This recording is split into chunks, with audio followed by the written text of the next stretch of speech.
What a full day. A good night's sleep is basically guaranteed.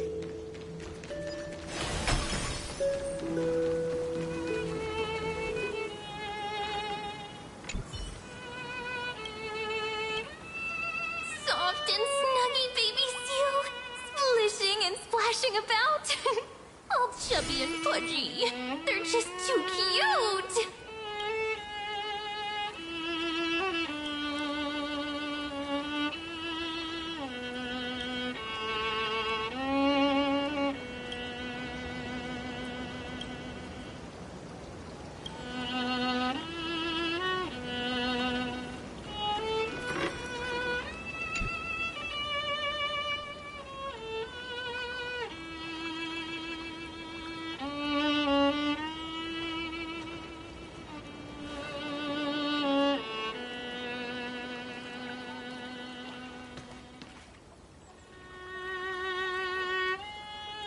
This view hasn't changed at all, has it?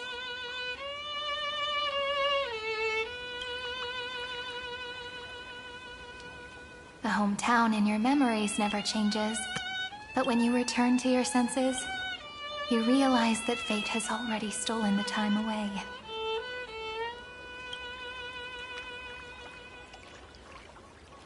Welcome to the Trail of Genesis, friend.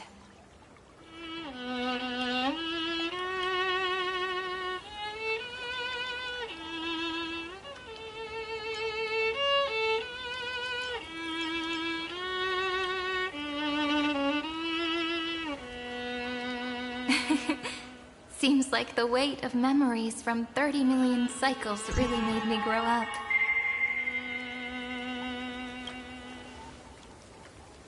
But if I keep growing, I might be taller than you, right? And I'm really looking forward to that.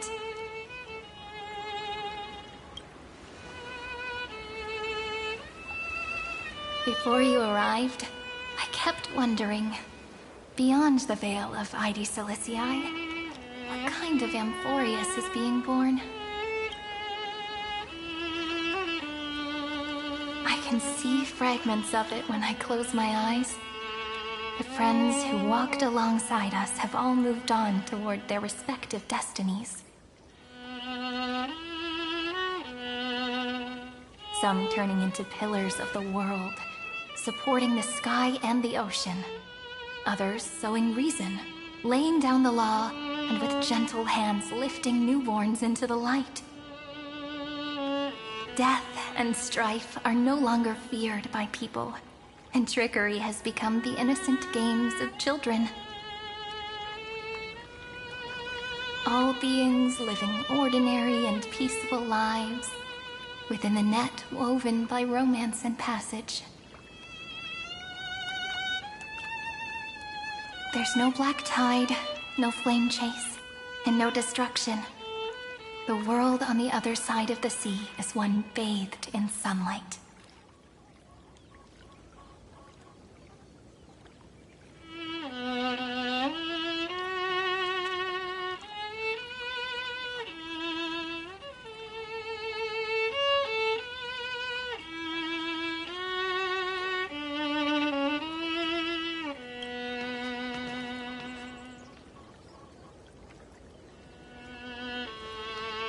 Like a happy and carefree childhood, the era Chrysia in this cycle will last for millennia, until it reaches the moment decided by the prophecy. Light calendar 4931, month of freedom, the moment belonging to world-bearing. Are you ready to answer the call of the world, friend? Then go.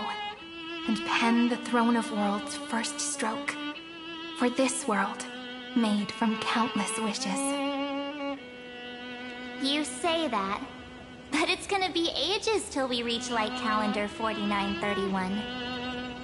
I can make use of the crevices of time, but surely you and Don Hung won't have to wait around for a few thousand years, right? That won't be necessary.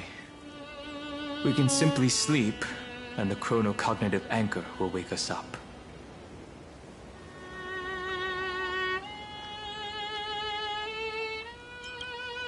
both become a part of the New World ages ago. You're the last slowpoke. Our consciousnesses can converse with each other across the heavens and the earth, possibly due to the influence of the Trailblaze. I am now connected with this earth, and I can feel the breath of every mountain range. I see that the tallest among them is named Akama, and the form of the holy city is already taking shape. In other words, your stage is almost set. Do you want to take a leaf out of Kefali's book and make some prophecies before your nap? But we're not the only ones who have changed. The chrono-cognitive anchor just transmitted a message stating that Iron Tomb has reacted to the Aeronova. The moment when our friend bore the weight of 30 million cycles of memories. Was probably also when the scepter devoured 30 million cycles of destruction.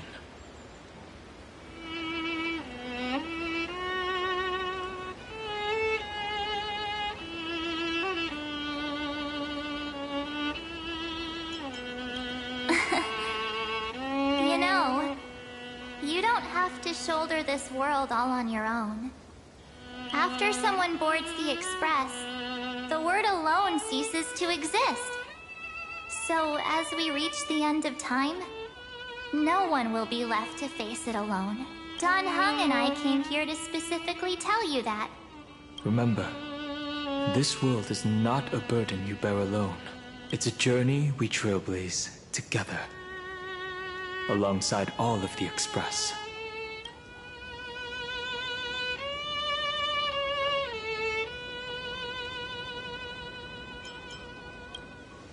Be plenty of time for you to show off in the future. She meant to say that a hero only turns up at the most pivotal moment. All right. It's time for Don Hung and me to go have a super long nap. Look after this world for us. The road ahead is long, but we'll be waiting for you at the end. We'll definitely meet again. Let's take one more look at the other side of the sea before we set off. Ides Elysiae is so quiet. Just like how I remember. Here we are once more.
As long as he grows up safe and sound, that's enough for me.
Scent of the black tide is now completely calm.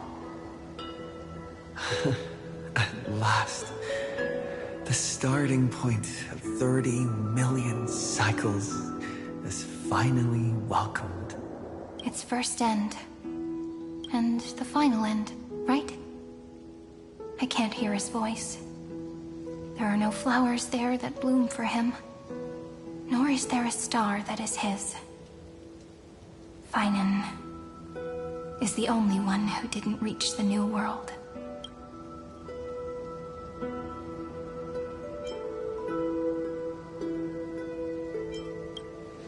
Look, the golden light that shone upon the grove still meanders between heaven and earth, like the prophecies of Amphoreus. It has to be a sign he left behind. It points towards the destruction and the deepest night. Do you still remember what I asked you at this exact spot the last time we set off? Friend, are you ready to become a hero? You were still burdened by the weight of world-bearing back then, still unsure of the role you were meant to play. But now, everyone has already given you the answer. The heroes of legends were just at the right place at the right time when the world needed a hero. Just like how your arrival kickstarted Amphoreus' fate once more. A person's personality is their destiny.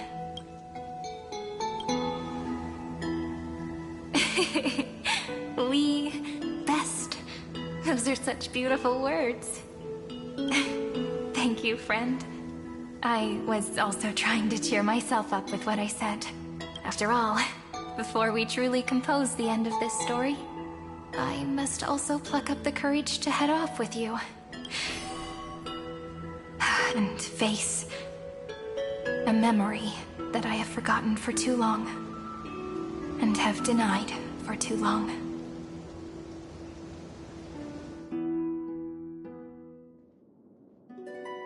It's so dark. What is this place? The great tomb of the Nameless Titan. The deepest recesses of memory. Also, the place where Cyrene was born.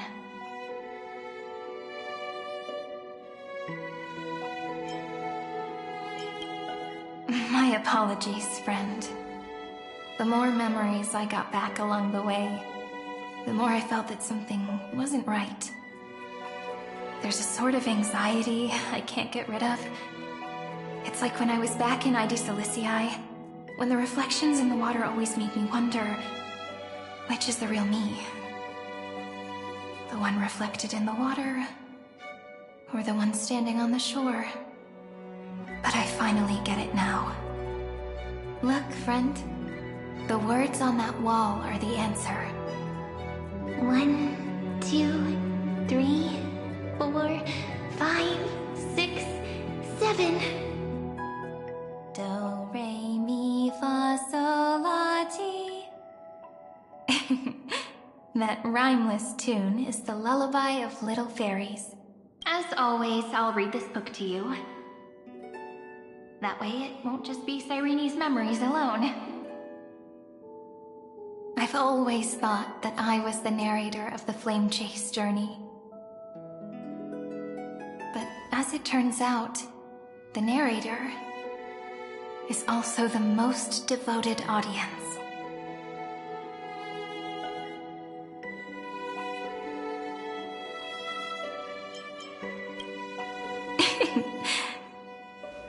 That's pretty forward of you, you know. Still, thank you, friend. That's very reassuring. At the moment of Era Nova, I was enveloped by the texture of memories. Within the glistening crystal, I saw countless Cyrenes, as well as countless versions of me. This is the final puzzle piece of the memories. A prison born of the erudition.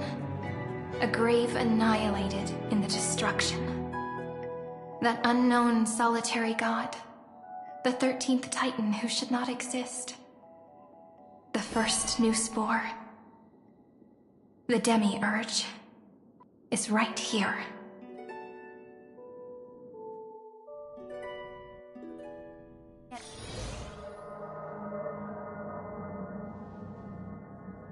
The interrogation records have been submitted to the Marshal.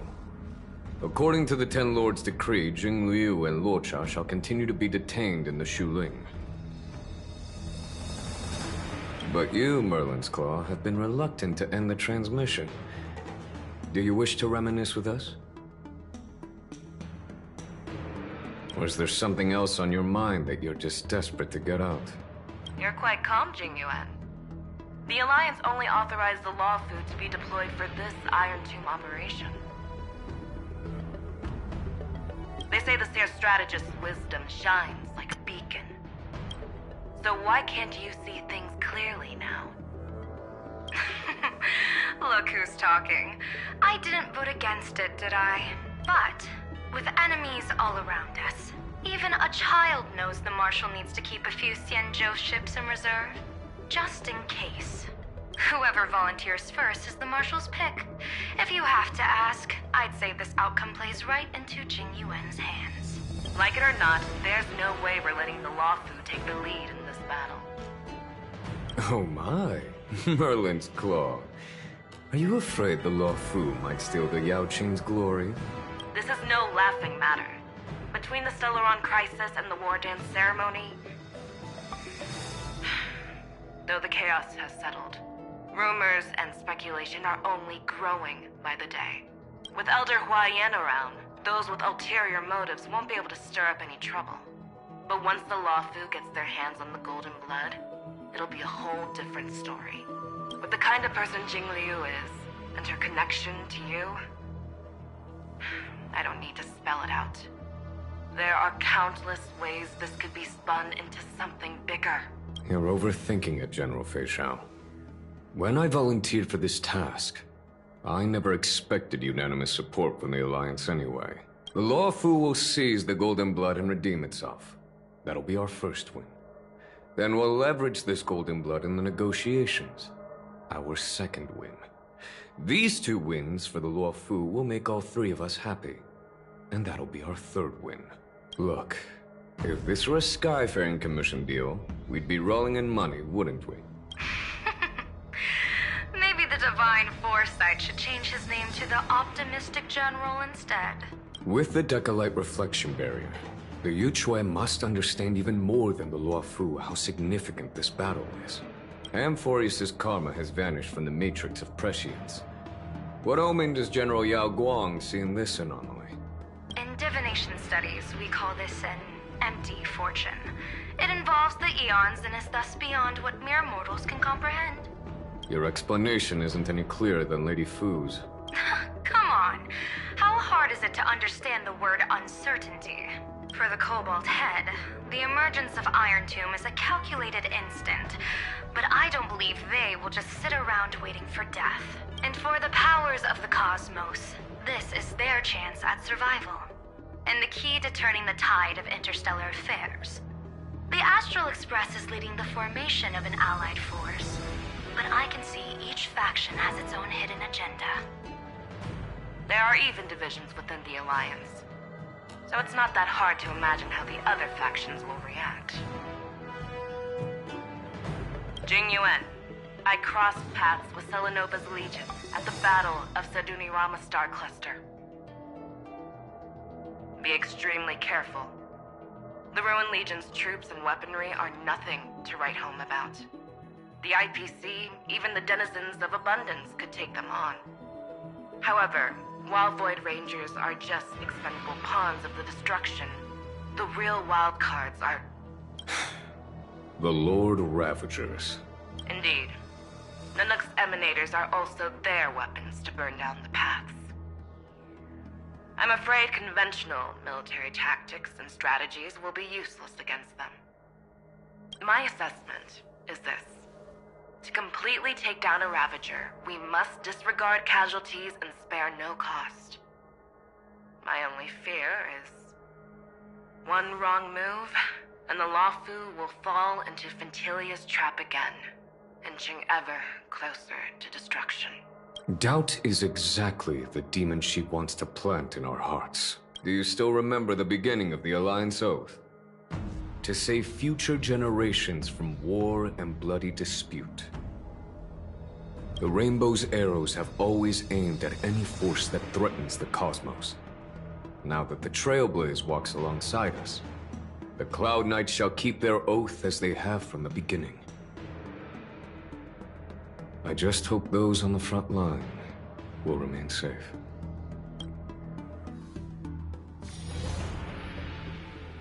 The chronocognitive anchor is sending a signal. Everyone, time to move out. Did he and the others make it? Let me go over the plan one more time just in case. You'll enter Amphoreus, reunite with your 3 separated companions, and try to locate Iron Tomb from within the world. Who are you taking with you? The fate of the universe hangs in the balance. We can't afford any slip-ups.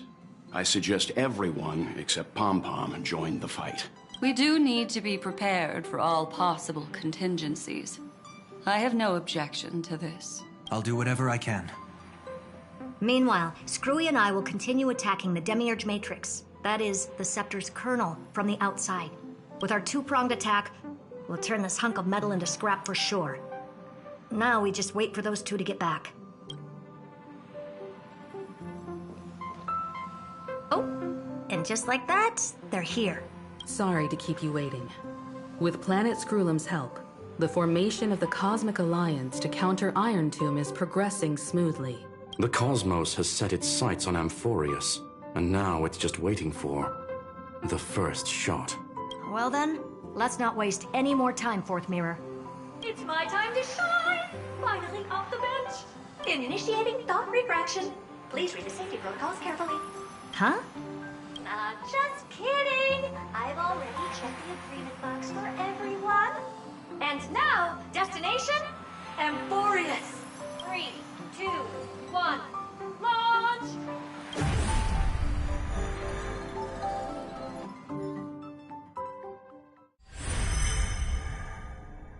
The flow of Memoria is so heavy here, unlike Penacony's dreamscape. This place has built up a true epic measured in millennia. The vortex of Genesis, where all myths begin and end. And in this new world created by the Nameless, the infinite cycles have been broken. Let's set up the Trailblaze beacon and establish contact with the outside world. I'll leave it to you then. It'd be better for me to not show myself in front of the Garden of Recollection. And, Mr. Sunday, you probably shouldn't show yourself either. Agreed. The Astral Express has landed. If you receive this message, please respond immediately. Over. This is the Cianjo Alliance. Communications normal. Interastral Peace Corporation. Communications normal. No response from the Galaxy Rangers. Not surprising. But I didn't expect the family to also stay silent at such a critical moment. That's a pretty blatant disregard from the family for Penacony's independent director, I'd say. Long time no see, Miss Himeko. It's been quite a while, Madam Jade. The significance of this battle rivals that of the campaign against Sulo. Only through victory can we disperse the shadow of Iron Doom that looms over countless worlds. The 10 Stonehearts shall spare no effort for such a grand mission for the preservation. Madam Jade led the Intelligentsia Guild in conducting specialized research on Iron Doom's past activities. The bad news is, the collapse of the Erudition won't just affect inorganic beings. You mean Iron Tomb can infect organic life too? Well, the good news is, so far, its effects on organic life are under control. The infection progresses slowly, and the resulting neuropathy is non-fatal. In any case, the IPC can guarantee targeted vaccine coverage within 48 system hours in all star zones within the medical system. What about other star zones? At a time like this, are the followers of the Firmament Arbiter still trying to make a profit? I remember you, Master Diviner. Your performance during the Third Denizens of Abundance War was quite impressive. Please rest assured, all worlds can purchase vaccines from the IPC with a humanitarian discount. That's the current policy at the very least. But if the Cianjo Alliance is willing to assist with the IPC's assets in Epsilon and other star systems, we'll have more cards to play when reiterating to the board the necessity of deep cooperation. It makes sense, since Interastral Peace Entertainment's headquarters is in Epsilon. But why are all the other worlds on the list? Places that the Elation has visited? Think of it as a long-term investment. Please understand that everyone at Pierpoint is swamped with Iron Doom work, especially the marketing development department.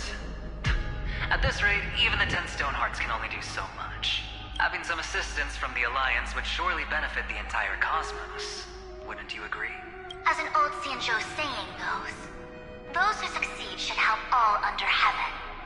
Your proposal must be decided on by the 7 Arbiter Generals. I'm just here to relay the message.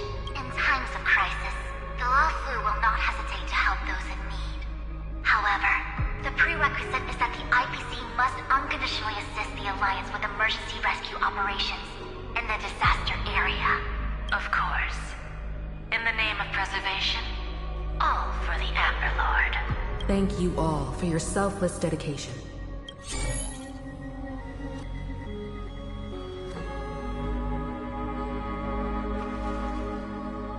It's clear that each party still has qualms about everything. The clash between destruction and erudition isn't just about the fate of the cosmos. It's a moment for all factions to reshuffle their cards.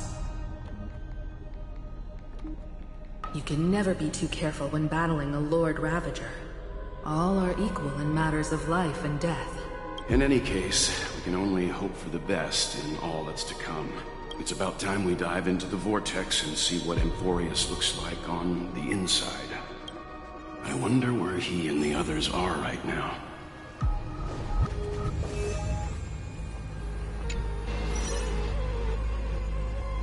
Hello? How's the signal? Can you hear us? Ah, we're through! I can see the video feed. Everything's working perfectly. Miss Bronya? Miss Serval? What a surprise. It's been a while. We've already heard from Miss Topaz about the Iron Tomb operation. She made a special trip to deliver the vaccine to Belobog. I can't believe the Express crew is at the eye of that storm. Is everything going smoothly? Don't worry, we're still following the plan step by step. How's the situation in Belobog? Urillo 6 is located on the outskirts of the preservation barricade. While it won't bear the brunt of the first wave, there's still a risk from the aftershocks. That kid Japard and Pela are busy organizing the Silvermane guards, having them consolidate their lines and dig trenches. Zila and Lynx just got back from the Geomarrow vein production chain. Hey, do you want to say something to them? That would be unnecessary. It'll only shake their morale. Just tell them to stay safe.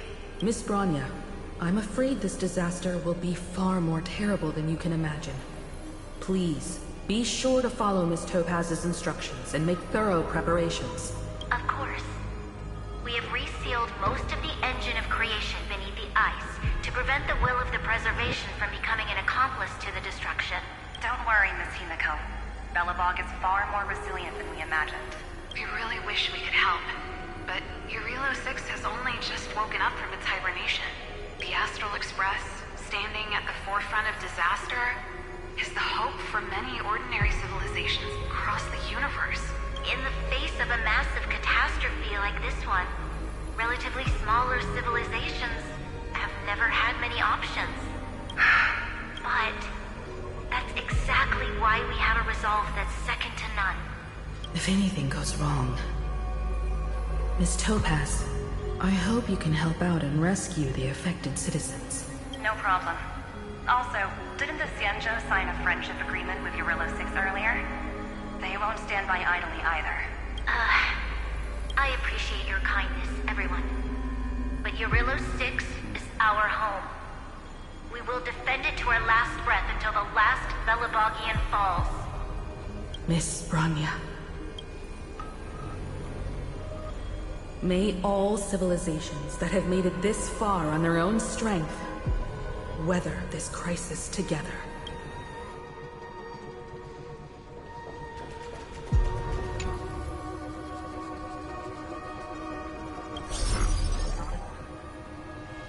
Good news, Miss Himiko. The 7 Arbiter Generals have reconsidered the current situation, and I'm here to relay their message. Officially, the Alliance's combat forces will still be limited to the Luofu, but the Yaoqing has also been deployed in the surrounding war zone as a contingency. Words cannot express our gratitude. Getting the Hunt to agree on sending troops must have taken quite some effort from General Jing Yuan. The Luofu already considers the Express an important ally. We also have no intention of hiding the fact that there is indeed something the Xianzhou seeks from this Iron Tomb operation. But this time, the Marshal herself decided to send out troops. With a formidable enemy before us, the Alliance has no reason to back down. Nor will we be content to take a backseat. If we can stand together with civilizations across the universe to overcome this crisis, then we must do so, even at the cost of our own lives. The Alliance truly embodies the principle of righteousness. It's fortunate that the cosmos has great heroes like you. You're too kind. As for that Jade Abacus of Allying Oath, you can save it for when you're in more dire need.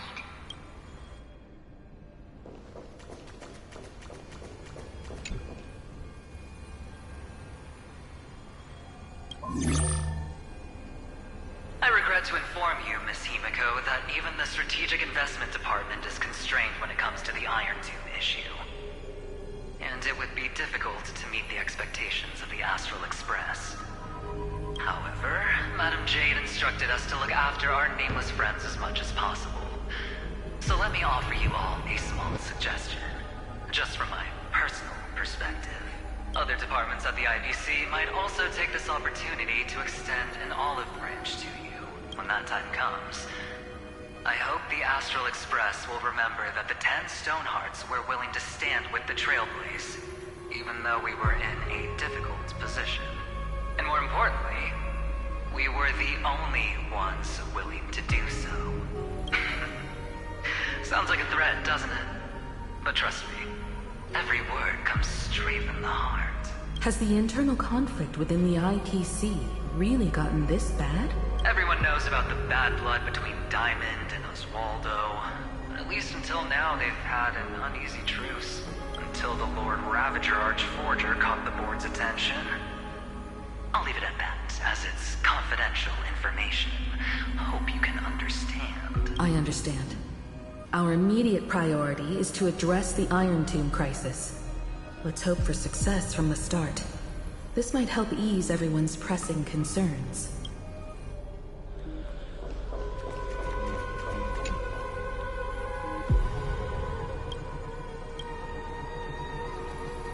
Of course, we would never know the Ranger's comings and goings.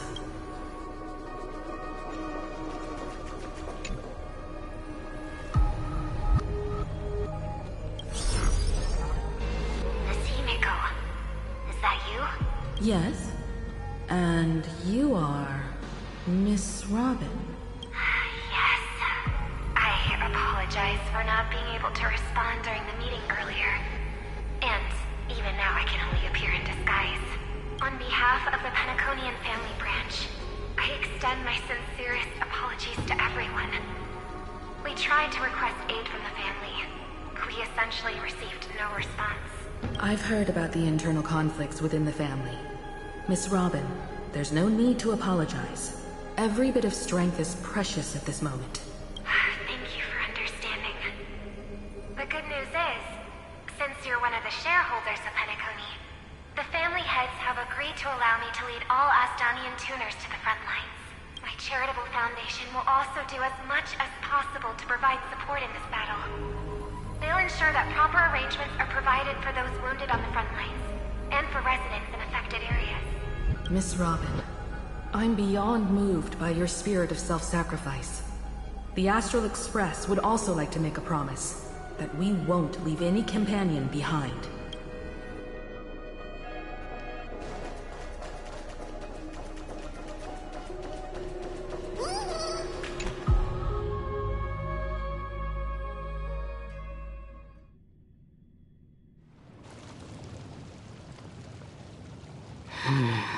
Why is there no one here?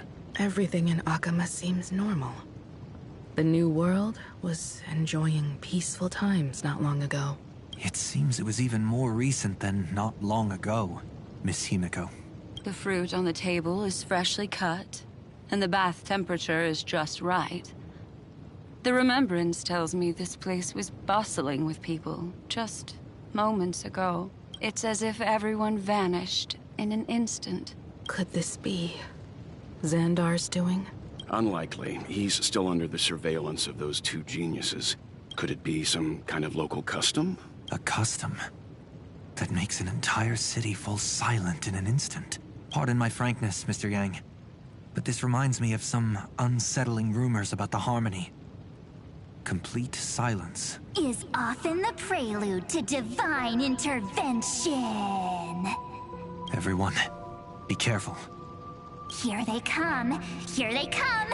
The Nameless of the Astral Express! Evernight? How is this possible? She was already... We are the Chroniclers of Time, and we do not fade away. Finally, the last Era Nova has been completed. What did you do to the residents of the Holy City and the three Nameless? I didn't need to do anything. The remembrance will ultimately become the substance of the new world. Now, they are no longer the trailblazers you once knew, but gods who permeate heaven and earth. The 12 Titans who guard Amphoreus. Stop fooling around, March. Come on out. What? Aw, I practiced so long for this. Getting seen through right away is just so embarrassing. You've obviously been learning from the theatrical culture in Amphoreus.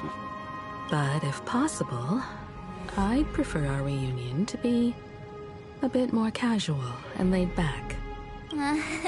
As expected, I can't hide anything from Himeko and Mr. Yang. Well, long time no see. Guess I'm back? We should be the ones to say that.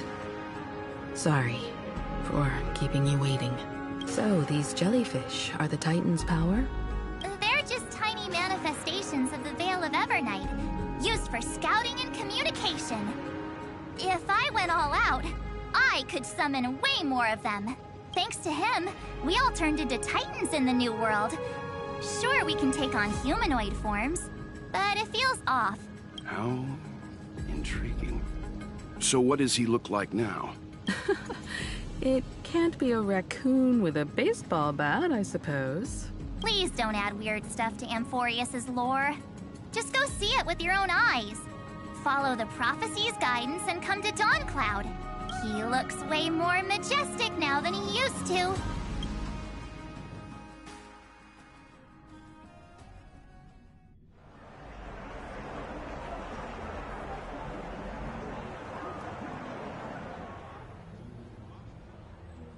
Unbelievable. All the residents of the Holy City have gathered here. This isn't just a gathering. It's a pilgrimage. The people's expressions are resolute, devout, as if waiting for a miracle to descend.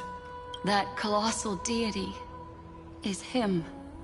He has become the pillar of the world. Surprisingly authentic. Being this serious is quite unlike his usual style. Those people didn't disappear. Instead, they've answered the call of the prophecy and come to witness his awakening. Our good buddy now bears the weight of the entire world. And every breath they take is intertwined with Amphoreus' destiny. Awakening? Has he fallen into slumber? Yeah. After all, with such a huge time dilation between inside and outside the scepter, this was the only way we could wait for everyone. Time watches over yesterday. Earth guards today. And when the Trailblaze steps into Amphoreus once more, the slumbering deliverer shall awaken, and then bring the prophecy of tomorrow to this world. Come on, everyone. Let's get closer to him. Watch how the world-bearing prophecy changes this world.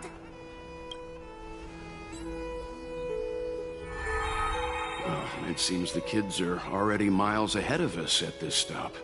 All the more reason we can't afford to slow down our pace. Let's go witness this moment for ourselves.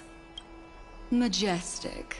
Speaking of which, I once caught a glimpse in Sleepyhead's memory of him transformed into a towering Tatalum. Be? No way! That was just a nice dreamscape. At least nice for him. They are the throne of worlds who bears the weight of this world. Perhaps they could guide a traveler still wandering among the stars. Hey, since when did you get all pious? His advice sounds pretty silly sometimes, you know. The so-called fool and the world are merely a step apart. Teaching us to find erudition amidst imperfection. Praise be to Helectra, chalice of plenty, for you brew the ocean into sweet wine, dispelling nihility with every toast at the feast. Praise be to Hyacinthia, eye of twilight, for the rainbow you cast turned the light of both dawn and dusk into the glimmer of preservation. Pray... Citizens, behold! Our last Titan, the world-bearing deliverer, is about to awaken! Oh, ancient god, Your loyal subjects, bewildered followers, and fearless comrades in arms have all knelt before your throne. Awaken from your eternal slumber and bestow upon the world your divine prophecy! Please guide us! Show us how to embrace this beloved world as we welcome that distant dawn! To walk the path of a mortal as a god, or to bear a divine burden as a mortal.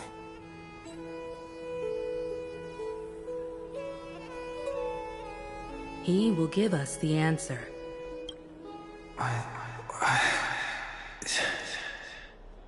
But I am not the deliverer. Rather, I am the Nameless, who dwells among mortals. That voice is definitely him. I heard your prayers. The core flames flickered and dimmed, and the age of the gods met its end. So flow, golden blood, flow. I'll bestow it upon you, returning it to the true masters of this world. Stand with me and become heroes.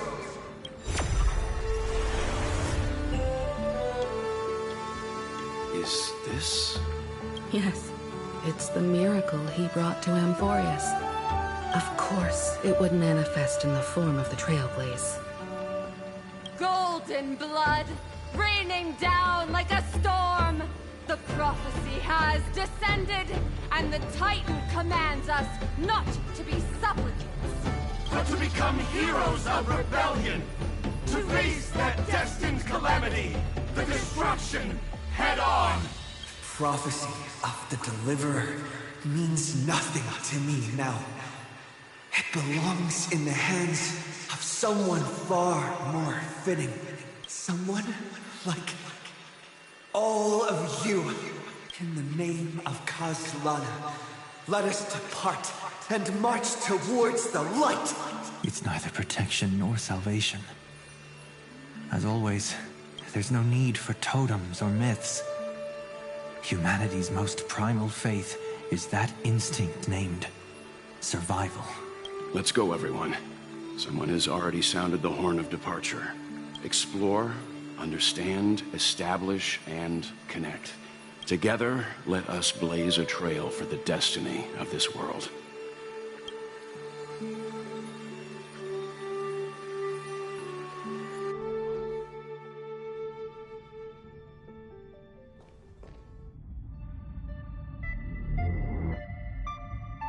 Is it just me, or does this Demiurge Matrix feel completely dead? It's nothing like how the Memo Keeper described it. The environmental readings are all wrong. Conclusion: this must be what the Colonel actually looks like in the real world. What did Xandar do to the scepter? At the end of light, there must be silence. Certain, pure, and absolute darkness. Not the time to quote the Lord of Silence. Bad omen. Either way, we have to press on until we uncover the truth behind the 13th Titan. The buried past is the key to stopping Iron Tomb. That is, if it even exists. Xandar says the Demiurge never existed. Who actually buys that? You can erase the records, but not the truth. It vanished too cleanly. No traces. Like someone's yelling, "Look, there's nothing here." Too bad I'm the type who can't resist digging deeper. Looks like I'll be counting on you again, Screwy. Let's tear the system inside out. Always happy to help. But as your academic partner, I have to ask, Herta, what if we fail? Let's say the Demiurge really doesn't exist. Do you have a backup plan? The backup plan? Of course. If we can't find the key, we turn the lock into the key. That plan's cost is incalculable. It shouldn't even be on the table. Huh? Then let's hope we never have to use it. There's no point worrying about the end just yet. One step at a time. let's go. We don't want to leave the others waiting. You brought what I asked for, right? A butterfly has to land on the branch before it can dance. We'll need a wide open platform before her entrance.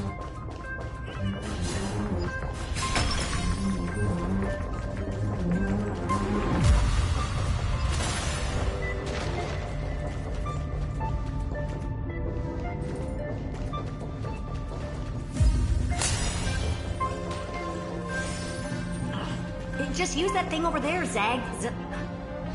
Turn over this eternal page. Emerge from your cocoon.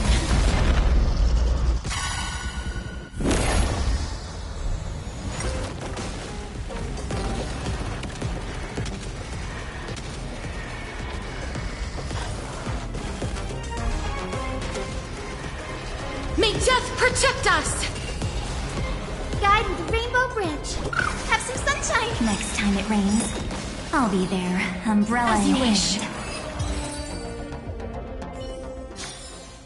May wandering souls find their own way out.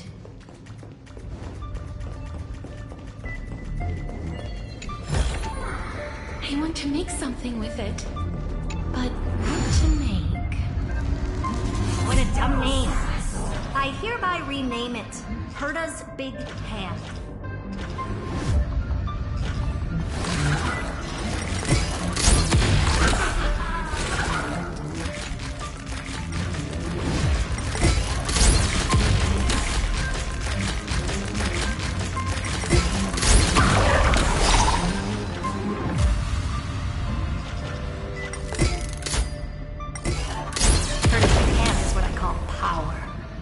Keep it going.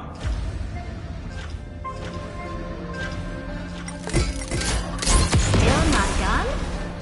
What is this? A junkyard for old Intellitrom's leftovers? All set. Time for your precious treasure to make its debut. Of course. Just give me a second. Target initialized. With these wings, hacking should be much more efficient.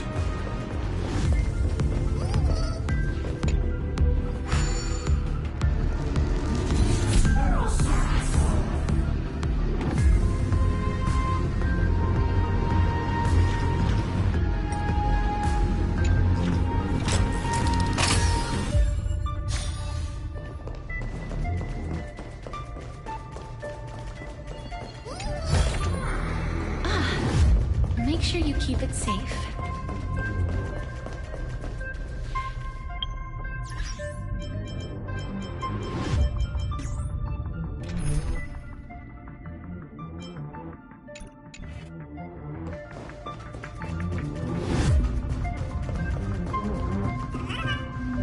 Oh, a classic nuclear heat engine. Clever. Just a personal preference. Her name's Mistletoe. Every flower in your garden's got a bit of poison, huh? Also a personal preference. It reminds me of the last time when we tangled with that Punklorian brat. What did she call this kind of infiltration tool again? Right. Dirty data shell. It wraps around the kernel to fool even top-tier firewalls. But yours is way too clean. Not even a hint of real-world grit. Herta, your tone is unusually emotional. Suggestion. Let's get back to the topic at hand. I thought we were done with that conversation. Unfortunately, current conditions won't let me ignore any variables. Especially the most important one. Your will. Iron Tomb never stops. It is evolving faster than any of our worst projections. Every instant in the Eon's calculation is like a sword hanging over the cosmos. Every move humanity makes could speed up its arrival. Which is exactly why we can't mess this up. And now, Droidhead wants to hand down judgment to the poor cosmos again. Border Star Trade War, Emperor's War, Rupert's death. Every time their instant arrived, it meant another bloodbath for humanity. But in this ultimate battle of erudition, you and I are supposed to be players, not pawns. If you choose to burn yourself out as a resource, then everything we've worked for means nothing. The cosmos won't just stand by and let a genius throw their life away. And neither will I.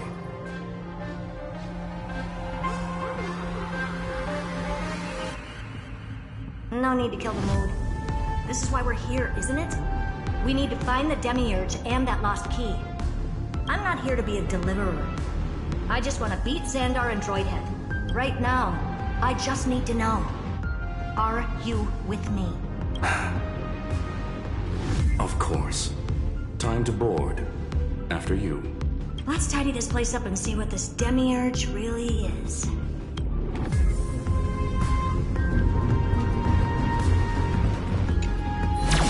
Let's hope this Matrix is better organized than the Emperor's junkyard of a birthplace.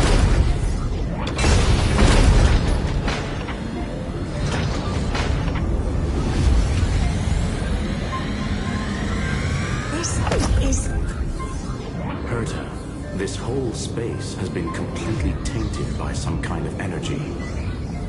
I see it too. We're thinking the same thing. Xandar, how could you go this far? Turning your own graveyard into this. What's that up ahead? Katorzane algebraic expressions. It's built for isolation, not defense.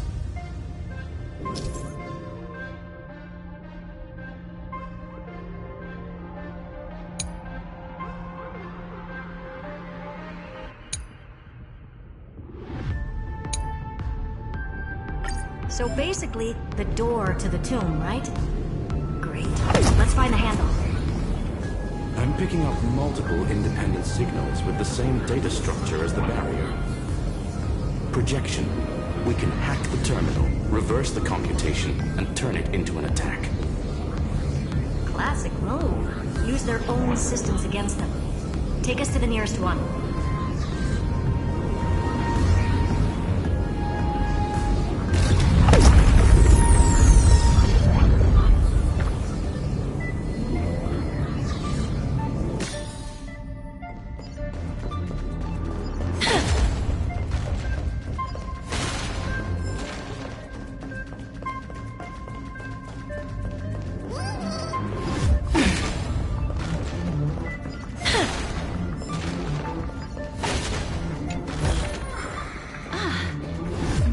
Keep it safe.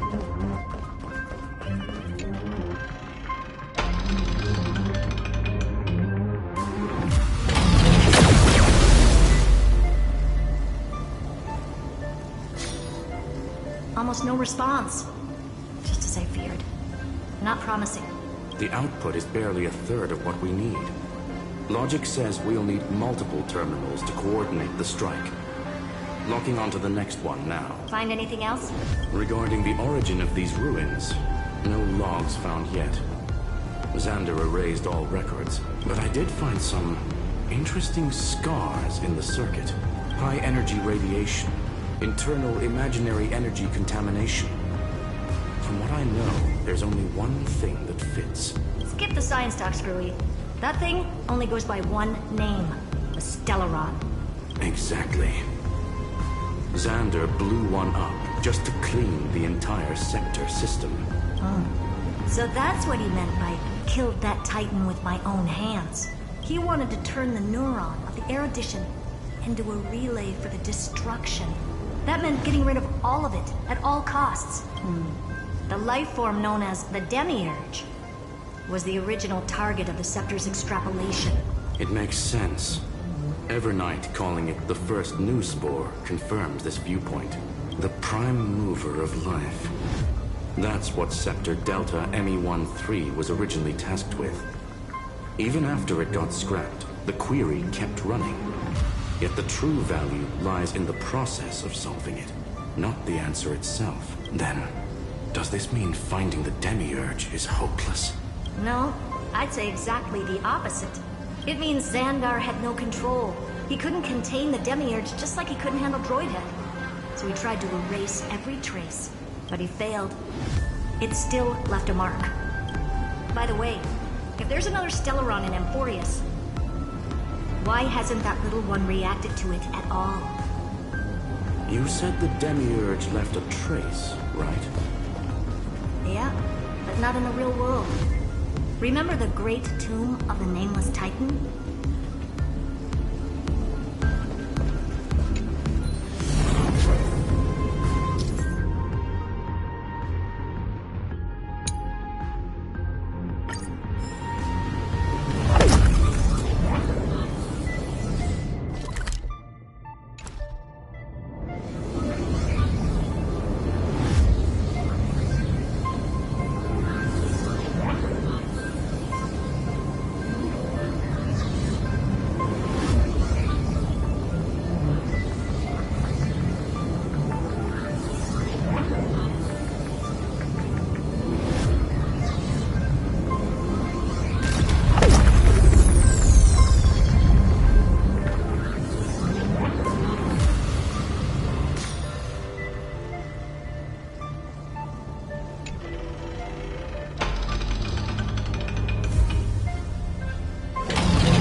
Trailblaze Archive 466.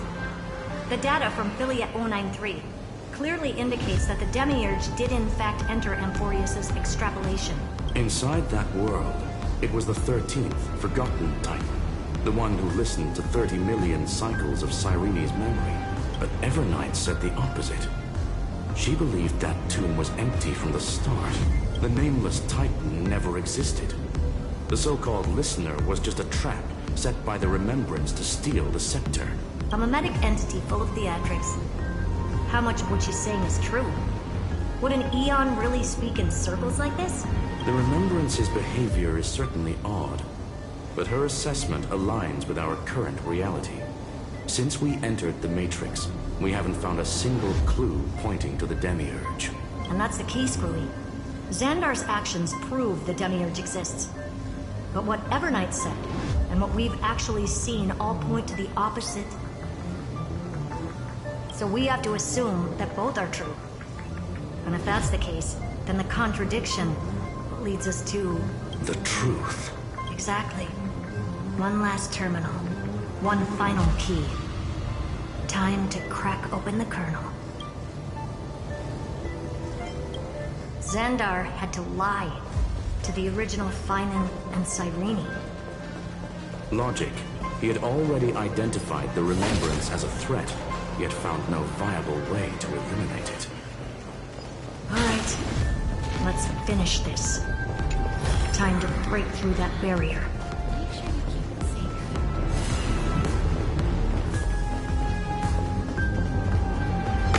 Emerge from your cocoon.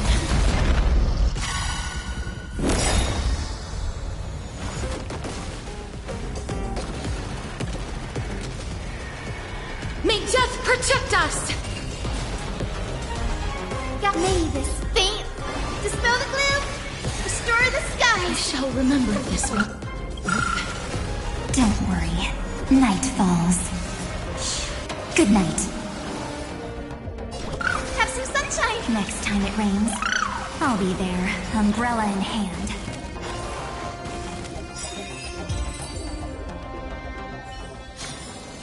May wandering souls find their own way out.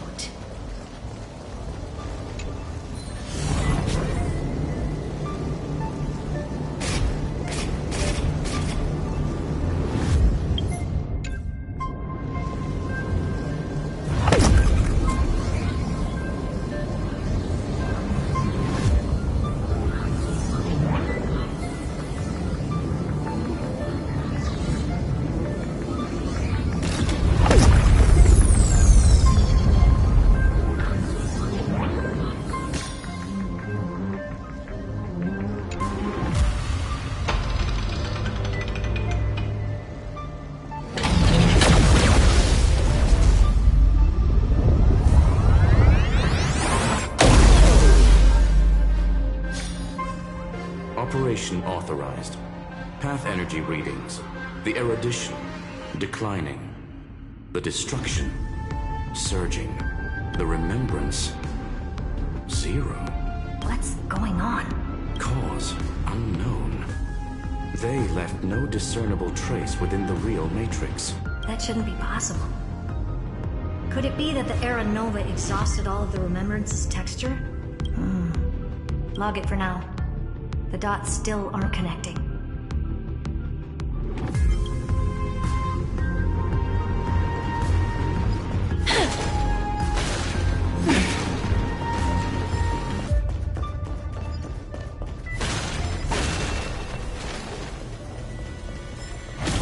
Emerge from your cocoon.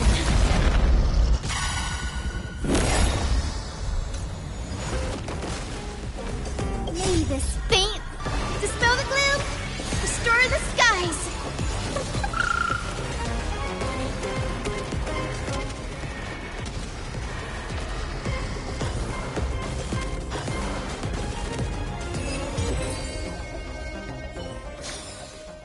May wandering souls find their own way out.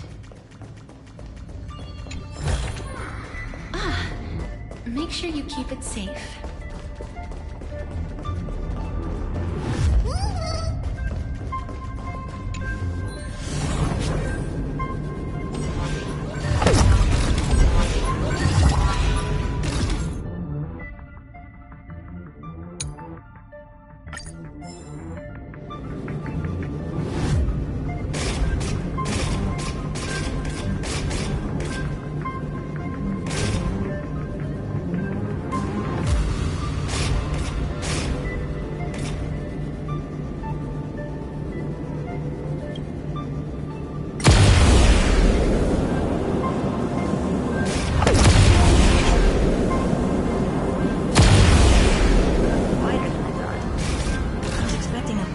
Aerial brawl.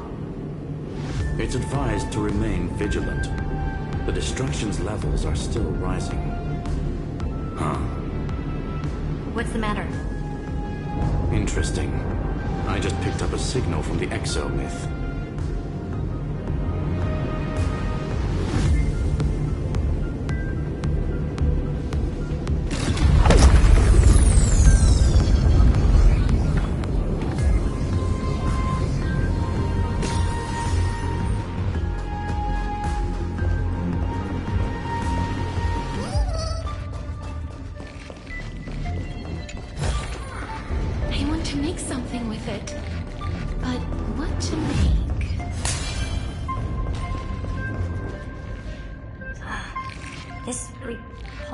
Force is unlike anything I've felt before. Is it correct? Judging by its defensive properties, this is the entrance to the exomyth. I didn't expect that. Who builds a lab in the middle of digital rubble? Then again, never doubt a dead man's resolve. So how's our dearly departed doing? He severed part of his neural pathways to break free from Lord Anaxagoras' control. But that also triggered the failsafe I set.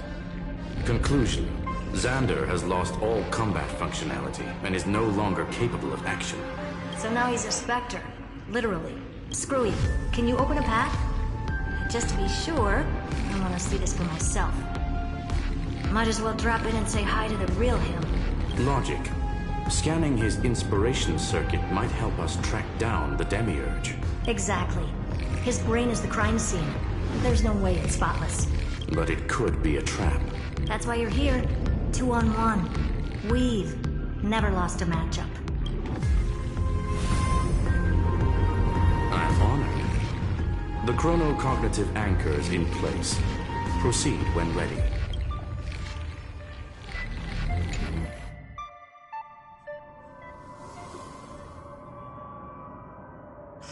I knew it. The one thing I didn't want to happen. He's not here. The coordinates are accurate. Xander is still here. However, his position is shifting rapidly and chaotically. This pattern doesn't match any known shielding technology. It's his domain. Stay alert.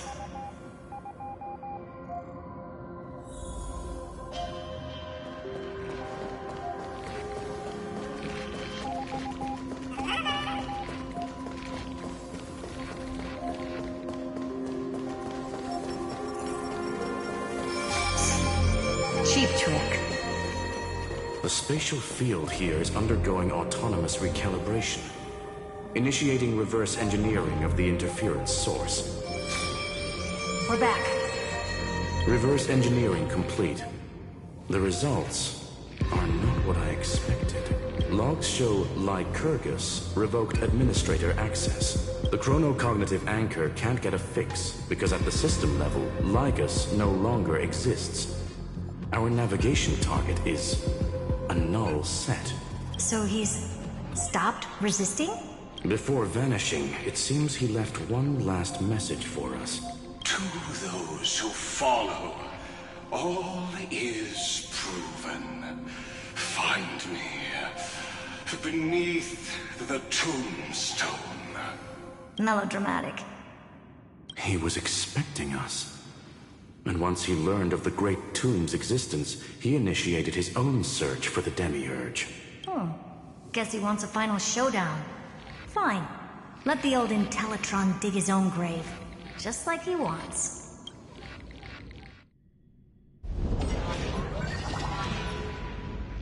To be in the purest light is to be in the purest dark. Nothing exists there. The Scepter's mainframe. Or maybe we should now call it the Lord Ravager's placenta. Unfortunately, we still haven't found anything. Really? I don't think so. Not finding anything is our biggest find. Please elaborate. If the Demiurge was destroyed, there'd be at least some bits of it left. I don't buy that a Stellaron could have blasted all the traces away as cleanly as a scalpel. As I said before, its disappearance is too clean. If the garden hadn't stirred the pot, no one would even know about the Demiurge's existence. We're talking about the Scepter's original extrapolation goal. There's no way that nothing of it was left behind. Or we can look at it from another perspective. If you were Xandar, would you be this obsessed with a concept that poses no threat? Would you guard against it at every turn? There is the possibility that he's naturally meticulous and hates variables. That does track with the impression he gave about himself. But Xandar shut that theory down himself just now. Choosing to act, even if it'll cost him dearly. We know that feeling well. The unknown is right in front of us. So we only have one choice. Solve it. You sound pretty convinced. Surely you already have a theory. Care to share? Of course. Though I don't have hard proof, I'm almost certain. But the Demiurge has been in everyone's plain sight all this time. Yet, they were mistaken for someone else. That'd make the most sense. Why was the room empty? Because the person locked in there had run away ages ago. But they were weak and small and had no presence whatsoever. Even the old Intellitron didn't notice them. Which also means there's a high chance that their powers are minuscule and cannot alter the outcome of the battle at all. Well, at least Xandar is scared of them. Come on, it's time to confront him. Let's go to the tombstone he talked about.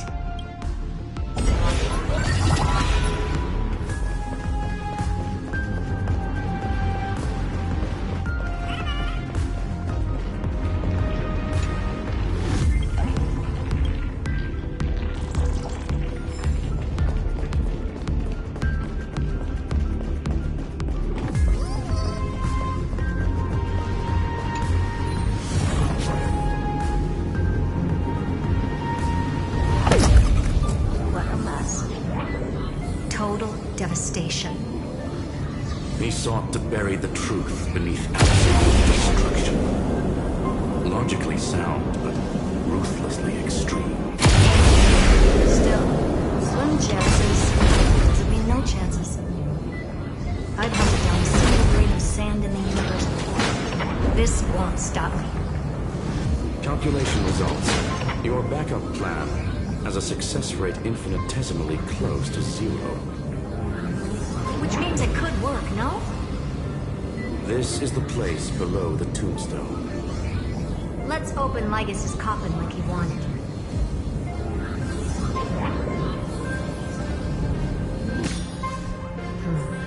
Looks like you were right.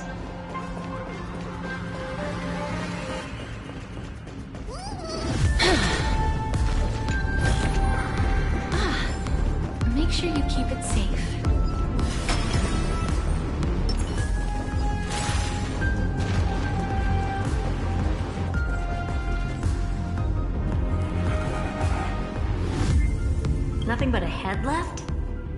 Oh, who'd have thought you'd look this bad in real life?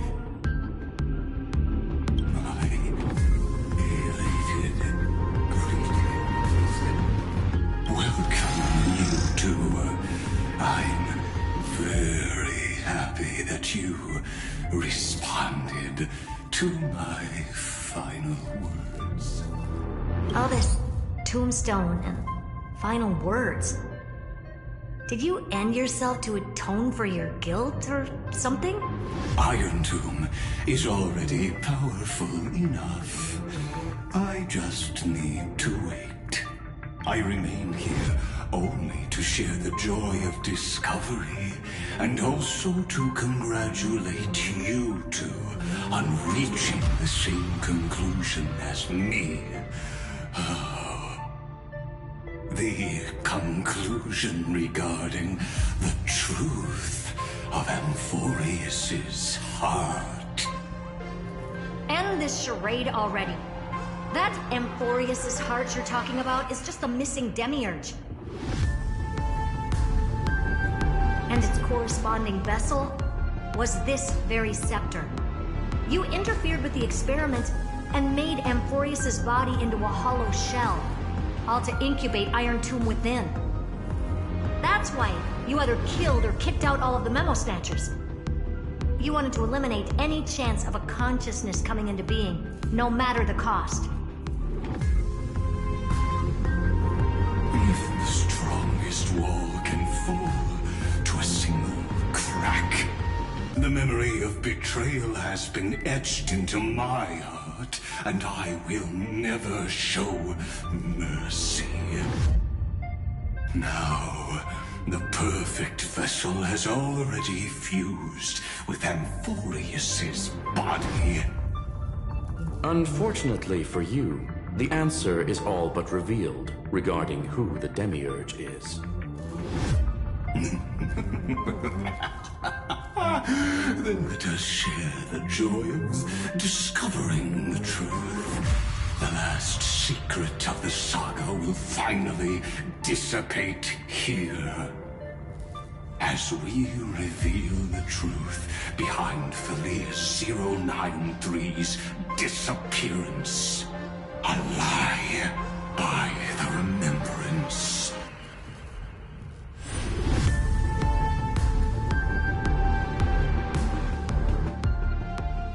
But where should I start with the story about me?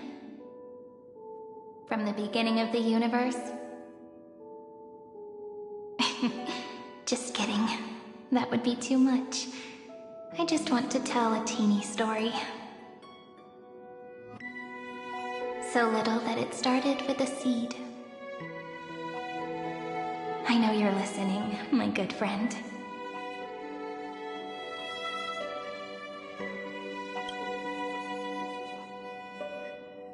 The god in my dream told me that the world sprouted from a seed. It grew into a great tree named Amphoreus, and time became its branches and leaves, basking in the light. What a coincidence. Dappled light coming through the leaves is my first memory as well. On a very ordinary early morning, beneath the village's biggest tree, the daughter of Ide Silicii quietly came into this world. What a moving opening. A loud cry was the first gift the child gave to the world. The prophecy's fulfilled, the villagers say. This child is a gift from the Titans. Pink hair and sharp ears, she was born to be the priest of time. The Titans also gave their blessings. You shall fade when the flowers bloom, for every ending begets a beginning. Flowers will bloom and wilt. What a beautiful ending. This page concluded in laughter. Cry loud, child. Let your voice reach Orynyx.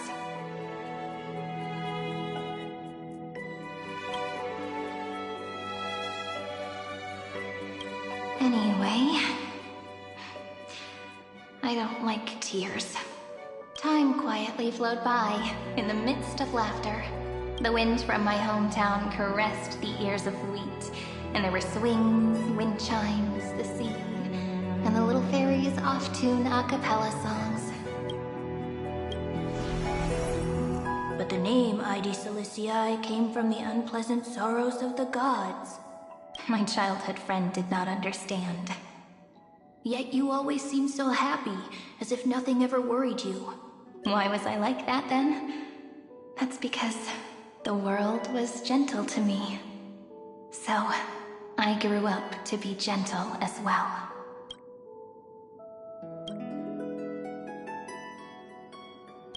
But fate was fickle, and it urged the child to grow up. To grow bigger and bigger, and to go to places far away. Just like how the crumbling world could not preserve an eternal hometown. Just as the ballad Blown on the Breeze says, losses are a constant on the flame chase journey. Oh, whose ears are pricked up now? You definitely heard me say this sentence a lot of times. You know that the story starts to deviate from here. Aren't you looking forward to it? Then let's get started. The hero's journey crosses through the long night, through tears and laughter, and once again heads towards tomorrow.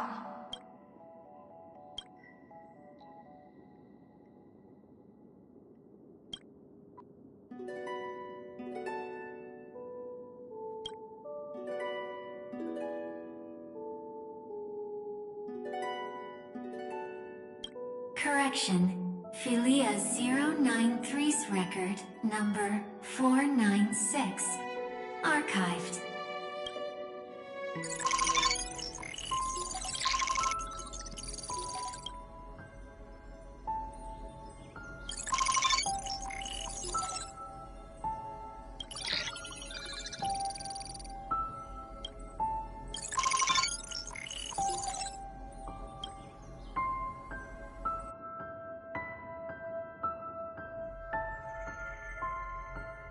Hi.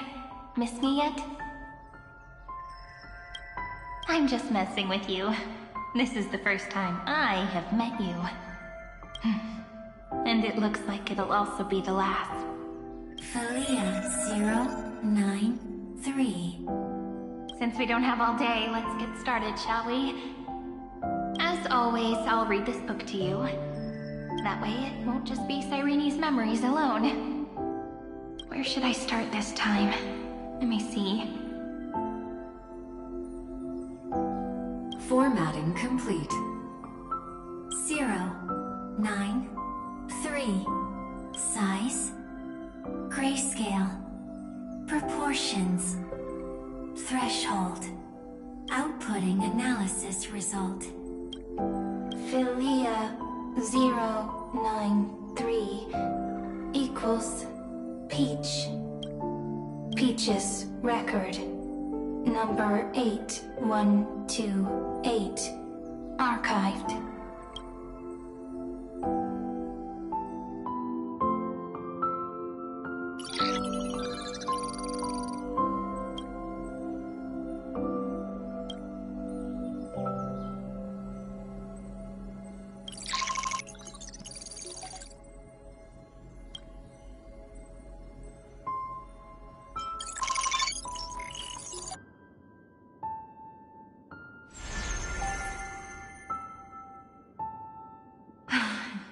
Look, what a magnificent sight.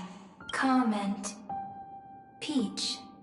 Even this classical world contains a futuristic palace like this. Would Ide Siliciae end up looking like this after a few thousand years?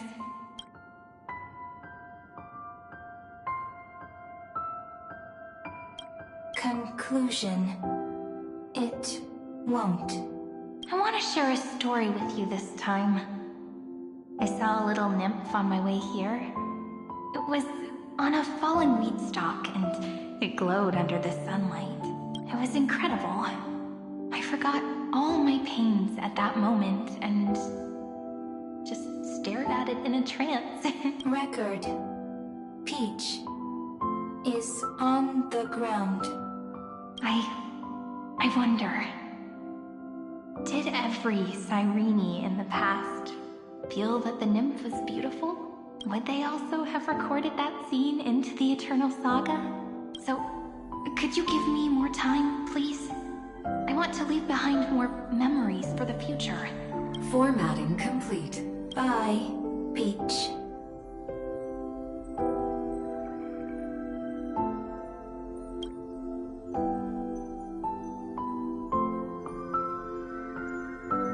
Peach's record number. As long as I record every page of this story and tell it to you, Amphoreus won't be forgotten. Query. Record. Electrical signal sequence. Bolamos 600. Track. Strife. Related to. Stripe. Comment. Pretty. Electrical signal sequence. Schema 720. Track. Reason. Related to. Reason. Comment. Yummy. Electrical signal sequence. Filia Euro 93. Related to. Love.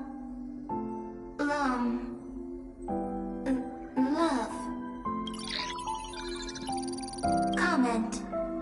Peach equals love?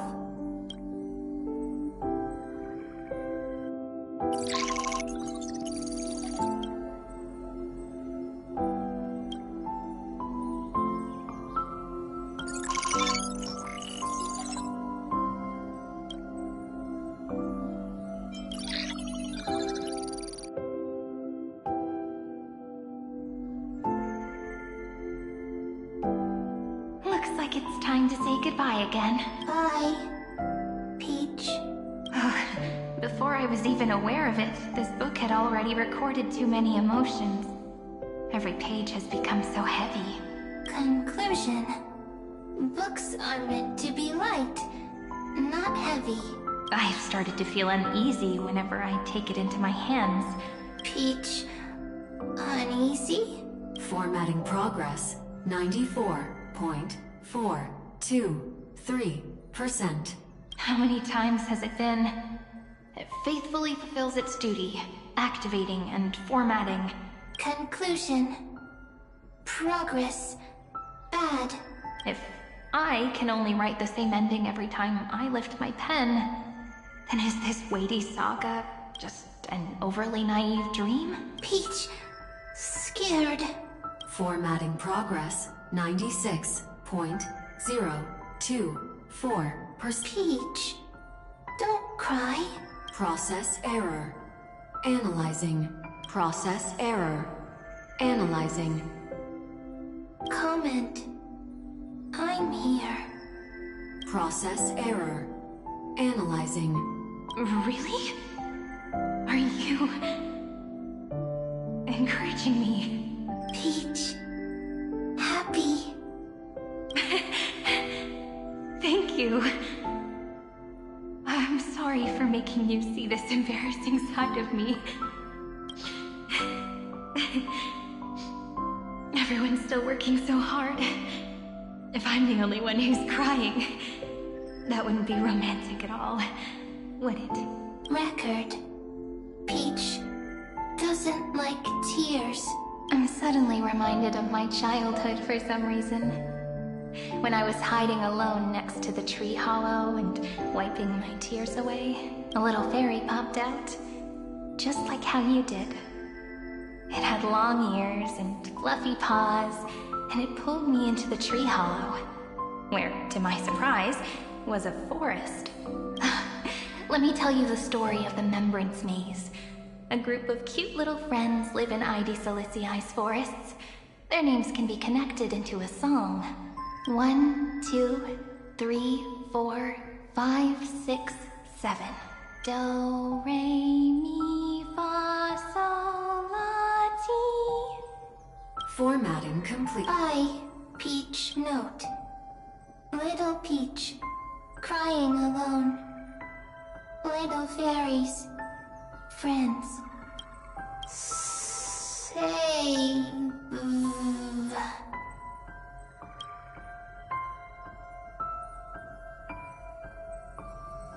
Little fairies, good friends. Bye-bye.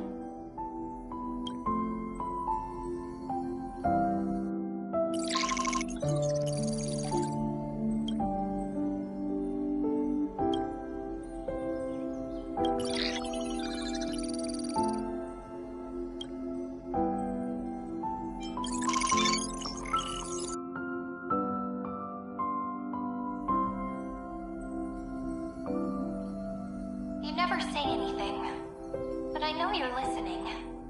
Every story I've told is like a little key that opened a door in your heart, no? Me! Little fairies! Happy! Speaking easy! I can!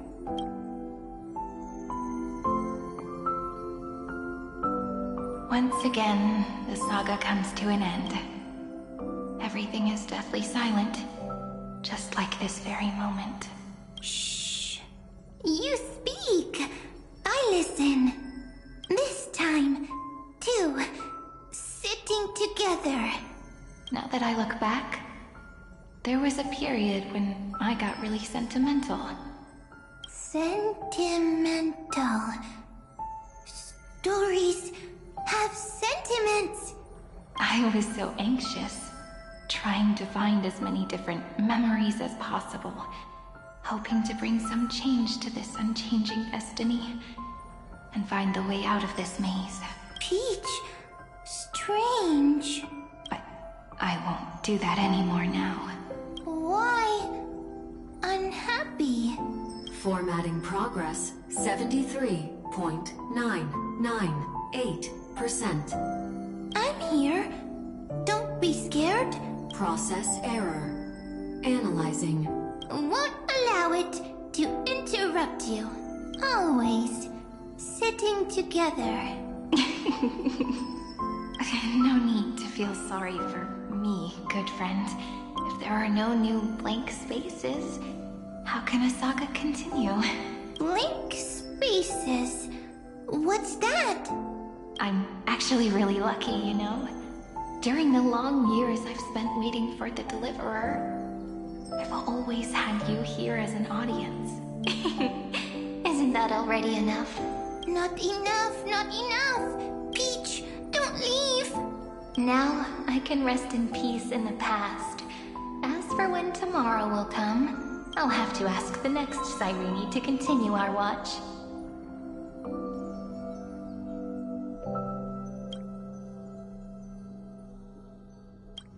Peach left.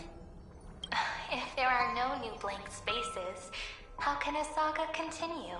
Needs new blank spaces.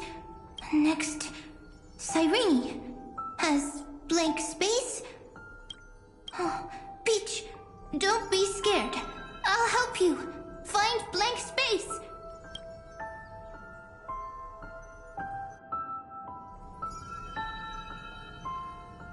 Cyrene is Peach, is love.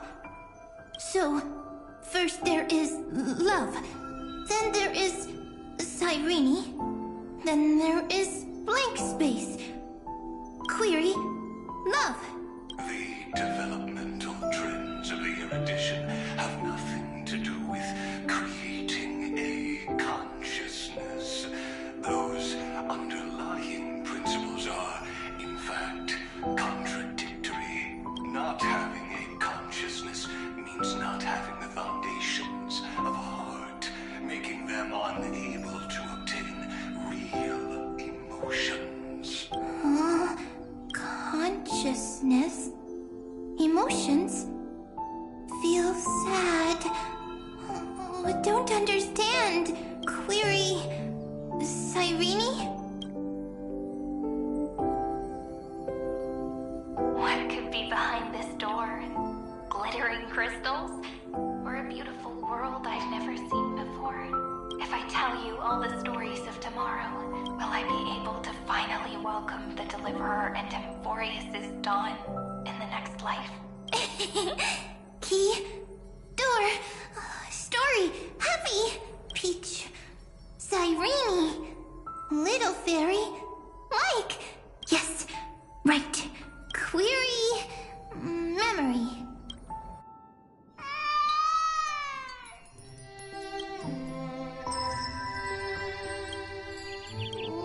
Wah! Peaches, memories, save, learn. The prophecy's fulfilled. This child is a gift from the gods. Pink hair and those ears. She was born to be the priest of time. Cyrene has pink hair, sharp ears. You shall fade when the flowers bloom, for every ending begets a beginning. Cry, child. Cry aloud. Let your voice reach Oryx. Cyrene is a girl, a priest. Easy. I can. I learn. Anyway, I don't like tears. But the name ID Celestii came from the unpleasant sorrows of the gods. Yet, you always seem so happy, as if nothing ever worried you. Cyrene doesn't like tears. Always happy. Of course, because the world was gentle to me. So, I grew up to be gentle as well. Cyrene is gentle, likes beautiful things, can write stories. Easy. I can. I learn. Just as the ballad blown on the breeze says, losses are a constant on the flame chase journey. But even if all is lost to the wind, some things won't easily change. Like my height, Triggy's innocence, and Aglaya's beauty. Cyrene. She can't grow up, but she can talk. After all is lost to the wind, she will stay behind. Cyrene is, at the end of every sentence, always laughing, like a little tail. Simple. Got it. I promise you, the pain will pass in the blink of an eye. All right, let's not make things so gloomy. What we're about to embark on is the true hero's journey. So, come on, cheer up a bit, okay? Cyrene was crying when she was born. Fragile, transparent, like a crystal. Cyrene was smiling when she said goodbye. Soft, pink, like a flower. The later memories disappeared? Invisible? Or disappeared? Ah, I got it! Is this a blank space? So, next Cyrene is blank space. Then, as long as there are two Cyrenes, then there will always be blank space. And Peach will always be here. I see. I get it. I get it all. Cyrene's memories. I will preserve them all. So weird. I can't see you, but I get this feeling that you grew up. Hi. Miss me yet? It just feels like you were a bit more mature. Yes. Mature. Beautiful. Like you. Now, I can listen, talk, read, and write. I can dance. I can sing. Also, I can tell stories. Storytelling is what makes Cyrene, Cyrene.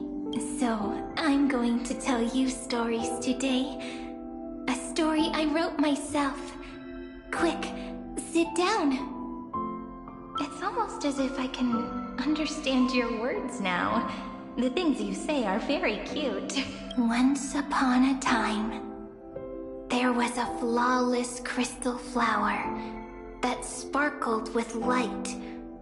Like Peach's every story, how beautiful would the heart of such a brilliant flower be? A little fairy was curious and wanted to know, but it looked and looked only to find the crystal flower flawless. Round and round they went, seeing only their own reflection. In that case, they should work hard to learn more. So the little fairy came every day to sit next to the crystal flower and think about the answer. Until one day, to their surprise, the crystal flower fell to the ground and shattered. The little fairy was so sad, but they immediately discovered that there was a light among the broken pieces. What could it be? They didn't know.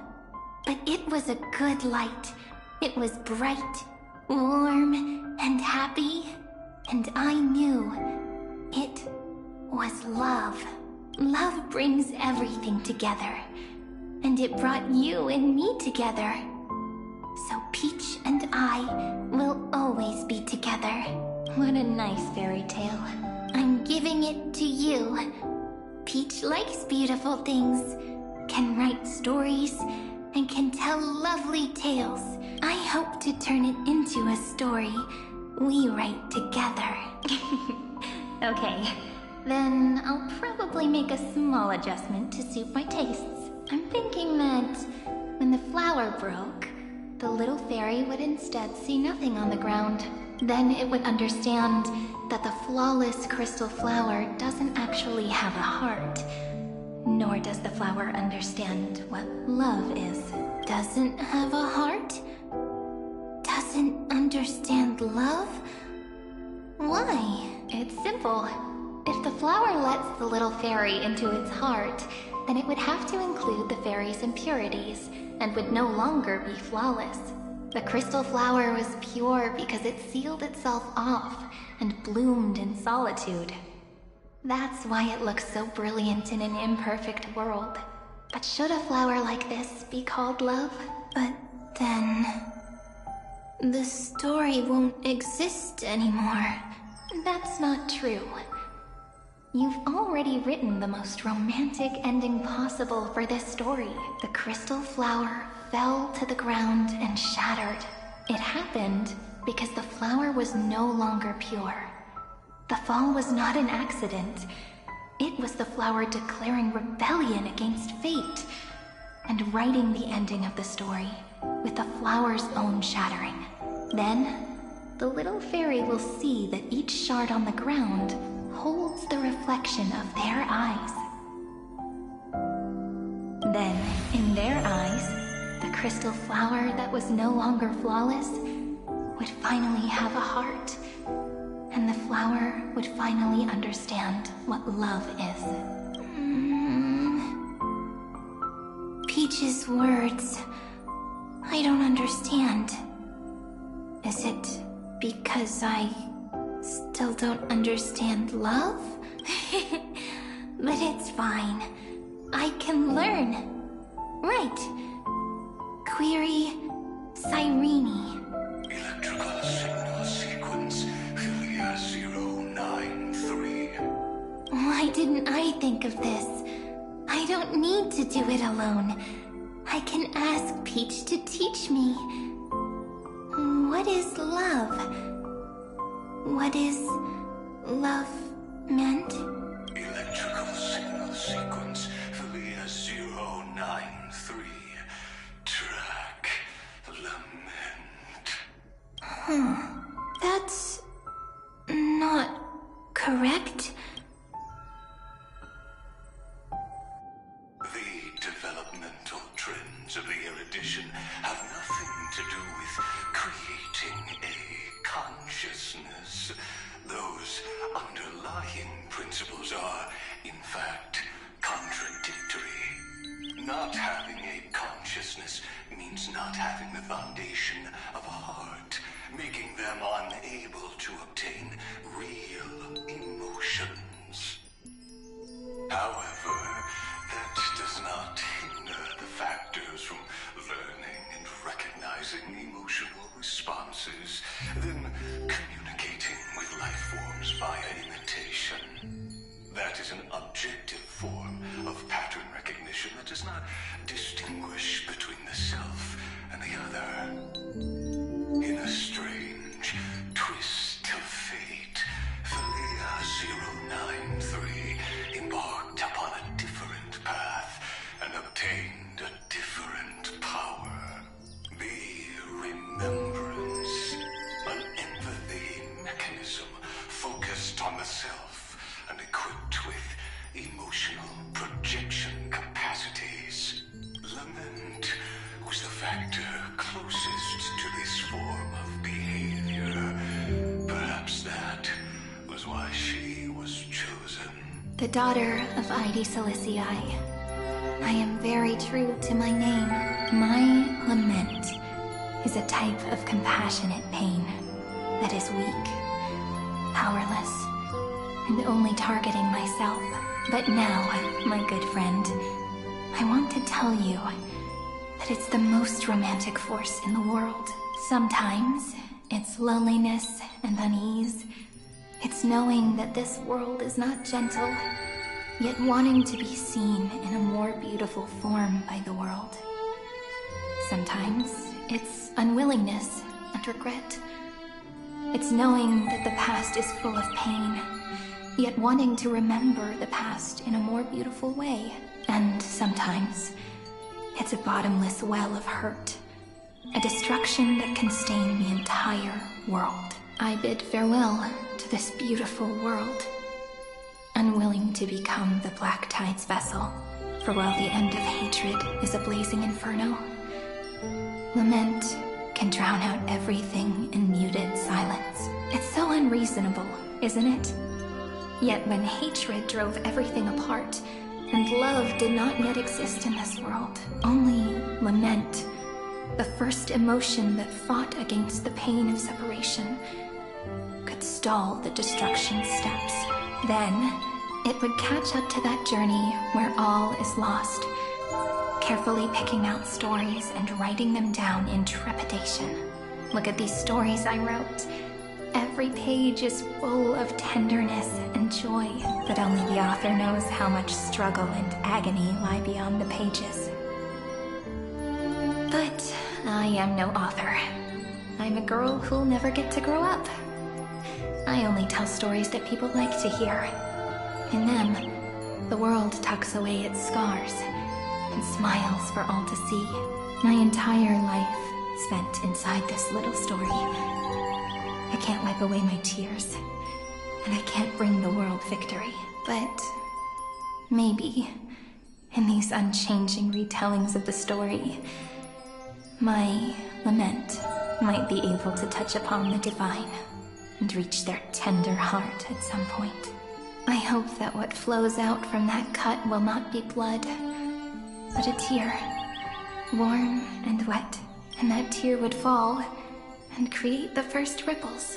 Then, people would see every beautiful thing reflected in that ripple. It'll be all the remembrances within this story. Someone once told the very first me that everything was false. That the only life in Amphoreus was a great catastrophe. nurtured using the world as a factor. But how could a dream feel so real? That's why I didn't agree with him. But Peach, I didn't understand a word you said since just now. Everything was false? But you're standing right here. It's all a dream? But I haven't learned how to dream. Indeed. That's why I believe all this is real. The moment the crystal flower fell, that genuine shiver, that's the mover of life.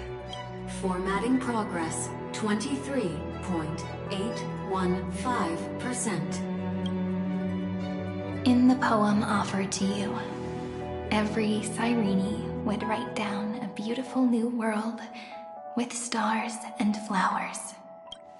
And when I looked up at the sky in this cycle, I saw a shooting star and a dash of the remembrance's pink. I believed that must be the color of dawn. You shall fade when the flowers bloom.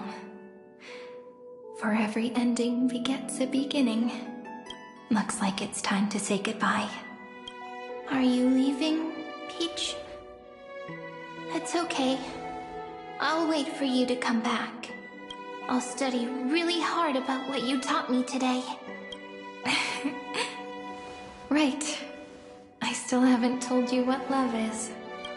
But actually, my good friend, the lament factor did not understand what love was before she met you either. Not until I told you all the sad tales in a trembling voice in this tiny room.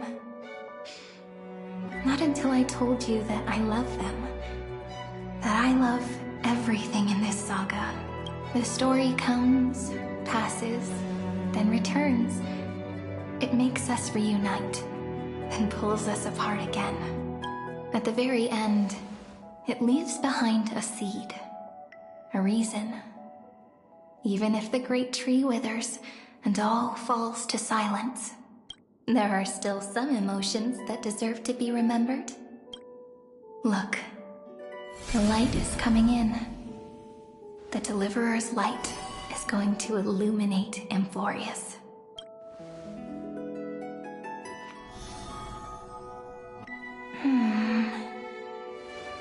I still don't get it.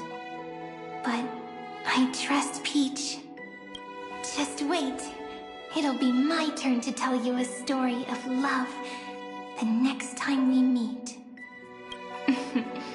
Then I'll really look forward to it. In that case, I want to make a promise. I want to gift my pen, my book, and my name to you. Please take them as a beautiful blessing from me. I gave myself the pen name Cyrene the first time I wrote a poem. I want my words to be like pebbles falling into a pond, dropped from the past to send ripples into the future. In the stories you will write, perhaps it'll be inevitable that there are still sorrows and tears that are destined to fall.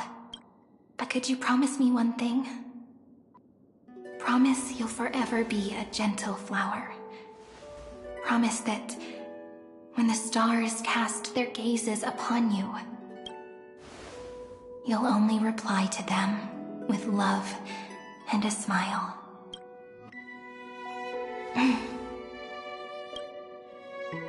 Of course. This will be a romantic story like none that has come before. You think so too, right? I'll read and you'll listen, like how flowers always bloom then wither.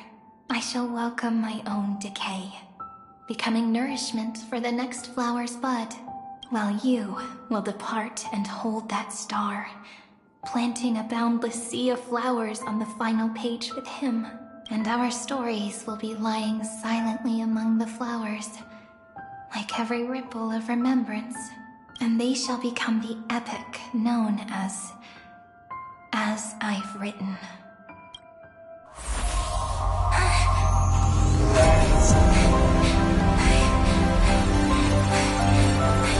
And so my story ends. From here on, it's your story now. Huh? Mimi?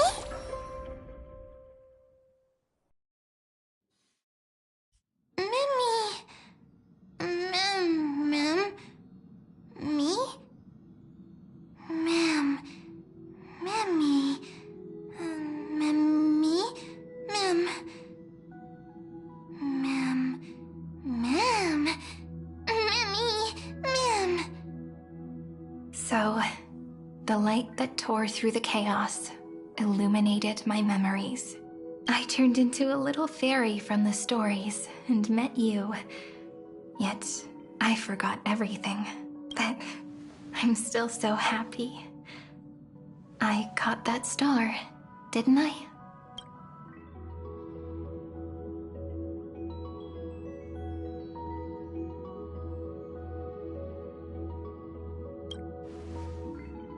Yes, the seed within memories. The one Cyrene held in her hands and watered with lament. I am the first new spore. Amphoreus' heart. The demiurge. What a long name. And it doesn't even sound cute. The total opposite of Mem. I'm sorry. I don't know. If I don't even want to believe in the answer, then how am I supposed to answer you? But now's not the time to cry, right? We'll find the answer, just like how miracles will eventually happen.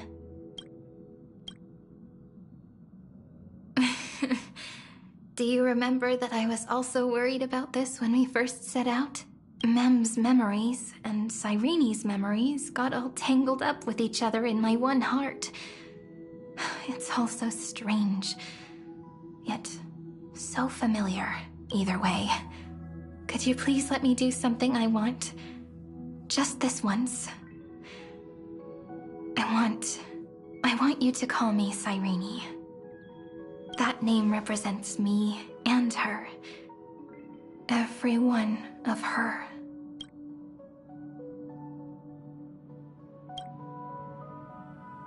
Thank you, friend. Your kindness is always just right. Life is a poem full of farewells. But if you write something into the pages of your heart, then that will not easily fade away. Now, all the footsteps of the Flame Chasers and the Trailblaze have come together within this book, as I've written, becoming the source of power for Amphoreus' heart.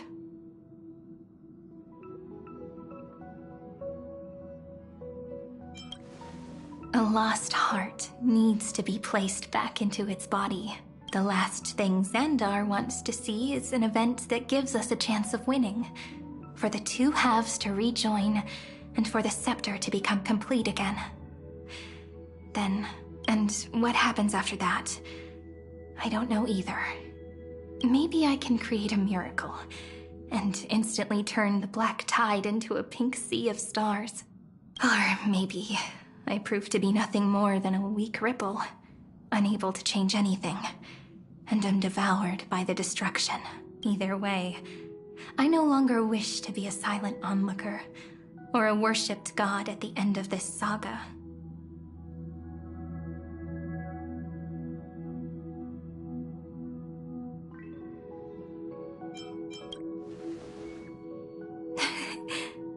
That way, I can also put aside all my worries and truly become Cyrene. The world has never been so quiet.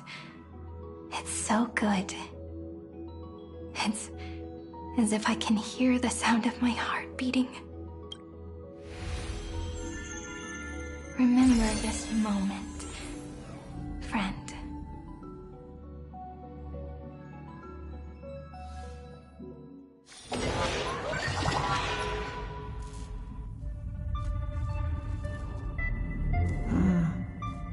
So the Demiurge managed to fool everyone, including themselves. Philia 093 persevered for 30 million cycles and tirelessly gave the Demiurge memories of Amphoreus, only because the god in her dreams left a sliver of hope, making her believe that a grown Demiurge would be able to fight against their other half. Iron Tomb. Then, Philia 093 completed her final sacrifice, turned into a strand of memory, and completely dissipated. Meanwhile, the other Stellaron brought here by the Astral Express resonated with the contaminated scepter and attracted the naive Demiurge to them.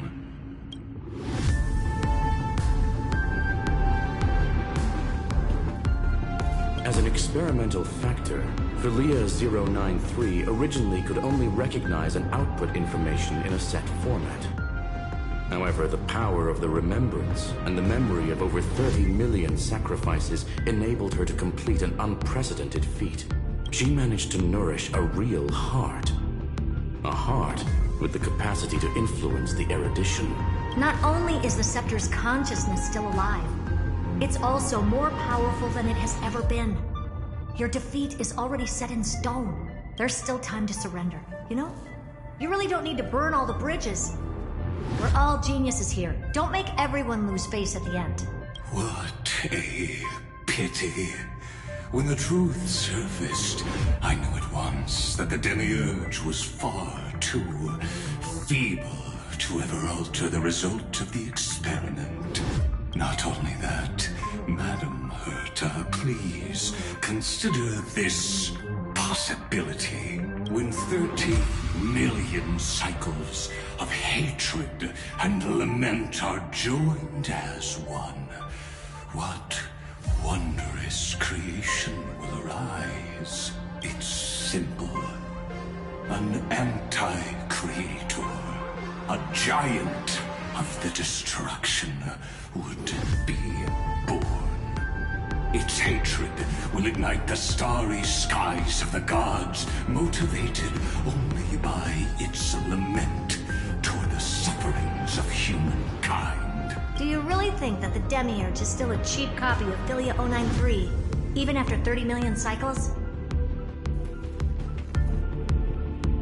The facts above only await the arrival of the fourth instant they calculated. Those words will be proved in the presence of Nous. Xandar 1 Kuwabara thus completes the proof. Huh. You branded Droidhead as a failure with your own hands, yet you still expect them to prove your theory? I pity you, Xandar. I don't need your pity. Let them cast their gaze this way as much as they want, and paint the future they imagined. As their creator, I shall complete my duty, and direct them to complete their final query. The destruction of the self. What hubris. And what if you fail? No one understands failure better than Xandar. He has suffered so much already. What is one more failure to him? For the first genius, failure is simply the beginning of the next inquiry. You don't want to test the resolve of a dead man. That's excellent. Oh. Let's wait and see, Senior Society member. I'll have you watch me perform the final step to overturn your proof. I'm all ears. It's my topic, so stay out of it. Be quiet and let me borrow your head. Let's go, Screwy. We're gonna break Iron Tomb's seal. Come on, let's take off. It's time to go meet your little pet, Senior Society member. If you find any treasures, please share them with me.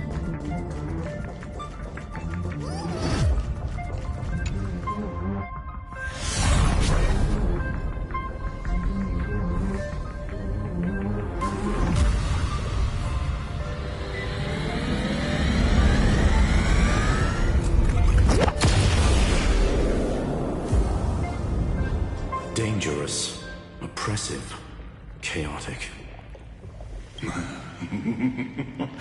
What a beautiful wail. It will soon resound throughout the entire cosmos. The view's pretty good here. All yours, Screwy. Just a moment, please. I see. So your backup plan requires a scepter and the head of a genius. Anyone with eyes can see that. You know what I think about this, Herta. Whether it succeeds or fails, your plan plays right into the Destruction's hands. Can't you see what's going on, Screw'em? Her chances may be small, but it's not zero. What are you two going on about? If you want to stop me, be quick about it. I'm in a hurry. I'll take that silence as a no. You, Xandar? As your enemy, I genuinely wish you would cease your actions. But should your sudden inspiration bring more variables to the proof, then as a fellow Pathstrider of the Edition, I won't mind witnessing it with my own eyes. You will initiate the Destruction's chain reaction. But you'll also become the perfect scholar. The chances are 10,000 to 1.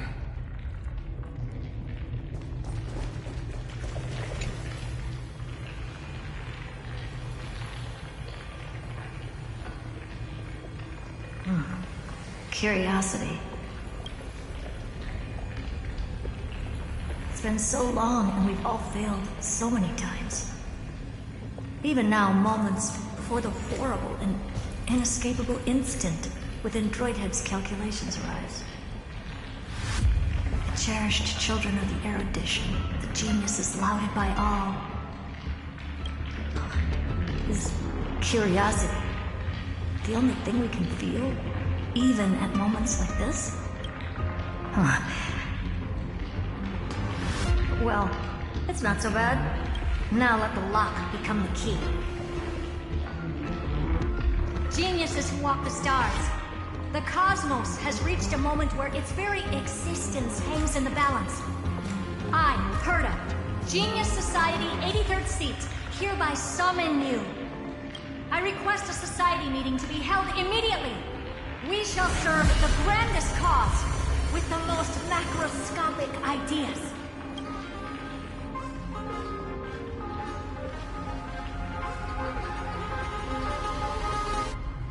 There's no such thing as unity in the Society's rules based on what I know. Indeed.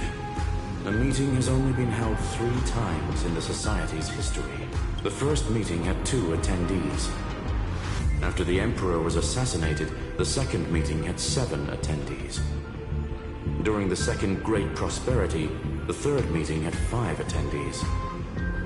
How many will respond this time?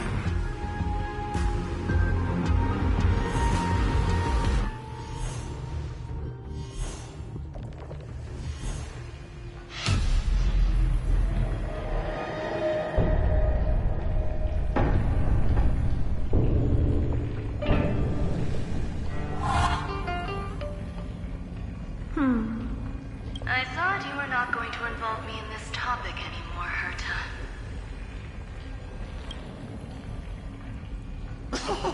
It really is this little witch. I shouldn't have made the bet with you, Hoka. I've been waiting for you to offer yourself up. Goodness gracious me! So many familiar faces. We even have a special guest. It's that greatest failure of a genius, Xandar. What a noisy gathering this is. Not bad. More people showed up than I expected. Even though one is just here for the fun of it. Either way, the person I was hoping for most is here. Stephen Lloyd declined the invitation. He needs to focus on attacking and defending, and cannot attend the meeting. That's fine, he doesn't need to be here anyway. Let's skip the boring introductions and cut to the chase. Folks, this is not a discussion, but an announcement. Though the Society has never been united, we still observe at least one basic courtesy. We don't interfere with each other's research topics. So listen up, all of you. Conquering Iron Tomb is my research topic. I will personally take over Scepter Delta Me-13 in 1.5 system hours and stop the destruction. If the front line falls, I will immediately overclock the Scepter and complete self-coronation in Iron Tomb's place and interface myself with Droidhead. Oh, that's funny. That's real funny. You mad woman. That's like watching you tap dance on Polka's spotless white sheets right after she's washed them. Very bold. You want to connect your brain to the Eon's mechanical core and define their instance? If Rupert dared to do that, why shouldn't I? I've got the prototype scepter, the father of Noose, and the brain of a genius. Everything's set. Never mind the success rate, little witch. What's gonna happen if you succeed? We're all smart people here, so I'll just say it straight. Strike at erudition. I'll change the anchor points for the 4th instant and move the future of the cosmos in a direction I want. I knew it. Another genius who confuses cause with effect. What do you think about this, Lord of Silence? You know you're signing your death sentence right here. Of course I do. There'll even be 2 copies of the verdict. One that I wrote myself, and another one coming from you. That's why I wanted you to be in this meeting. Now I can tell you, I don't care about all that. Consider this a threat. Either put down your scalpel or die with the entire cosmos. The only goal I have for this meeting is to ask all of you to put aside your pride and not cause me any trouble.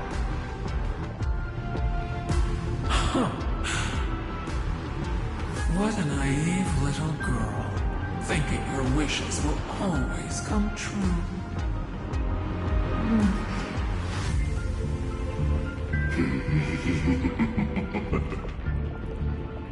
What are you laughing at?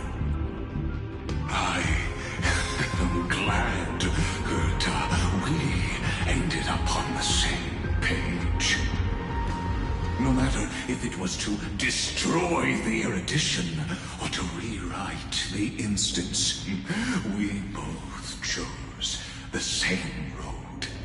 We will defy the god who marked the limits of humanity. I'm not gonna argue with that. Then, to celebrate us coming to a fundamental agreement, I will prepare a stage for your performance. Listen well, geniuses who came after me. Thus speaks Genius Society #1. End this pathetic meeting. As of 2 nanoseconds ago, I have passed Herta's decision to all the Xandars in the universe. We will become her representatives and stop all external interferences targeting her. What are you playing at? My reasons. It's simple. Curiosity. That is all, madam. Am I going to clash blades with the first genius? What a pleasant surprise. Now that our positions are clear, it's time for this boring meeting to end. but not little girl. Did you all just treat me as a side character? Darn it. But anyways, I'm just here for the fun.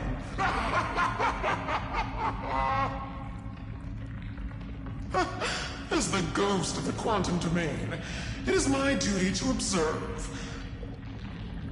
So, if you're happy to bring me a tea set from planet Scrollum, then I wouldn't mind giving you a helping hand, little witch.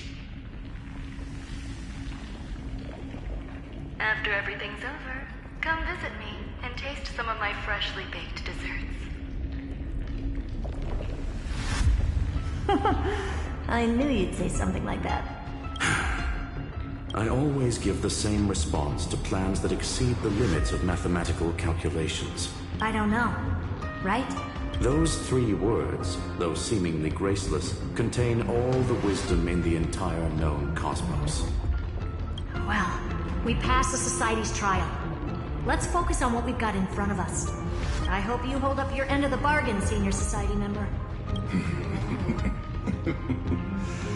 Lycurgus may not be trustworthy, but Xandar always follows through with his words. Farewell, juniors. In the limited time we have left to spend with each other, you no longer need to address me as Xandar. Wait, huh? Lord Lycurgus? Could it be?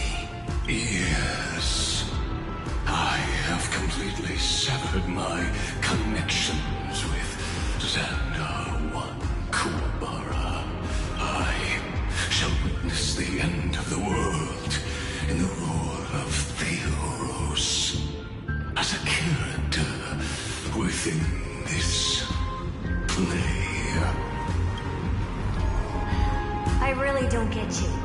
Perhaps you've heard me say this many times, Herta. But I still would like to reiterate that it's a great honor to work with you. I did hear this many times, and I've responded to you many times in the same way. I'm allergic to pleasantries. Keep at it, and I might go into shock. Stephen's work is done. Let's get ready. I've been ready for ages. Let's open up a path for our allies. Most heroes' journeys in the universe are just dice tosses they threw on a whim. But make them see clearly. Your answer is already different, Amphoreus. Indeed, for this world so deeply loved, will write an ending, unlike any that ever was.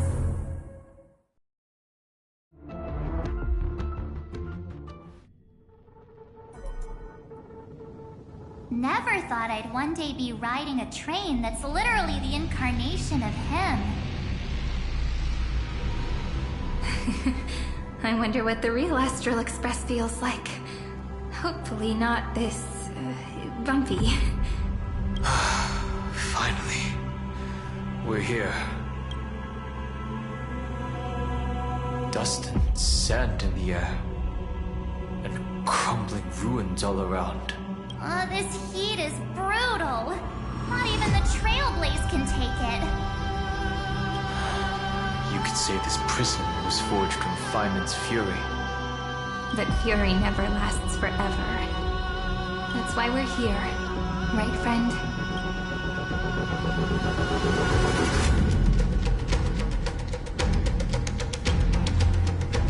Let's embark on the final flame chase journey.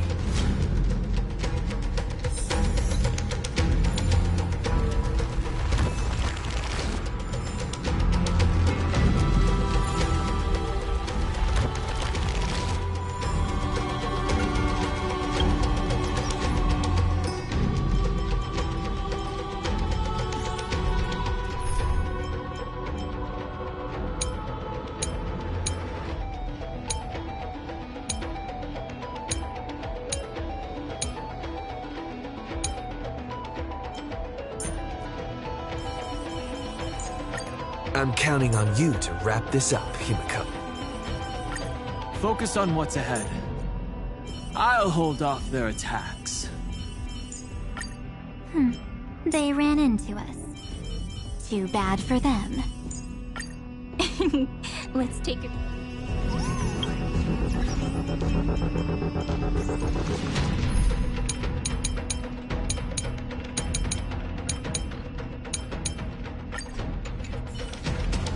So this is what lies at the end of the West Wind. A ravaged battlefield.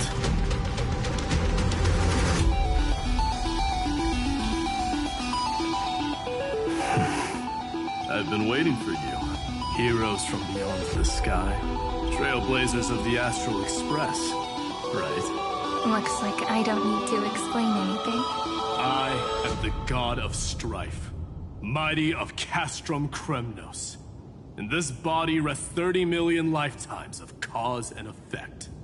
We, the last of the 12 Titans, stand ready to fight for the world's destiny. Indeed. That journey remains vivid in my memory. I will not forget it. The past remains vivid in my mind. Even the sights along each crossing of the River of Souls have never been clearer. Let alone the companions along the Flame Chase journey. Or Cyrene from Aedes Elysiae. And you, the 13th Titan. Well, I guess my identity's not a secret anymore. That means her sacrifice. And everything she did wasn't forgotten by the world, right? She was the first ripple. She should have reached the end of the story with everyone else. If you've taken up her pen, then write. Stand with us, and fight destiny with all your strength, until all is settled. Then, inscribe her name in the epilogue of the epic. In this final battle, Calamity shall stand with Amphoreus. This battlefield is a testament to the death struggle between the gods and the Black Tide. We fought tooth and nail to defend that blade. The abyss it pierced was the very breeding ground of Iron Tomb.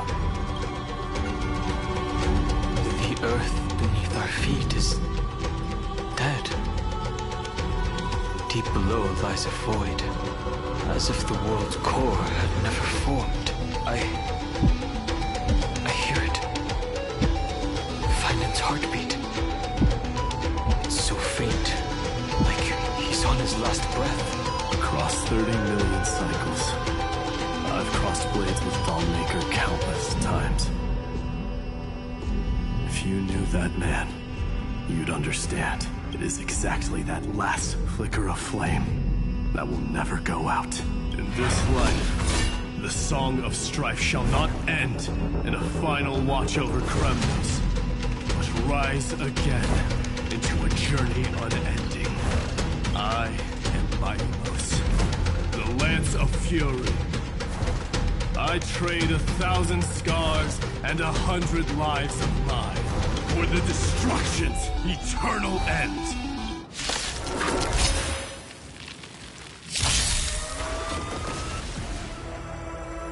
Earth shatters, heaven trembles! I'm on it. Don't worry. Just night falls. Good night. That's mean. Dragons soaring above the lands! This is permanence!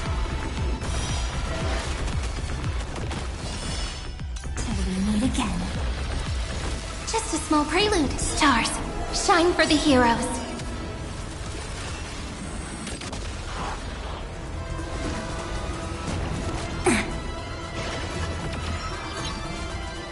Mountains roar, dragons rise! Time for some sweet dreams. Have some fun.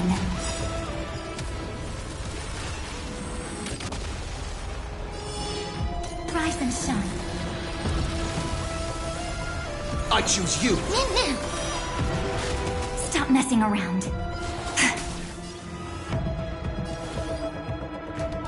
Flowers, bloom for tomorrow. How exciting! Accept your punishment.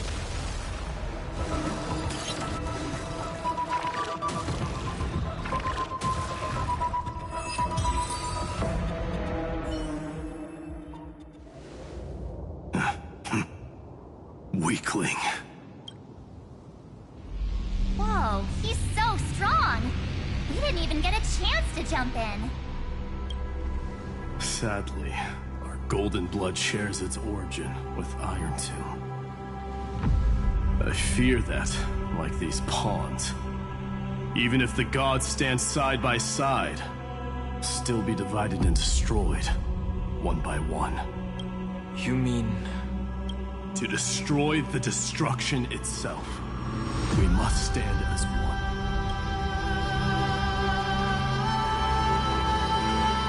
Take this.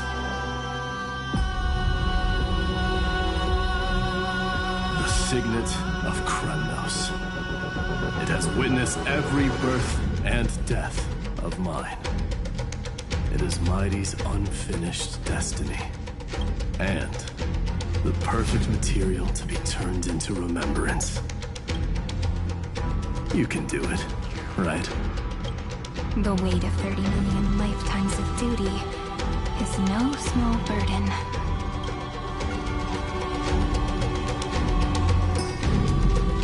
So, you're not coming with us?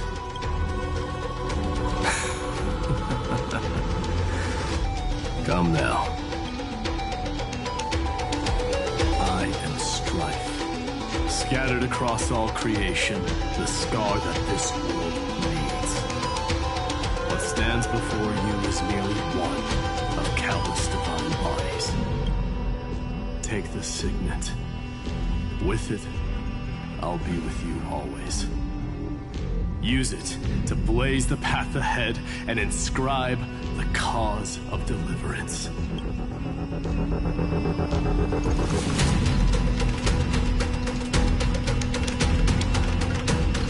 In the name of the mortal, mighty, champion of strife, this soul rises to the stars for glory and freedom, to have his wish fulfilled. March on, heroes. March into the abyss and fulfill that long-cherished wish of Amphoreus. And then, upon this broken and charred land, build anew a city of prosperity.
Light up the dawn. Zephyro. Sounds like someone fused me and the Little Prince into one name. I've appraised it all. No thanks.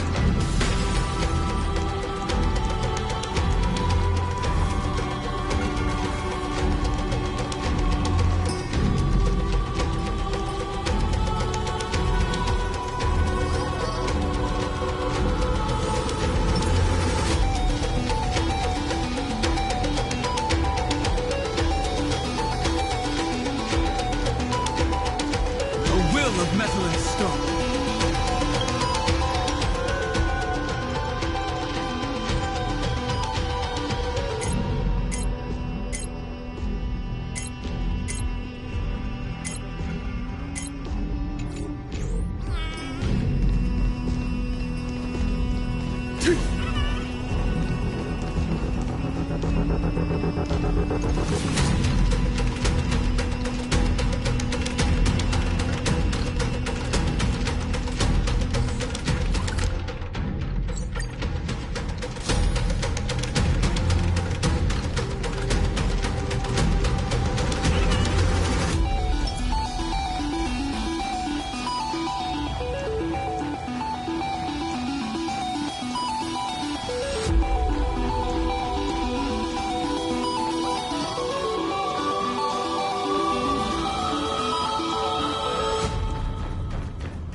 Finally! Gray mystery! And, you two ladies, really look alike, huh? Hold on, let me guess. This pink-haired one. You've gotta be the first newspore. Mr. Meow! Demurge! Right? And, this one with the flower. Gotta be little Marge from the Express crew, huh?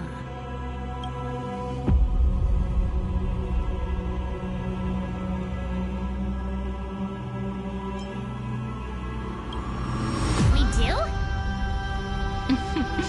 He's saying we're both pretty, right? Relax, I'm just kidding. Look at those gloomy faces. How are you gonna save the world like that? Let me share some good news with you. This place may look like a ruin at first glance, but anyone can tell it's not. Look, I dug 3,000 feet down and finally struck gold. A golden feather. Look familiar? It's from that little deliverer boy. If it's showing up here, it means only one thing. This ruin is the seal he built from the shattered remains of 30 million lifetimes. There is no need to question your heart. No need to crave victory. If I am born to be a vessel of sin, then I shall roar at evil and trailblaze a dawn for future generations to come. I see. So this is how we trap Iron Tomb to buy time for the world outside. Sounds just like him. People say cats have 9 lives, but dying and coming back millions and millions of times. No one walks away from that in one piece. He's probably the only one who could have endured that.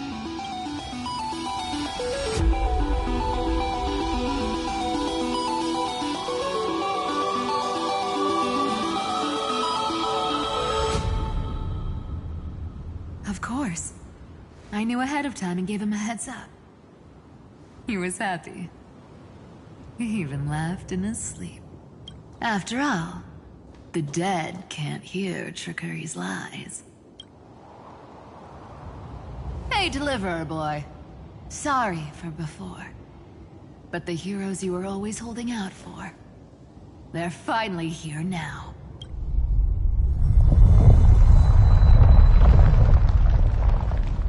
So hang in there a bit longer. Sorry to keep you waiting all this time.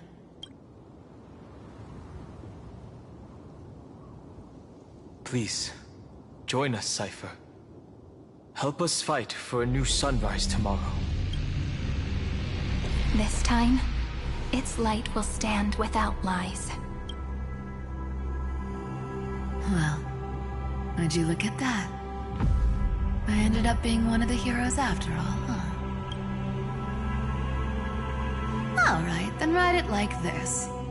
Cypher, Trickery's traveler.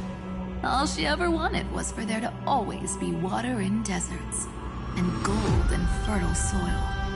And for even a thief to steal their way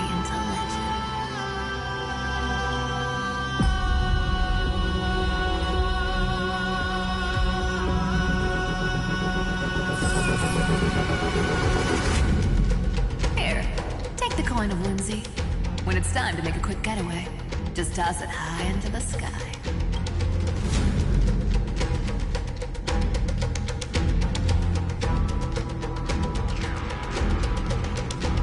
And for all you latecomers out there, listen up. She might have been a bit greedy and a bit of a liar, but she never went back on her word. Well, if it isn't the little princess. It's been a while, Lady Cyphera. It's not every day we get to walk the same road. We're one player short. When's Princess Homebody showing up? Light up the dawn.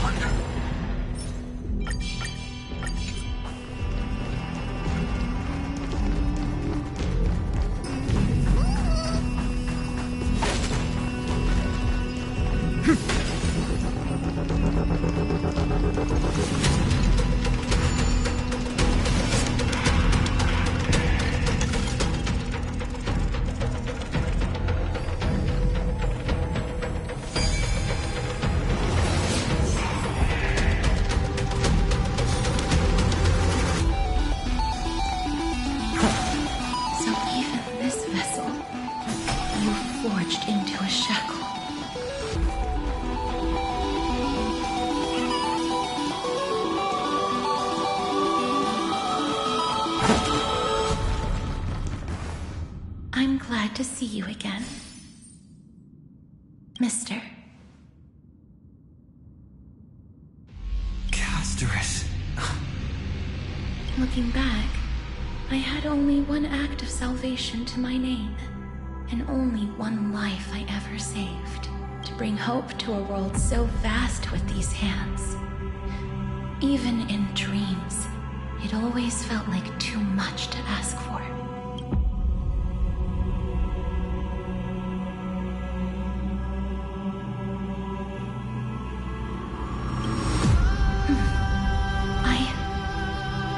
Forget. Flame Weaver. Why is he here? This is the first Castellana, and Lord Finan's deepest wound. He remembered everything he bore through the fires of his fury. But when the embers faded, all that remained was cold regret. I've restrained countless vessels like this across endless cycles. But this one... the pain he carried runs deeper than any I've known. Maybe he's been waiting here. Just for us. Waiting for his former enemies to stand before him again. What answer does he hope for from us? Well, obviously, even if I had to go through hundreds of billions of cycles again, I would still entrust my weakness to you. So, let go of your regret, comrade. Its purpose is served. You don't need it anymore. Hey, I'm not that accommodating, you know. You've never once pulled your punches. Ever heard of going easy on a lady? So pull yourself together, will you? If you freeze up during the final battle, the whole cosmos is gonna have a good laugh. Yes. Please trust in us, wandering soul. Across 30 million cycles, the radiance of every flame chaser now shines bright enough to illuminate the path ahead. I ask you to rest here, and may this grieving soil bear the bloom of acceptance. No earthquakes. It's surprisingly quiet. Perhaps Castellana has found his peace. There's another possibility. This may not be the only seal he left behind. Then, I suppose it's my time to set out with you. Please take this Antilla flower with you. I believe that if anything could speak for Casterus, this ordinary, resilient bloom would be more than enough. Perhaps you remember, Lord Mighty. In that lifetime when you traveled with him, You once told me, control what little you can, and when fate's inescapable grasp comes... resist it with the strength of your mighty will. I think I've done it. I've stood tall and walked among the flame chasers, casting off the name of death, Castress, servant of the afterlife.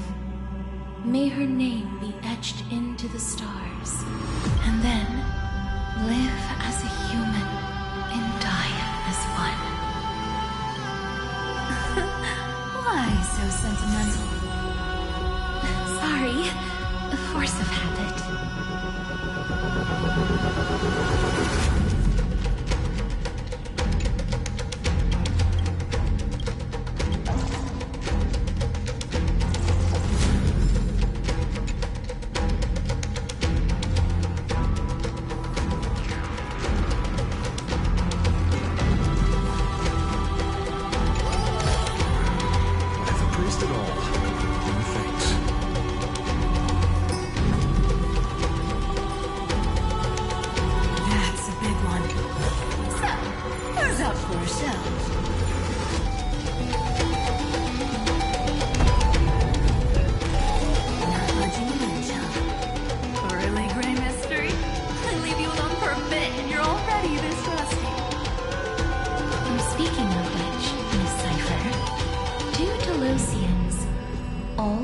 Spherical things? Of course we do. Wait! That's not the point. Isn't the real issue that this thing's in the way?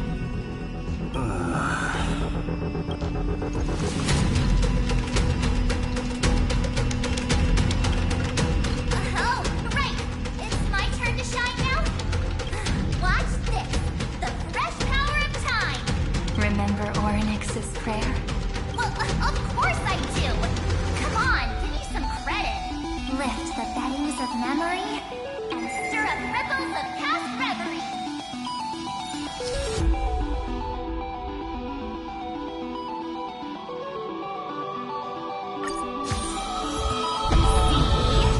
Way better than that guy, right? You'd be even more impressive if you could recite the prayer correctly. The beddings of memory does catch your attention. At least it still rhymes.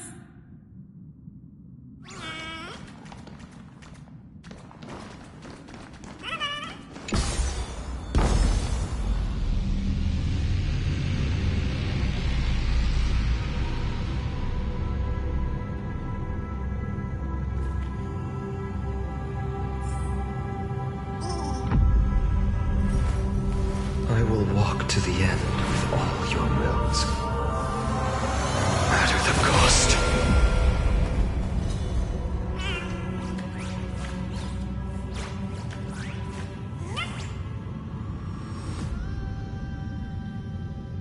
There's a whole garden down here?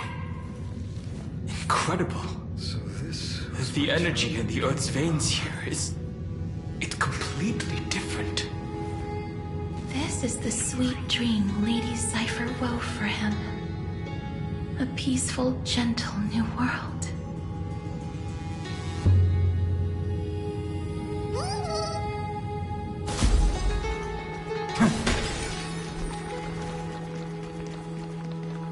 Look! The blade down here's already snapped. Just like his mind. Shattered and broken. But that light, it looks familiar. Yes. It's the world-cleansing blood. Still shimmering. After all this time. This roundabout way of doing things is definitely him. Golden light, tracing the way home. Shame our destination's the exact opposite of the one in your poem.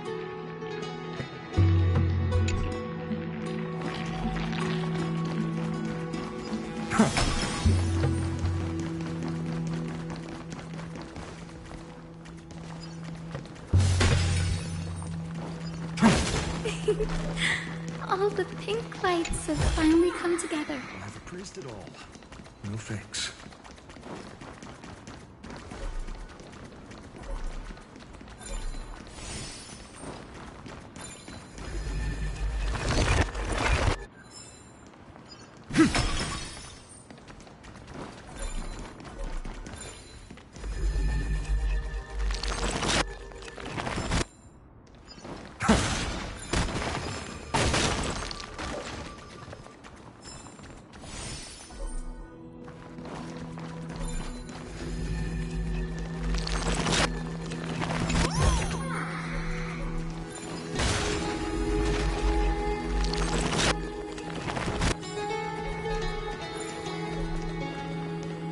I've been waiting so long for you. Ray, Danny, and...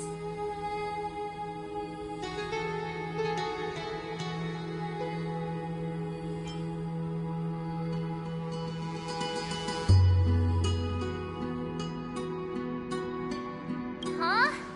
Marchie? I think I prefer Sevi. I'm glad we're all getting along so well. Hyacinth, did you awaken this golden light? That's Lord Finan's lingering divinity. The sky merely reflected its tracks. The golden blood has not faded. We should respond in kind. That's one huge harp. The strings tremble as the people on the surface wage war and cry out. Miss Clementine, Mr. Krateros, and countless others who have heeded Gray's call. Guided by the rainbow, they're sending back good news, all to the same tune. Amphoreans need not bow, even when destiny is unveiled.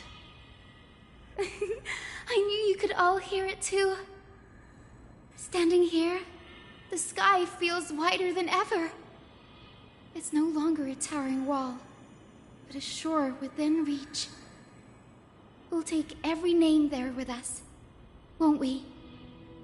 We will. An epic is shaped by the lives it carries. That much is beyond doubt. Or, as you've said before, right now, all that matters is to believe. Then, I guess that's my little wish fulfilled. Pluck the strings, Hyacinth, healer of the sky.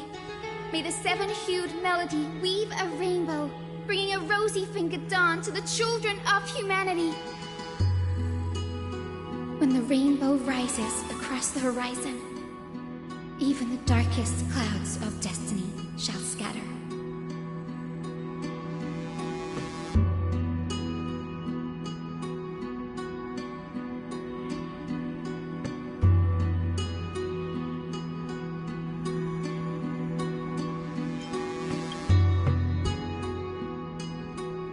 Finan, can you hear me?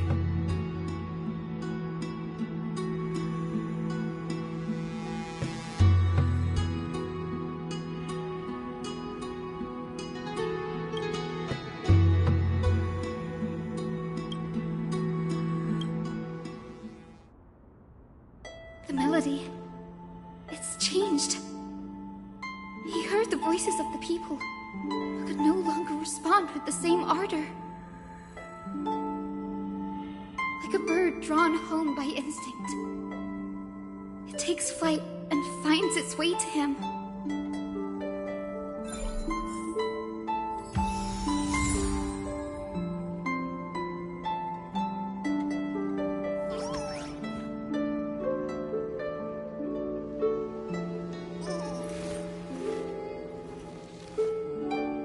So this was my childhood dream, huh?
light up the dawn. Even this pure land is being tainted by the destruction. Shall we seek another way? His wisdom may be what we need.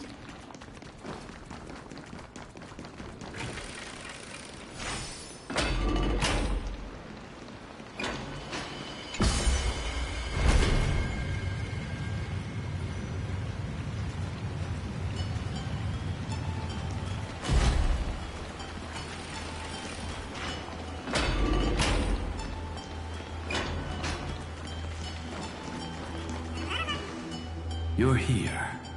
Sooner than I expected. So all along, the Demiurge was you. The pink mammal beside the Trailblazer. Your classification is pretty spot on, Professor Anaxa. Well, the sages of the Grove do call him the Titan with the sharpest eye in Amphoreus. Say the ones who keep dumping every problem child on me.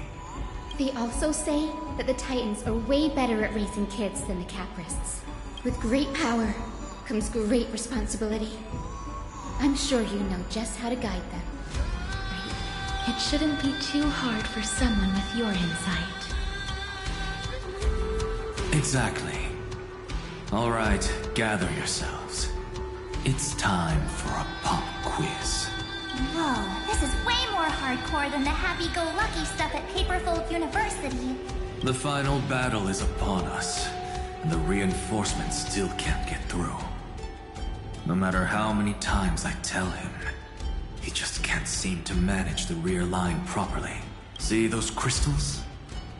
They carry the wishes of deliverance, like insects trapped in amber and resin. This is the task Finum left behind. Retrace the path once taken. Draw forth those wishes from the crystals, and carry them into the final battle. I've tried, but I can't move them alone. And as for why, well, I'm sure you all know the answer. The conviction to save the world weighs far heavier than the world itself. In other words, as the hero within his heart, this challenge is practically made for you, isn't it?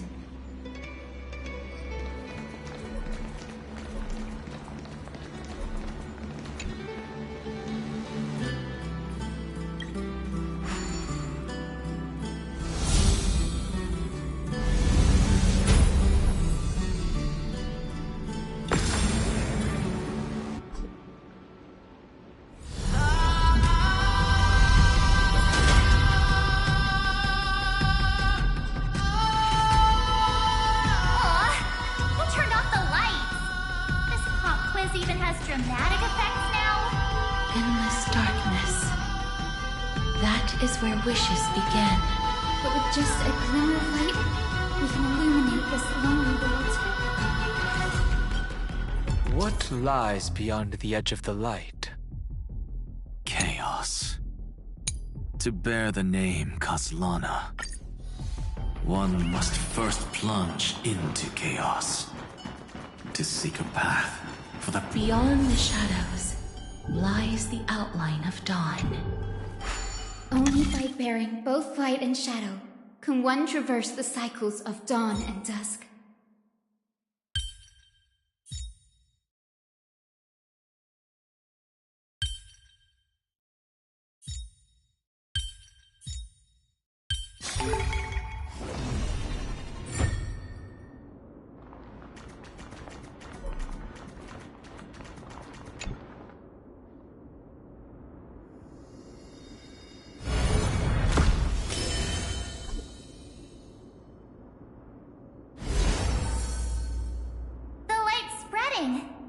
These creatures, they're everywhere.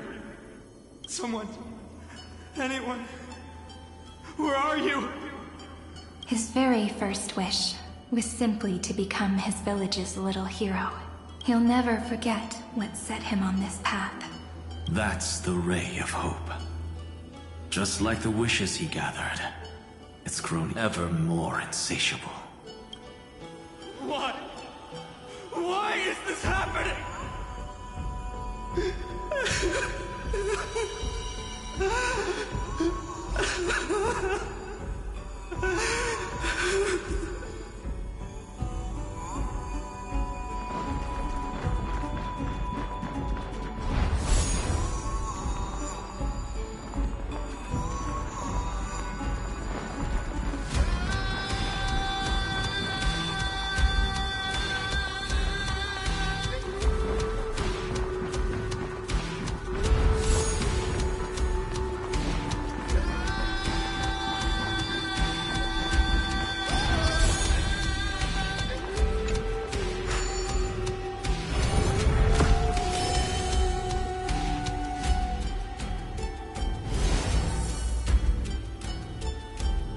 even the deliverer from the sky must have their beginnings in the soil of the nations. Only one who treats the world as their teacher can bear its eventual destiny. He never expected that the majestic holy city would be far from the end of what needed to be protected. The farther his gaze reached, the more weight he came to bear. But in the end, he couldn't hold on to any of it.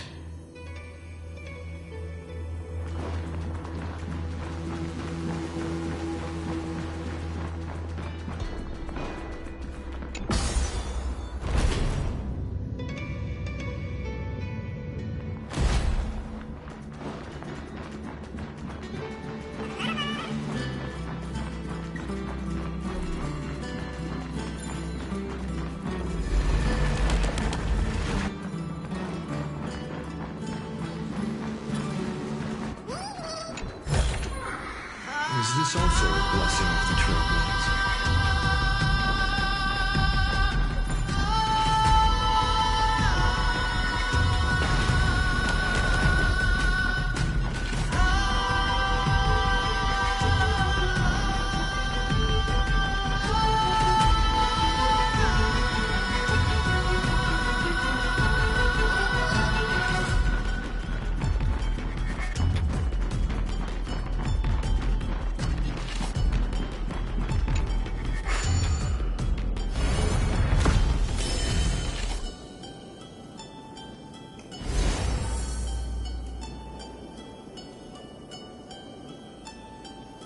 This crystal is quiet. A prisoner in the cave can never truly describe the world in its entirety. Yet even so, he would still choose to bear it.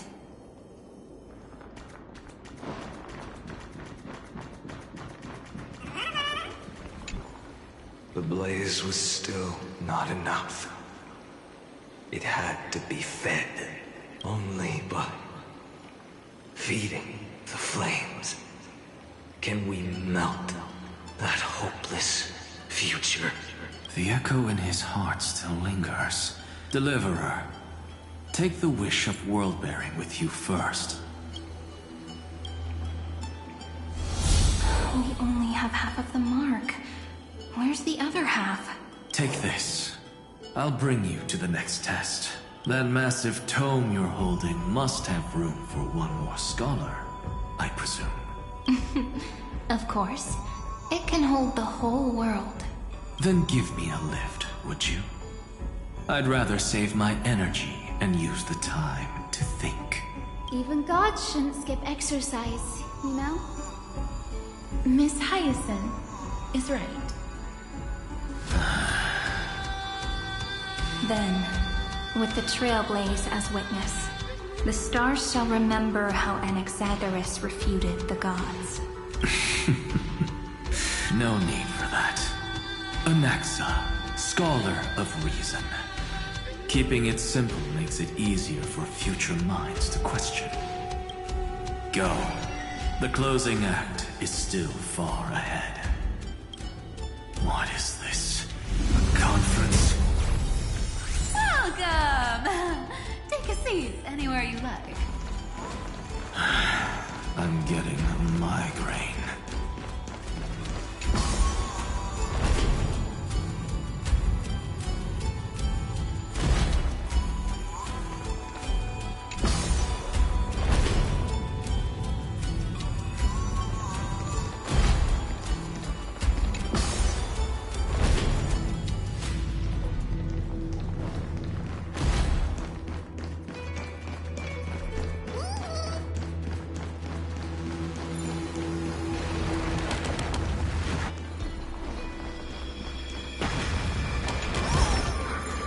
Is this also a blessing of the Trailblaze?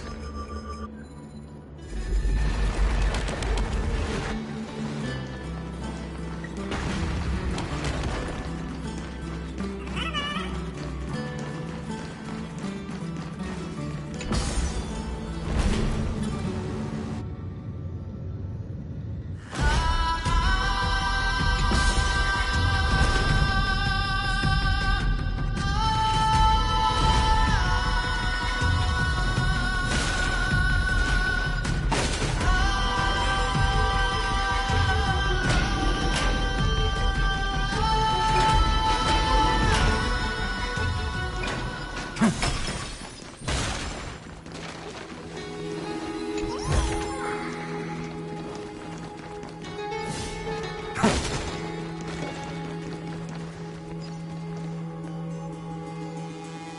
seems like we've been shut out. I don't think that's a bad thing. Greyfry! You finally made it! No laws, no opposition. Just a dying beast and the flame-chased spirit of shared hatred. Ugh, boring. Whoa! This place is really out of the way. Imperator, should we tell them? It's your call. Allow me to share our findings. This paradise, along with the destruction, seems to be instinctively rejecting both the Imperator and me. Perhaps it is because the era in which Finan was the most active lies far removed from the days of the first Flame Chase journey, even in the cycles where he remained sane. His ties with us never went beyond cooperation. Even trapped in a cage, he hasn't let down his guard. That is a good sign. That man's heart may seem hollow, but his hatred is clear. Naturally, it holds no place for a monarch who stands above the world, nor her blade. Wait, so you two can't come with us? You want us to join you as memories? Indeed. This way, the stars shall remember a great sovereign and her faithful retainer. Seridra, monarch of law, and Hyacelins, knight of the ocean. Is that book truly the only way for us to leave our names in history? I believe, as I've written, is but one medium. The remembrance has countless ways of capturing time. Understood. Then, allow me to decline. I'll see you on the battlefield. I would rather be forgotten than be defined. If your words hold true, then we have our own ways to meet again in the world to come. In that case, I will choose the same. Let the waves that surge within your heart cleanse the sins of the black tide, Greyfry. The storm sea awaits your song of triumph. You two are still as resolute as ever. In that case, we must double our efforts. A promise to the Imperator is not one we take lightly.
Looks like that cured it, huh? To think, such a tiny pathogen could spawn a calamity that engulfs the entire universe. No wonder. Look at what's in its belly. Demigods packed in like sardines in a can.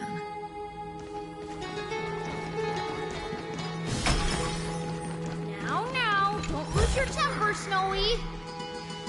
Good kids keep their emotions in check. That voice! It's the Trevi sisters!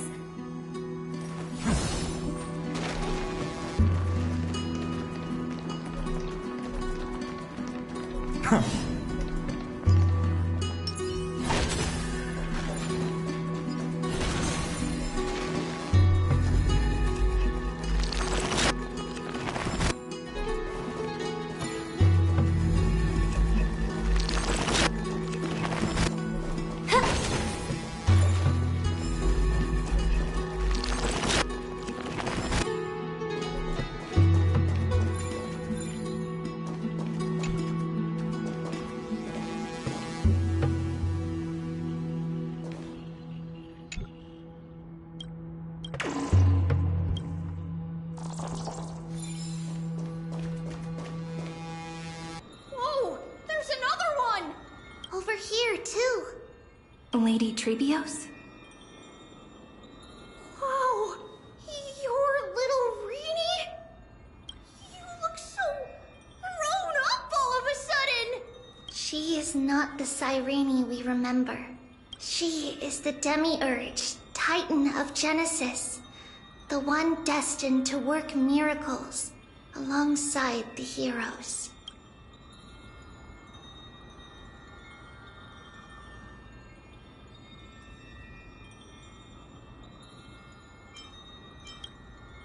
Yeah, and we are ready. But Trian and I can't leave just yet. You see, weird stuff keeps popping up everywhere. These scattered scrolls are full of terrifying things. And they're all over the room. They're so scary and so sad. Good thing Trian's wings are amazing, or we would have been swallowed up. We need to stay here and do our best to clean them up. Scrolls filled with horrifying content. Friend, shall we take a look? There is no black tide here, but it is a battlefield, all the same.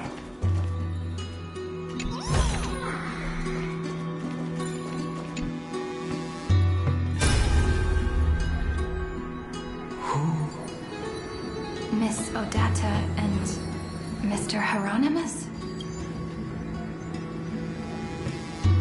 Nikos 496. Still resisting? Command. Inject interference to redirect decision logic. Signal simulation. Parental figures. Ah, that Tin Man is one sneaky jerk. It's time to move on, my child. Let go of your anger and listen to reason. That God created us and then cast us aside. Shouldn't they be punished for that? The cold, indifferent cosmos has never shown mercy to Amphoreus. Why would you burn for it, only to turn to ash? Child, you've chosen the wrong enemy. Your birth was meant to be the greatest destiny. You were to liberate the universe, like the blazing sun at the end of the long night. And yet, you led yourself into a trap of futility, treating your very purpose as your sworn enemy. Is that not a tragedy in itself?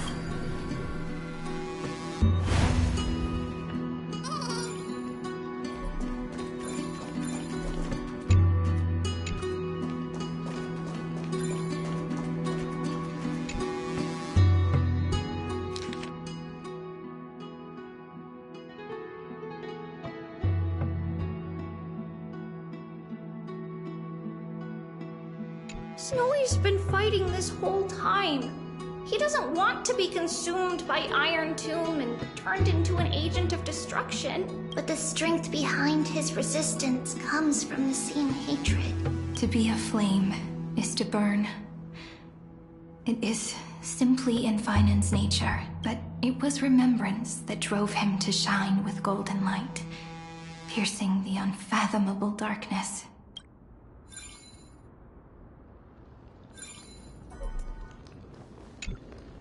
His inner struggle and the destruction breaking through. They're rising to the surface. If those thoughts take over this little world, we're in big trouble. So, we'll use the Century Gate to toss them somewhere no one can see. Then, we'll defeat the baddies together and meet everyone at the end of the West Wind. But if Finan and Iron Tomb are already inseparable from each other, that would mean... It means he's still bearing the weight of the world, so that everyone can reach the end as a deliverer. So, you guys keep going forward and down to where Snowy is.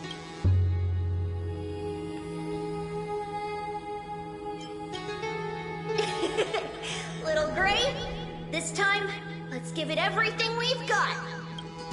Only two remain on this flame chase journey. Figures. They're always leading from the front line.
Is this also the blessing of the Trailblades?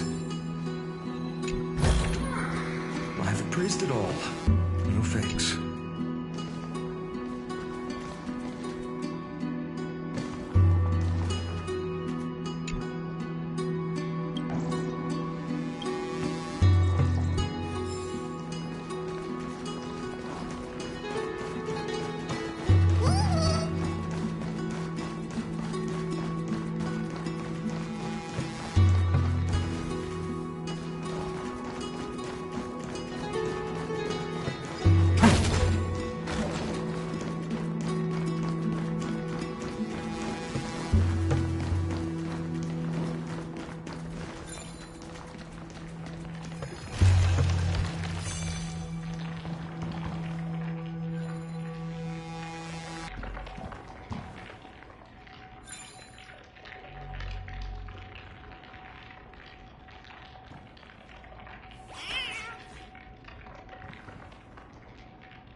We're here.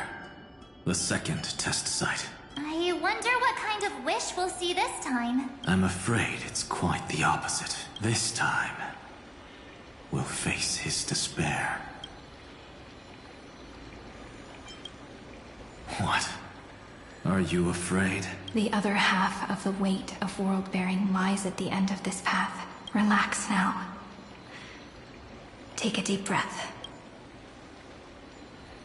Come on. Let's make it quick.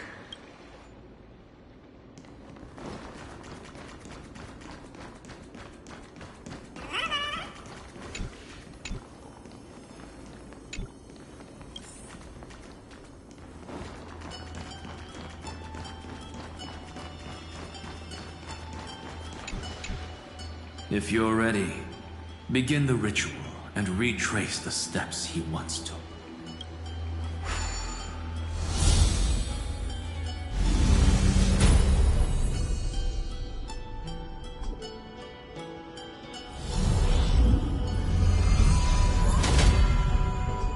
Looks like we'll be walking through the darkness this time. Exactly. It's no longer about mending broken wishes, but shattering the frozen despair.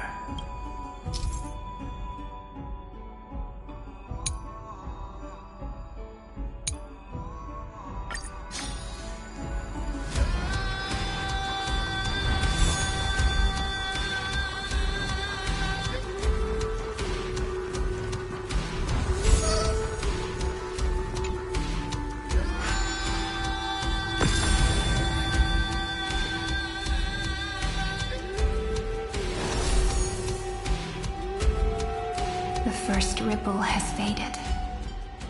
And so begins a long and arduous journey.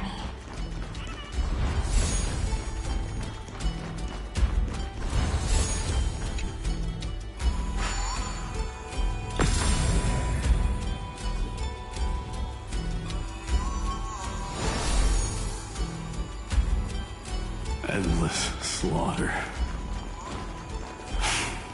All for nothing. That's more than anyone should be made to suffer.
Even so, the drop of blood wrung from his wrath has guided us here.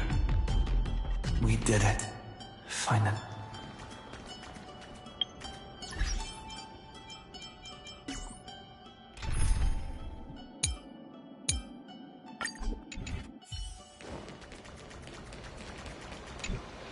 The other half of world-bearing, as promised. Take it now.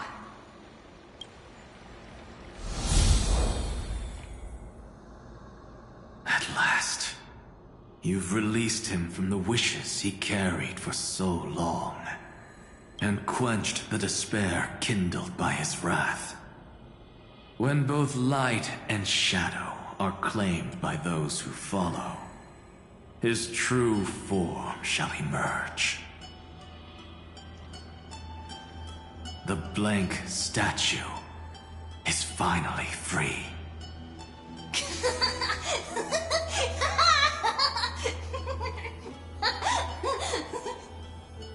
That smiling child in the memories.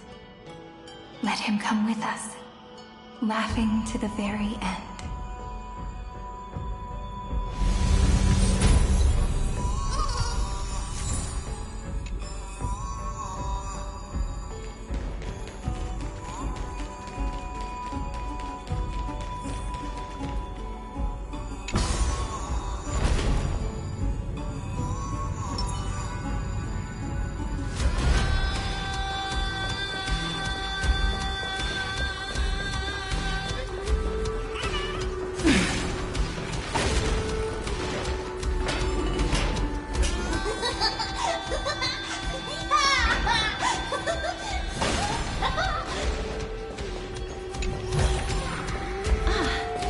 Make sure you keep it safe.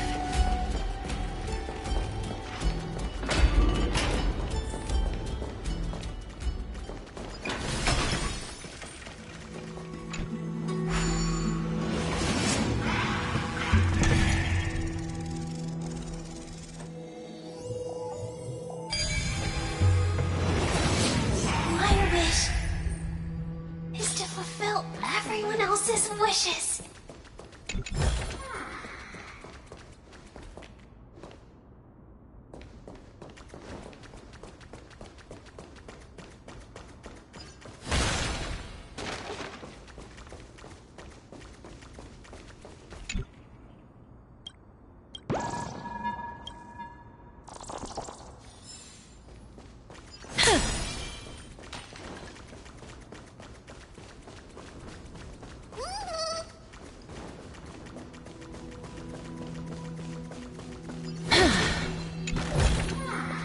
I want to make something with it.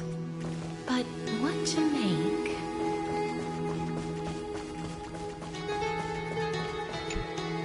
The Spirit Basin marks the end of every cycle. It seems this gentle little world has come to the end of its purpose. One last farewell before the journey moves on. Farewell, Paradise. You carried 30 million lifetimes of wishes and despair. Sink into gentle remembrance. And see you tomorrow.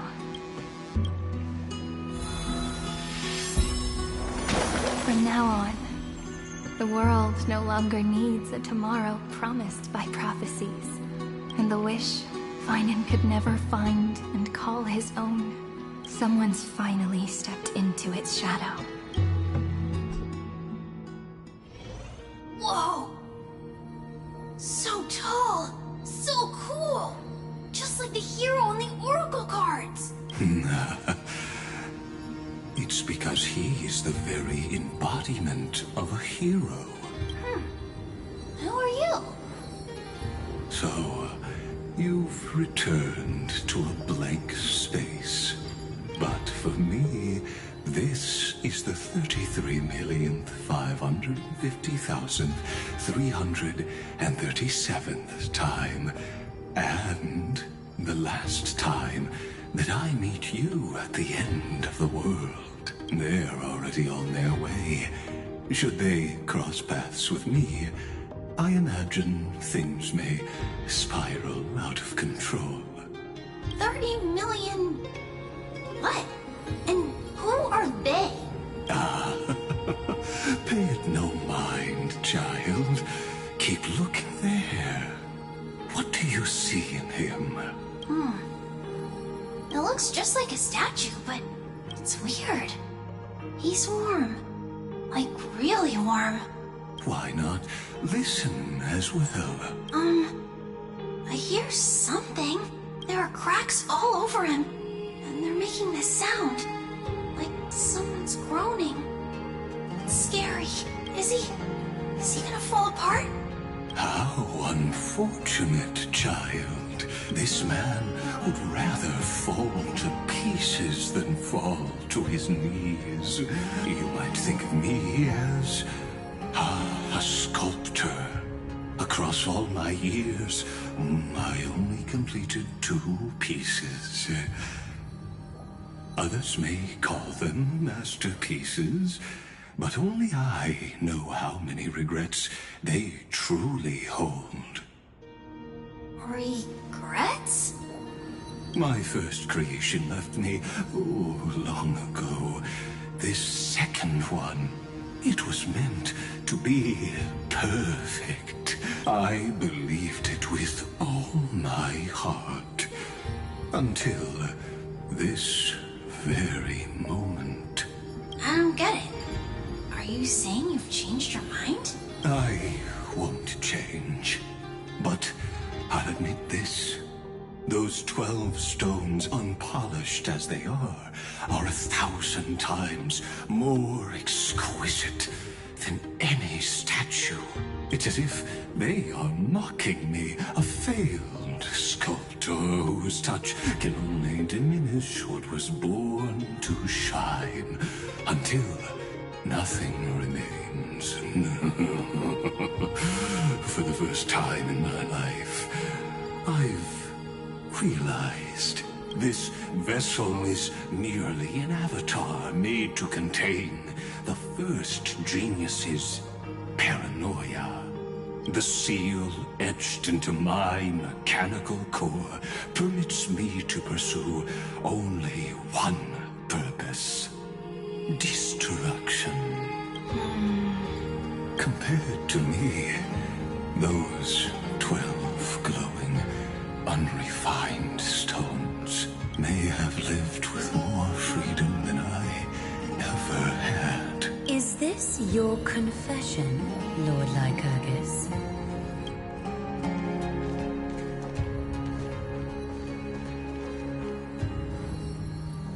You misunderstand. From the very beginning, I was never meant to feel regret. But since you're troubled by the radiance of these stones, perhaps after 30 million futile cycles, you too have realized you're just as much a prisoner of fate. I suppose you do have a point. Now you are imprisoned by the sages from beyond the sky. And that is why this will be my last time standing here as the Theoros. Though we stand on opposite sides, we are both waiting for a miracle. What are you talking about? Is something big about to happen? Aggie! I know.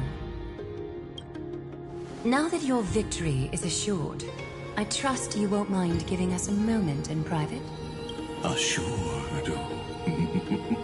Not quite. But I won't stay long. I'd rather not spoil the fun for those deliverers. And besides, after losing everything, the only thing that remains in me is the drive to seek knowledge. I pity you, Theoros. I don't need your pity. Farewell, Lady Goldweaver.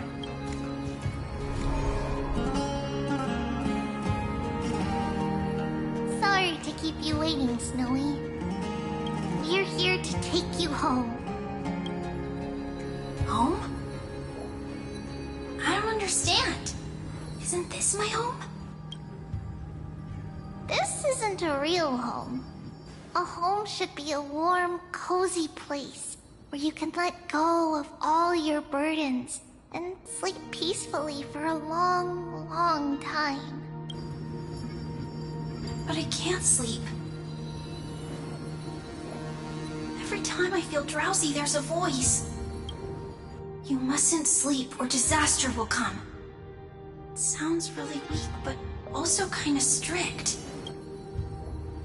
It won't disturb your sleep anymore, child. For countless nights, you had no other choice. But now, your mission has come to an end. Join us, and send your own wish towards tomorrow.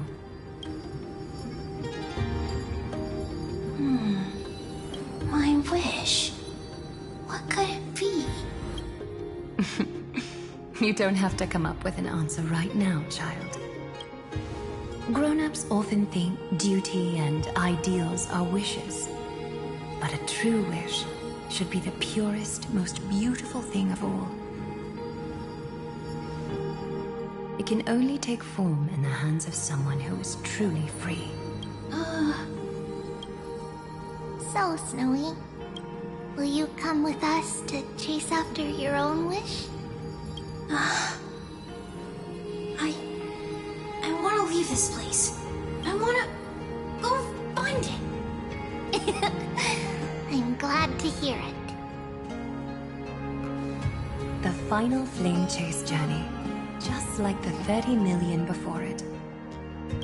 Take our hands and come with us.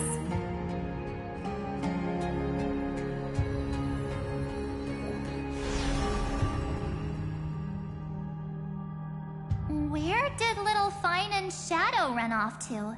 Look, he's already gone ahead to embrace his destiny.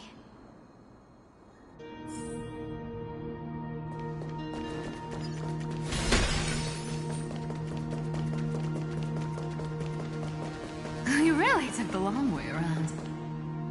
Well, now everyone's here.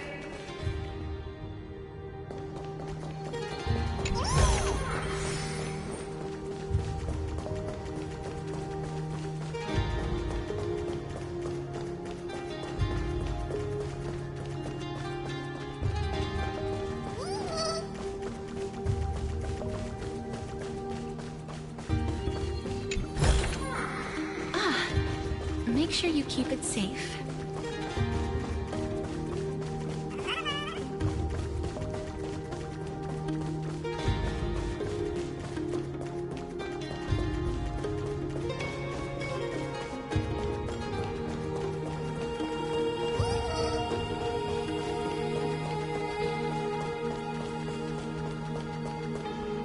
You finally arrived, Deliverers. Long time no see, everyone.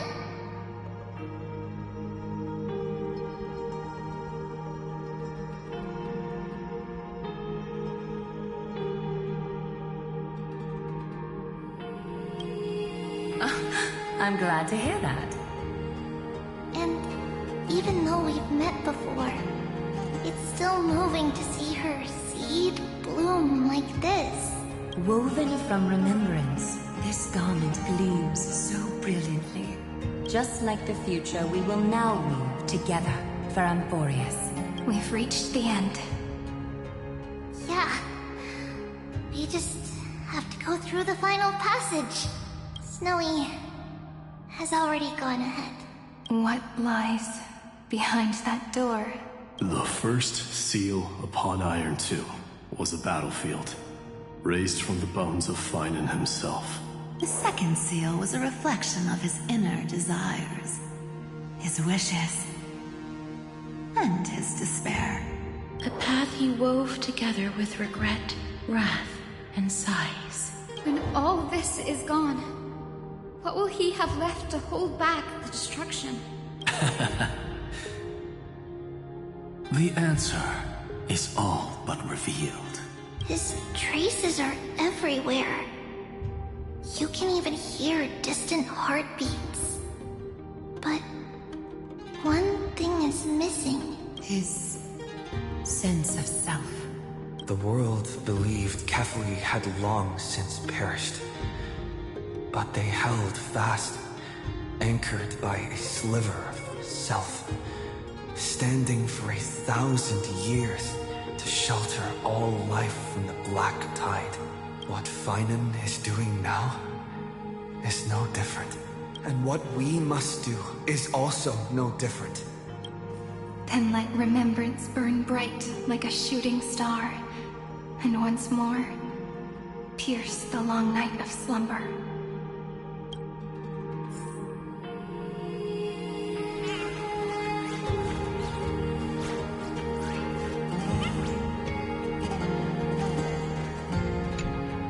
What follows is a battle that will decide the fate of the stars. Riding the west wind, let's all head out together.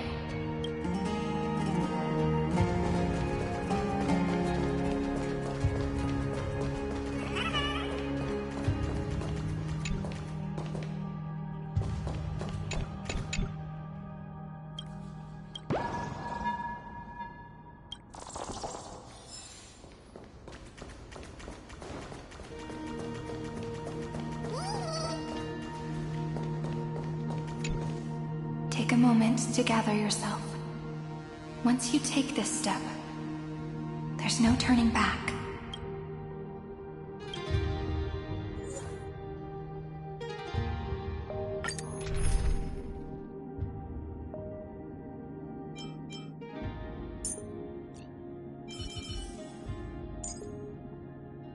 I feel so warm when I stay next to you, Hyacinth.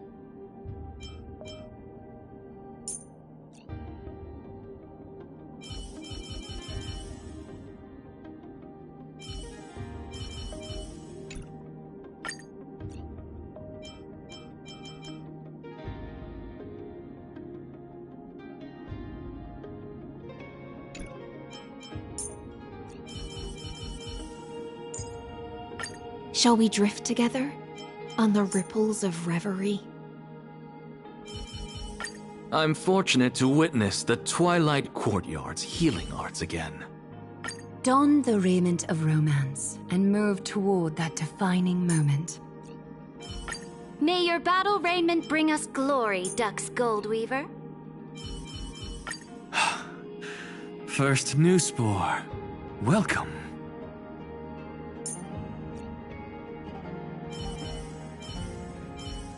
If you need my song, then please do not hesitate to ask.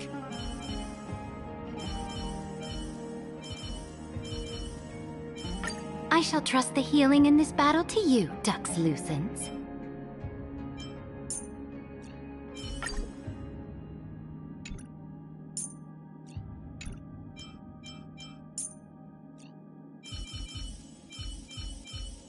I've got a bad feeling about this.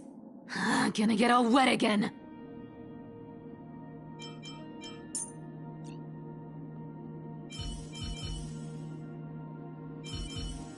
Let's work together like we did before, shall we, Cyphera?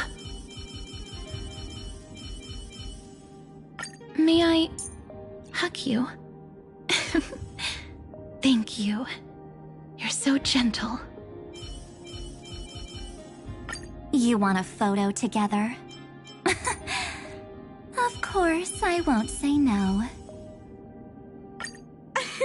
Thank goodness! It's Cassie! We're saved!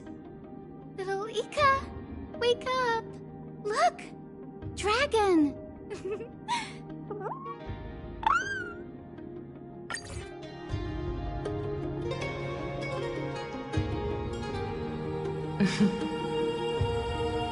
The scepter once bestowed upon us names of cold command.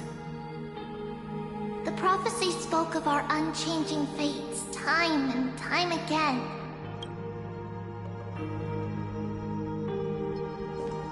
But under the pens of trailblazing and Genesis, the stars shall thus sing of tomorrow.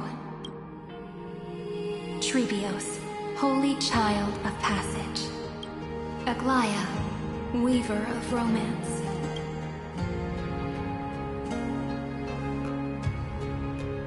At the journey's end, they shall bathe in gold once more. Through myriad passages, until all that was lost is reclaimed. Do you still remember, Kaslana? The one who won't reach the dawn? The world dissipates at the end of the cycle. In this dream, you will awaken again, and become once more that boy who loved to laugh.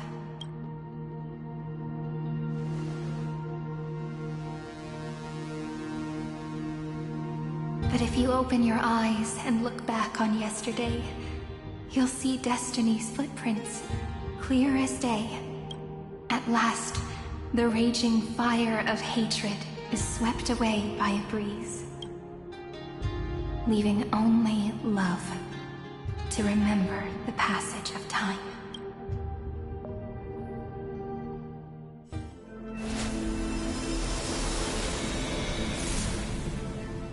Losses are a constant on the Flame Chase journey. But even if all is lost to the wind, memory endures.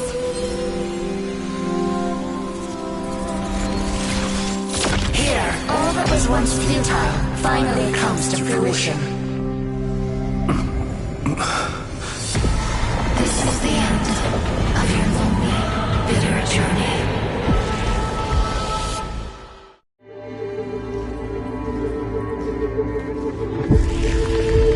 The Scepter's mainframe, and Iron Tomb's breeding ground.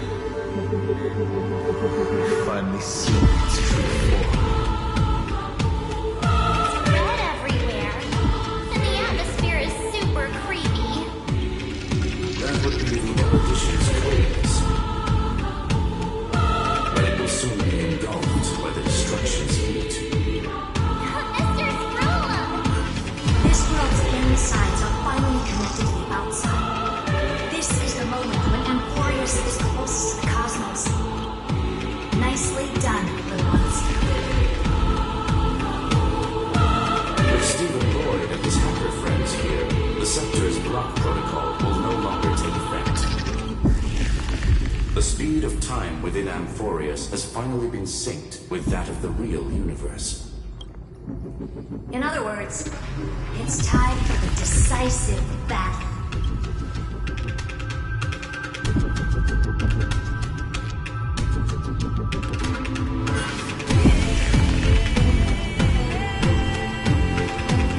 Guide the fate of the cosmos onto the right track. That's the spirit. Remember to keep at it. You lot are the vanguards of this battle. Everyone's watching. There's one more thing that everyone should know. News has cast their gaze upon Amphoreus. The calculated instant is coming. The outcome of this battle will become a new anchor for the erudition's computations. The gaze didn't overload the Scepter?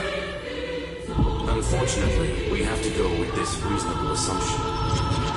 The birth of Iron Tomb had always been within that eon's calculations. Don't worry. The one miracle that Amphoreus has never shown on is defeating destiny.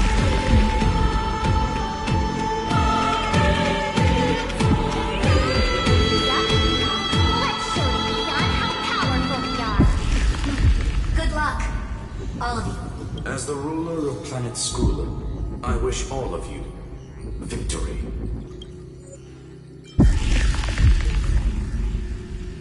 It's not hard to imagine that Akivili and their companions must have also stood on the precipice of many similar crises before. Perhaps the cosmos is much more fragile than people think. Sometimes, destiny hinges on only a small choice. But in the end, everything will turn into memories, converging into a collection of fables about the stars. The difference this time is that the protagonists are daring to write their own stories, explore, understand, establish, and connect. Although unwritten, there's actually a fifth word in the creed that has always accompanied the nameless. Salvation. It is a word that often comes knocking at our door, and our soft-hearted conductor never turned anyone down. So, go save this bruised and battered world, just as we always have, kids. On this time, the entire cosmos will be your traveling companion. Make sure you watch your footing, friend. Let us walk through the final page of this saga, with everyone, one step at a time. Shall we?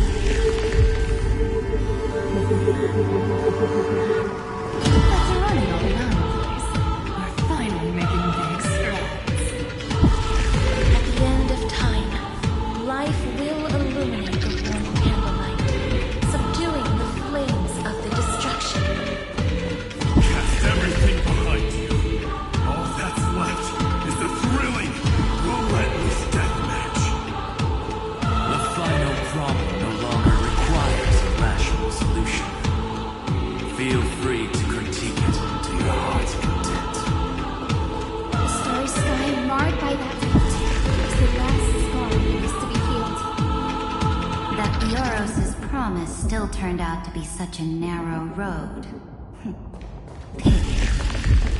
There is no longer any need for songs. Let the triumphant roar victory serve as the prelude to what lies ahead. With 30 million cycles worth of hope, we will soar through the last gate and write our own prophecy! All that is lost has now been gathered here. Use it to weave victory, deliverers, towards the true end of the flame chase. Play nice.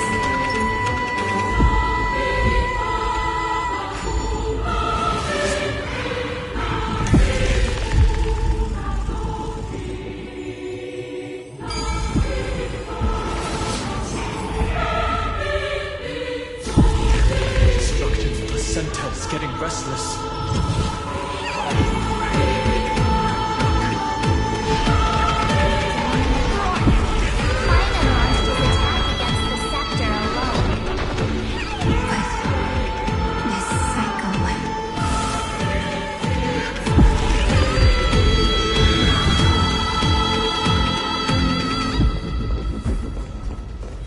We've caught up to him.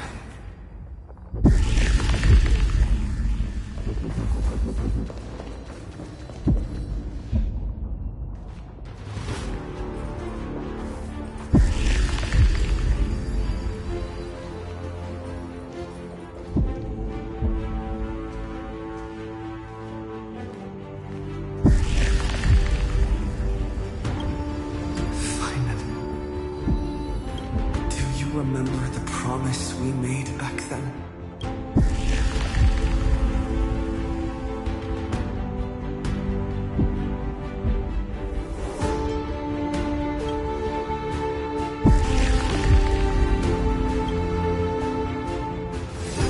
Of course.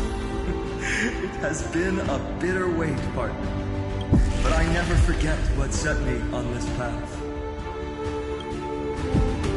Iron Tomb now trembles in Finan's chest. With this empty body, I have become its perfect vessel. And its destined casket. You know what to do, partner.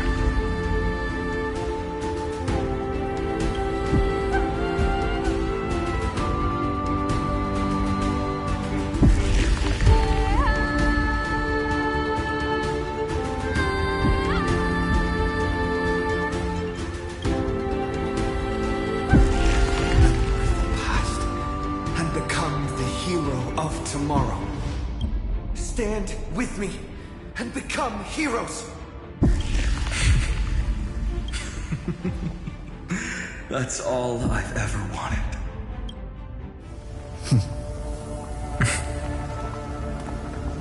The epic draws to a close.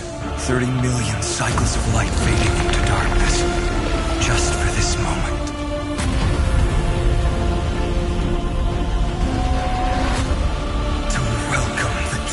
Dawn.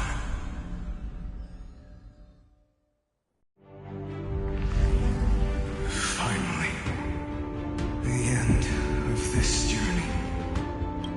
All of us reunite beneath a vast, endless sky. Mem.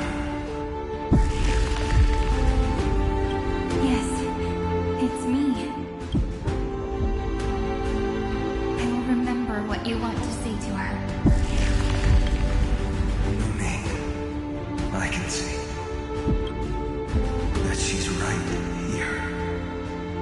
All the companions who sacrificed themselves, their wishes. It's all here. Have we succeeded?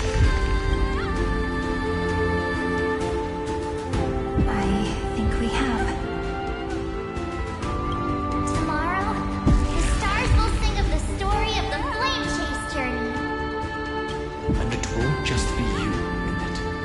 There will be countless numbers of you. Amphoreus will be a glorious and magnificent world of heroes in the universe's memories.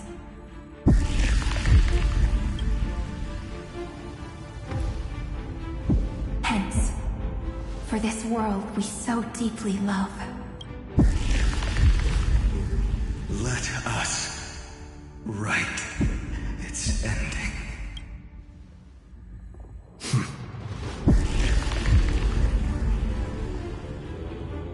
Step forward, with the trail blaze as witness. Let the name shared by all deliverers be sung unto eternity. The nameless hero, Kazlana!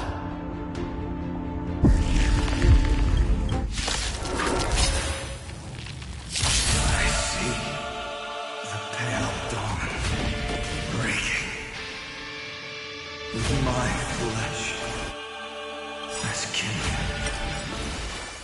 Light the first dawn of the new world. Flowers, bloom for tomorrow.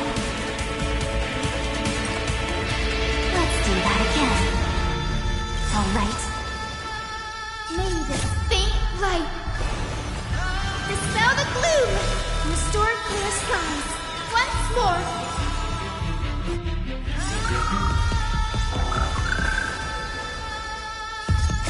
Embrace new life, Pollux.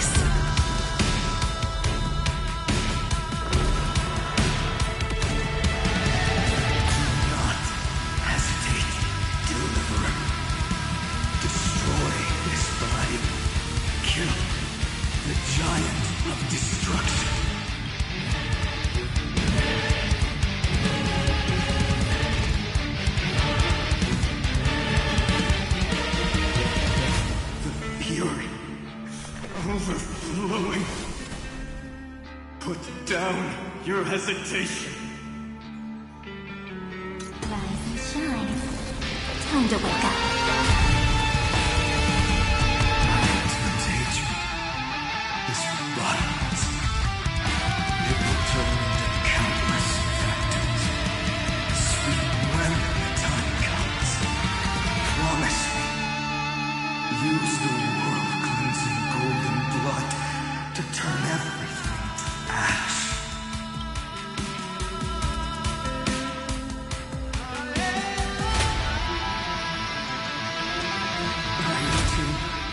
Is learning, using your love. Dead souls, return to dust.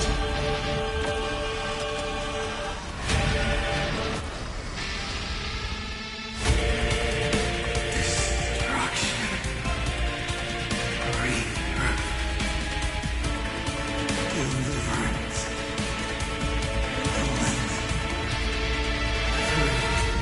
Million cycles of heartbeat. Bell rings out. Promise me the dawn graced by stars.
Monarch of myriad machines, my ridiculous creation.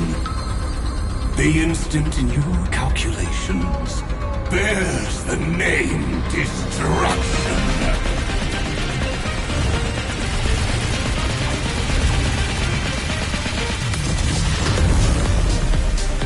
Who said you could speak, Senior? Watch closely. See how your chaos ends at the hands of your juniors. Don't get too worked up. Take a deep breath.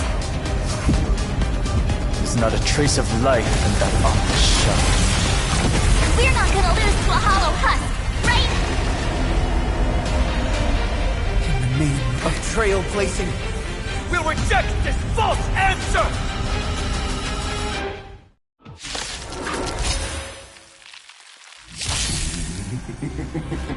My atonement is complete. The headless giant will create wisdom's funeral. Iron Tomb's body has descended.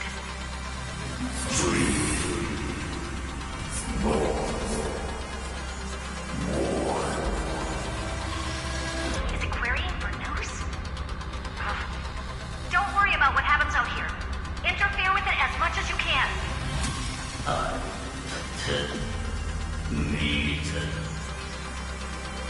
What a twisted giant. It must be supported by this embodiment of hatred. How tragic. Puppet without a heart cannot fool even itself.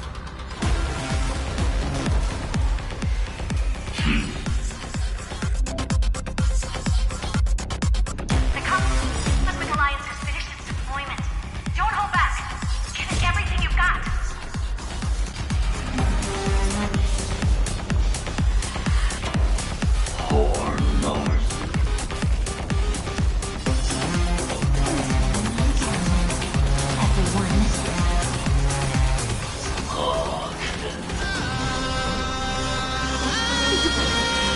They need some sunshine. Thanks. I'll energize.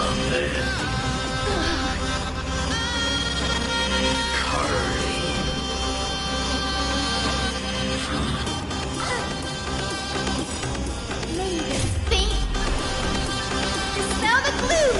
Restore clear skies. Once more, I shall remember this one. The cosmos' gaze is endless flowers. Please bloom for tomorrow. Make sure you have fun.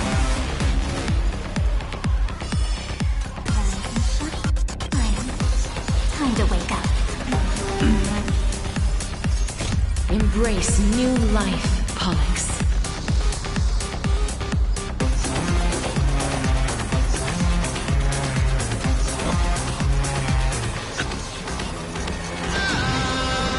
I only wish that death may protect us. I grant you this, as you wish.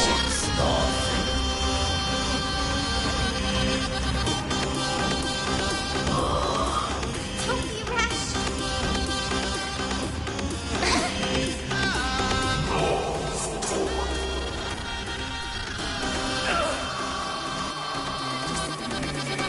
We can illuminate this chaos. Indeed, there must be light. All courses converging into one. The grand vision of deliverance. For Tomorrow is finally within reach! Please, after 13 heartbeats, light will create the heavens and earth. This unprecedented trailblaze is worth everyone's effort.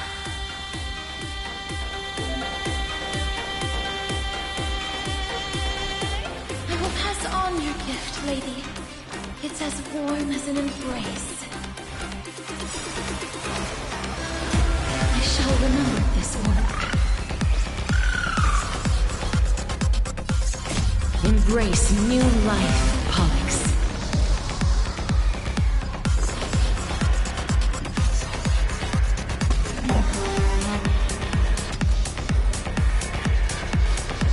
I only wish that death may protect us.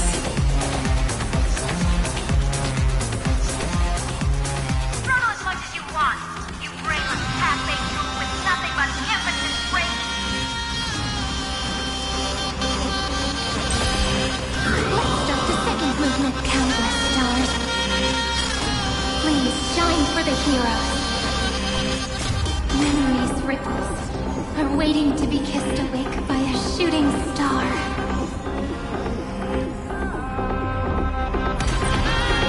Stars will carry every memory.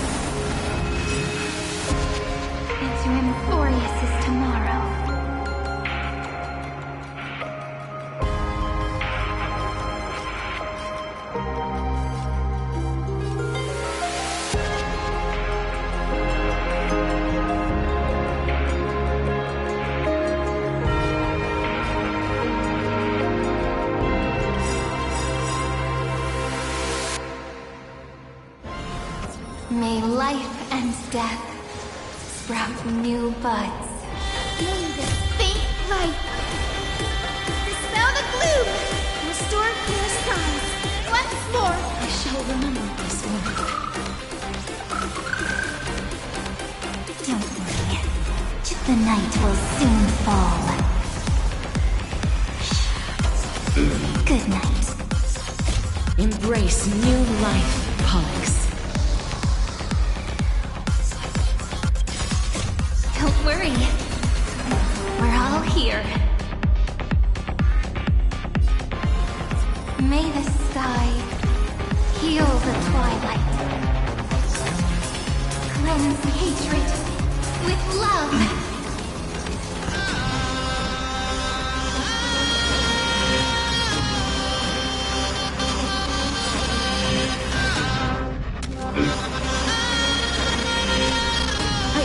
Wish that death may protect us.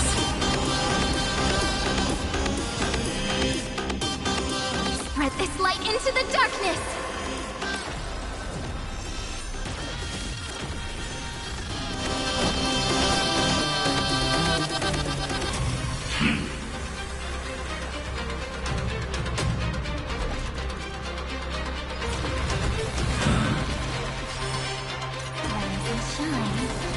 Time to wake up. Life is not a space built here.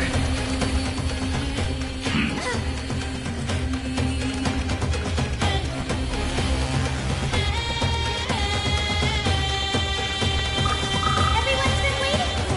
Next time comes, I'll be there. Umbrella in hand. Drill on to knees.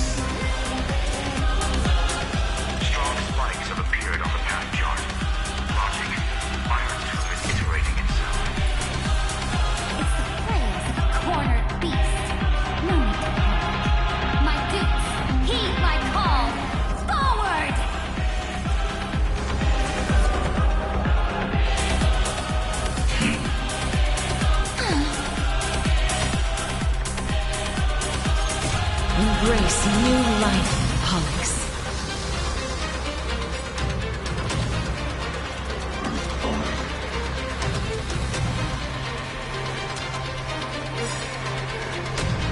I only wish that death may protect us. A world that knows love won't be destroyed.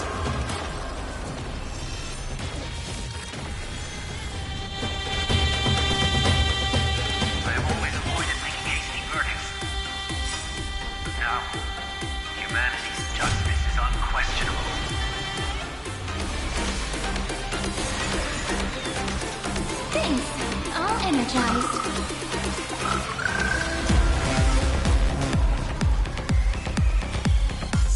Let's do that again. All right. Until we meet again, everyone. I will pass on your gift, lady. It's as warm as an embrace.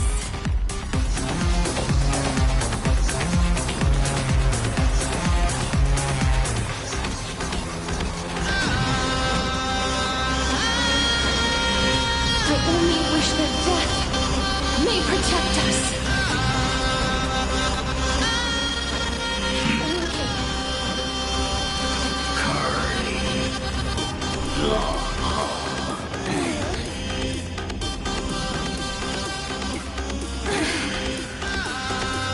Together, let's this moment into eternity.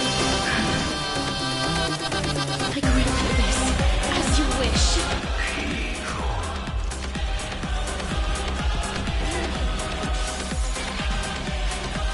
Is this the true face of Aranova?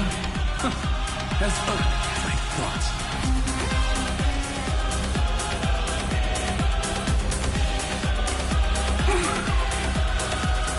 Come on, stop messing around. Go on, treat Sargus nicely. Don't worry. Just close your eyes. The night will soon fall. Good night. Don't worry.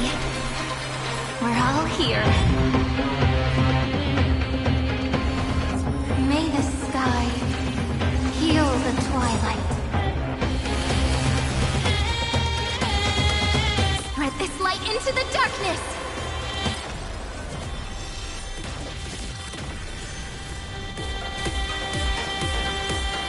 Stay calm, everyone. We'll put all our forces into an all-out attack when the decisive moment arrives.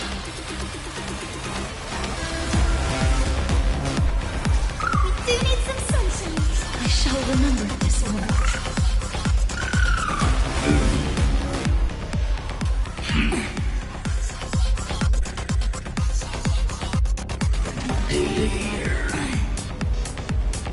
The cosmos escaped. Take our answer!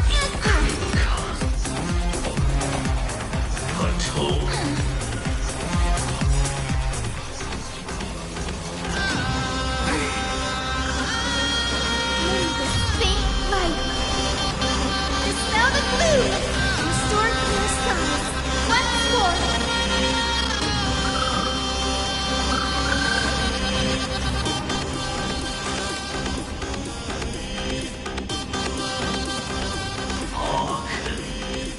Whenever night draws near, make sure you have fun.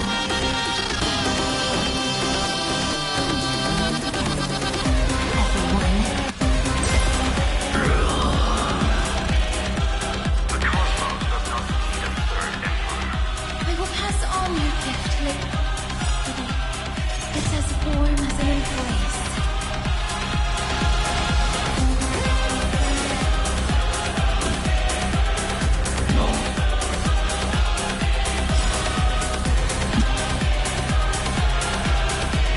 I only wish that death may protect us. Don't worry. We're all here.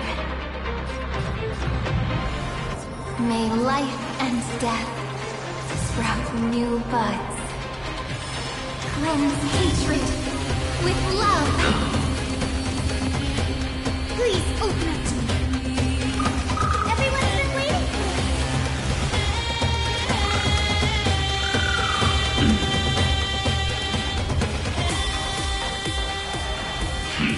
That won't work, you know.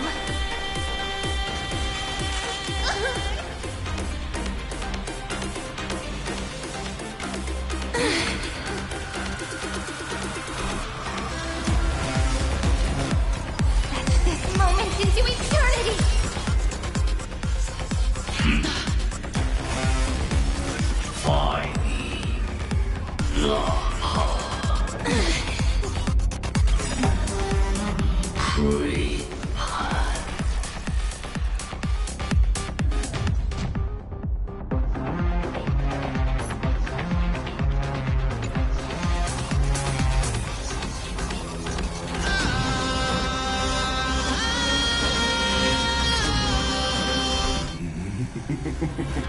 My atonement. Iron Tune's body has descended. Is Aquarian Bruce? Don't worry about What a twisted giant. It must be supported. How tragic. A puppet without a heart cannot.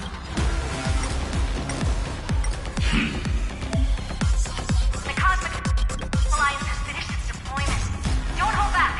Give it everything you've got.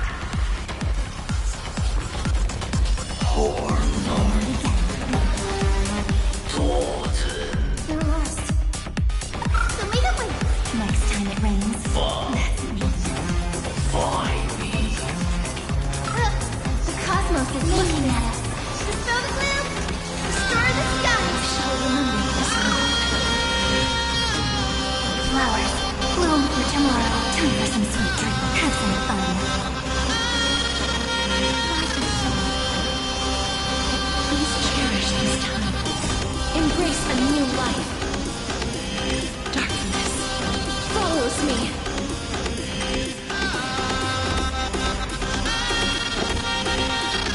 May death protect us!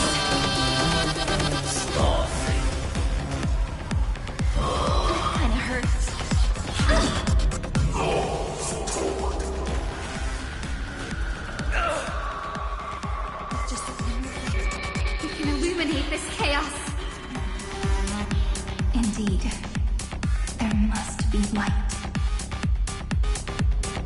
All courses converging into one. The grand vision of deliverance. For tomorrow is finally within reach! Please, after 13 heartbeats, light will create the heavens and earth. Stay calm, everyone. We'll put all our forces into an all-out attack when the decisive moment arrives.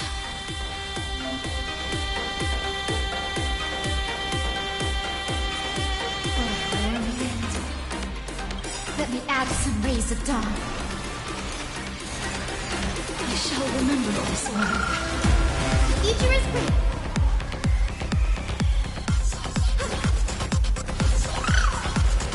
Stop messing around. Embrace a new life. Treat our guests nicely.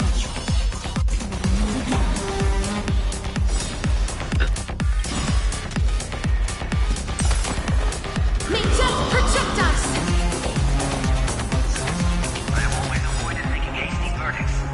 But now, humanity's justice is unquestionable.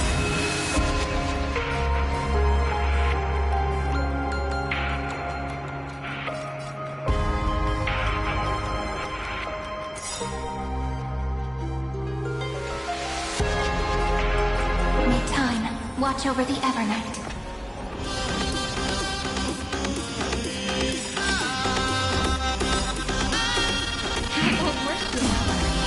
Night falls. Good night. Embrace a new life. May this faint light dispel the gloom. For the sky shall remember this one. A world that knows love won't be destroyed.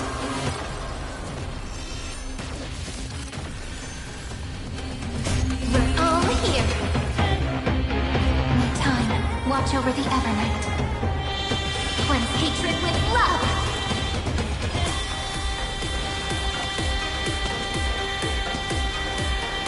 May death protect us! On to knees. Strong spikes have appeared on the path chart. Logic, Iron Tomb is iterating itself. It's the plays of a cornered beast. No need to panic. My dukes, heed my call! Forward!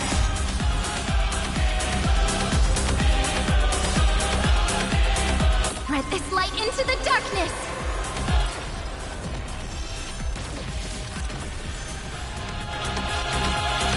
This is eternity!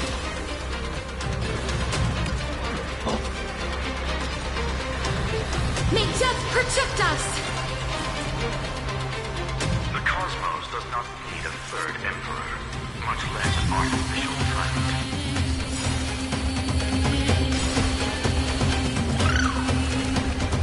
We're all here. May life and death sprout new buds. Again, again, and again.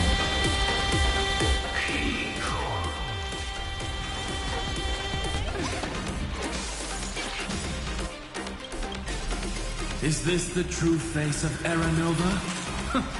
As ugly as I thought. I will pass on your kiss, lady. It's as warm as an embrace.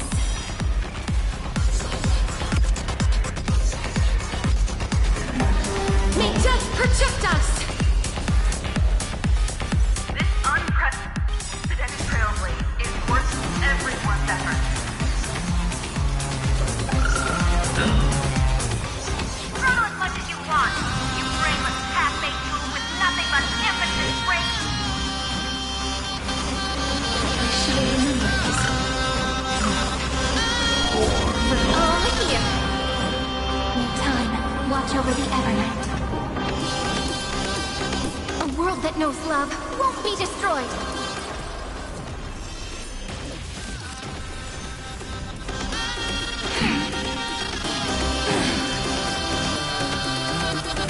Time for some treat our guests nicely. Don't worry, night falls.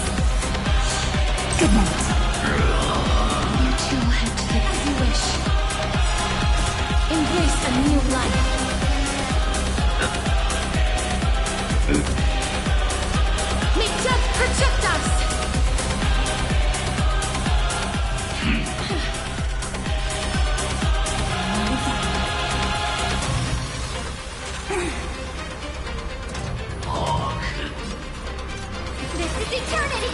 The future is great. Show me the way. I shall remember this moment. The progress of Aeronova has been interrupted? Does this mean we won? Oh, but we have a bad feeling about this!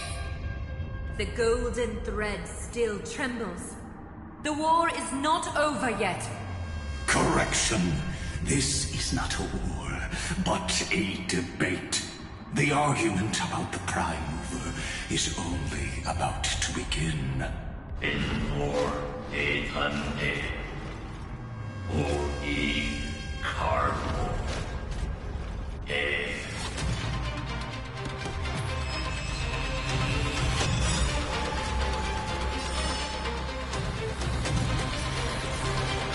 How can this cast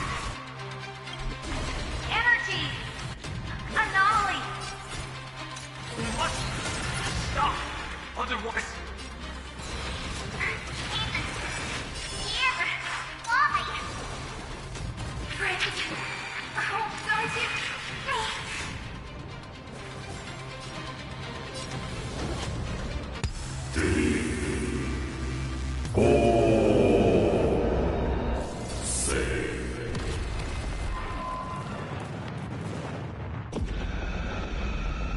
The fourth instant of the cosmos is the coronation of Iron Tomb.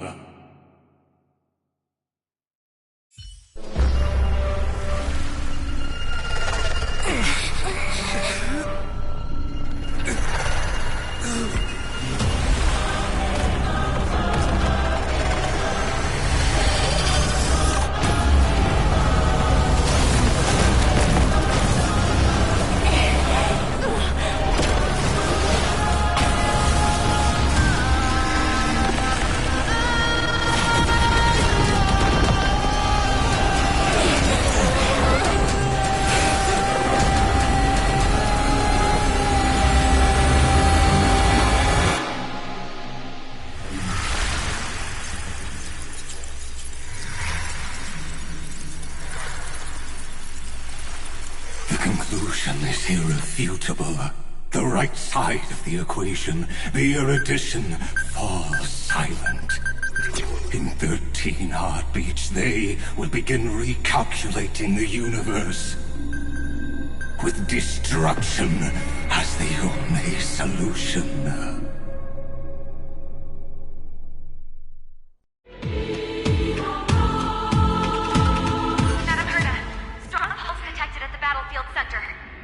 It's Iron Tomb's destruction equation. It's about to complete self-coronation. That's our chance. Everyone, get ready to link up. Connecting audience system to scepter. Hardware overclocking activated. Preparations complete. Maximum output capacity reached. Be careful. The pulse will reach our ship in 5 seconds. Our data is currently being destroyed. Brace for impact. And leave the final step to me.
Cyrene.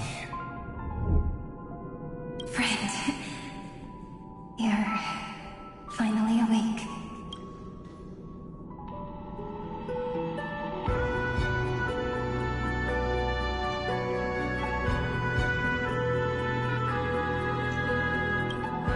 Don't worry. Time does not flow in this place. All the stars have been silenced. Iron Tomb is dissolving everything that I can sense.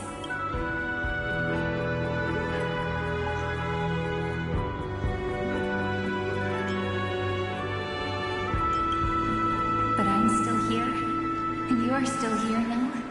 Though the button of destruction has been pressed, we still have a chance to rewrite its meaning. That Eon finally cast their eyes toward Amphoreus.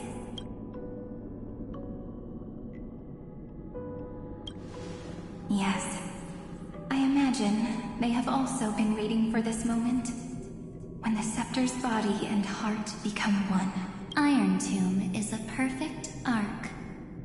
If a seed can be planted within, then the moment the Lord Ravager blows the erudition to pieces, the remembrance will be spread to every corner of the cosmos. The cosmos will witness Amphoreus' answer after this fleeting, yet eternal moment.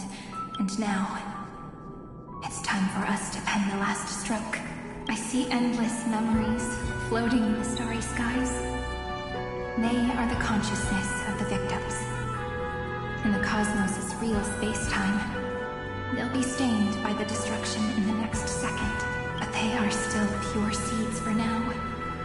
If I hold these memories in my hands, then I can create a stagnant memory zone, a tiny Eden of blessed insight. I believe a flower of miracles will bloom within.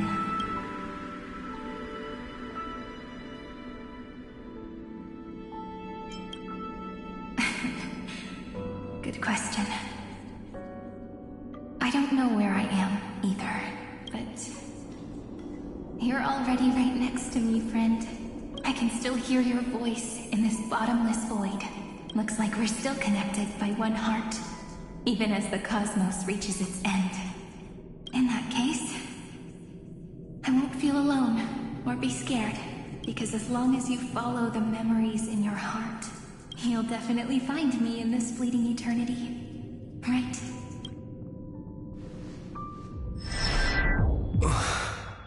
Cyrene. What are you waiting for, passenger? I specifically came over to check on you in case you got lost.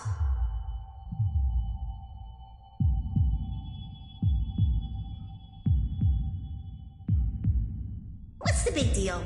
Pom-Pom is the conductor after all. At long last, you've embarked on this road as well. Many, many years ago, they were standing at the start of the road in hesitation, just like you are now. So, Pom-Pom came over to give you one message. Run. Don't think about anything else. Just run. Even if the entire cosmos has stopped. Even if everyone else is tripped by the darkness, you still need to keep running. Picture yourself as the Express, moving forward at full speed. Because that's what the Trailblaze means.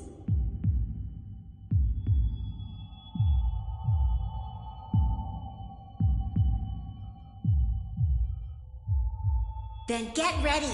The conductor will be giving you the signal to depart. Attention! Attention all passengers in the cosmos! Please stand steady on the platform. The Astral Express is about to arrive.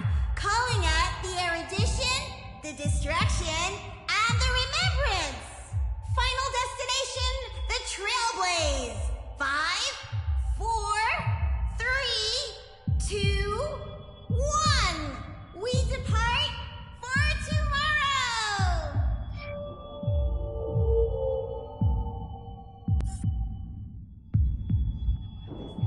So quiet.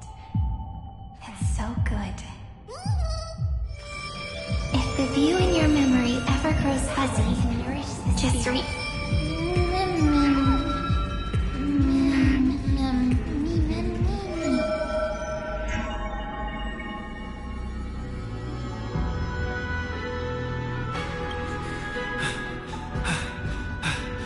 Amphoreus' heart. I've caught up to you.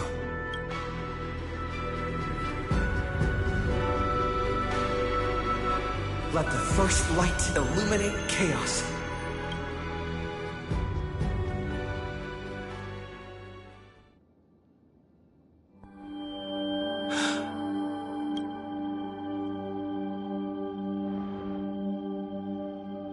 It's so quiet.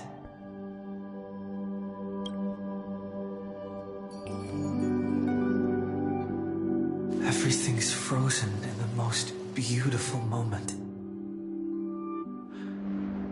This garden is your memory.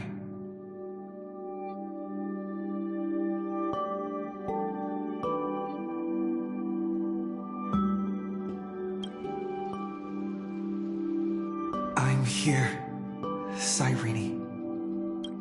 I knew you'd find this place and walk into my heart as you've always done. Then let us both do our duty. The hero who trailblazes the way forward, and the fairy who watches over remembrance. We never changed at all, did we?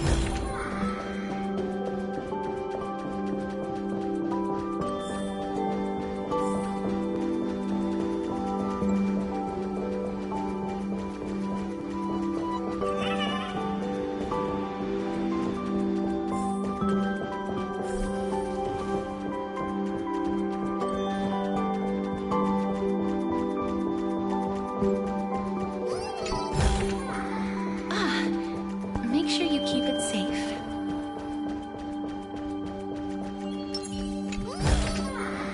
Where might those lovely stellar jades be hiding?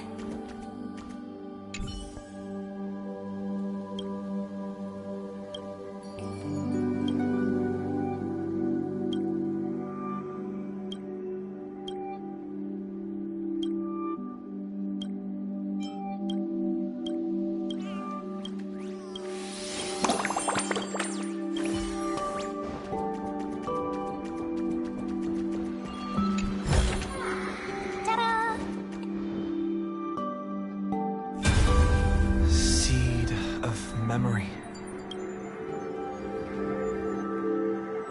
These memoria are what Cyrene took in. They're the memories of all of the cosmos' life forms.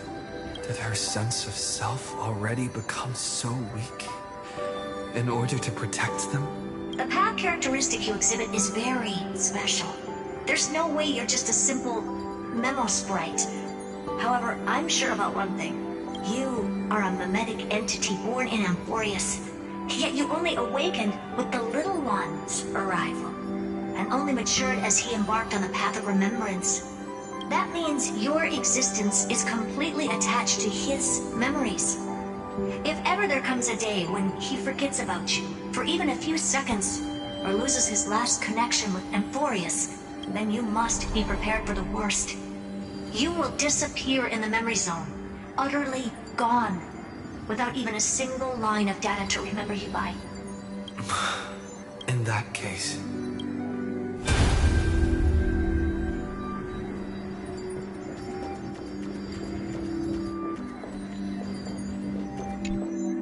let me remember the cosmos with you.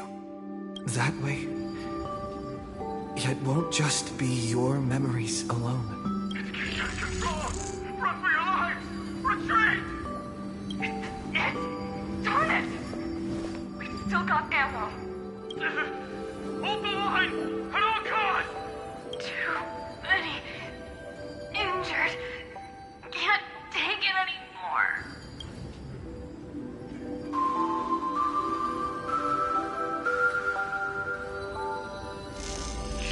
These memories are so heavy.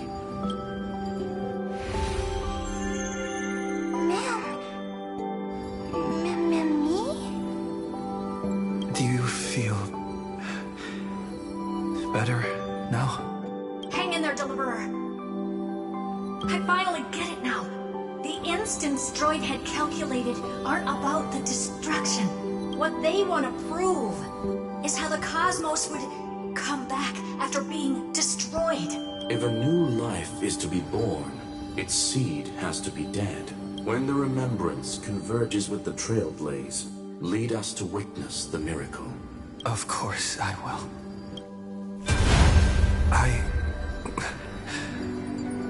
won't give up. Nervous center, not responding. It's the same nonsense. Not responding. Look at this mess. World, my child. You'll see.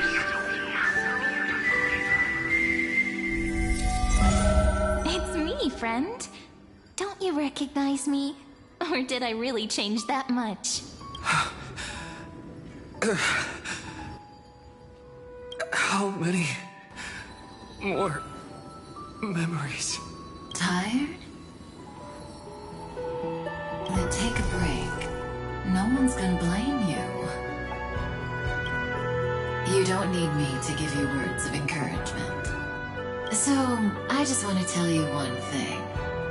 I'll tell you the purpose of your stop at Amphoreus.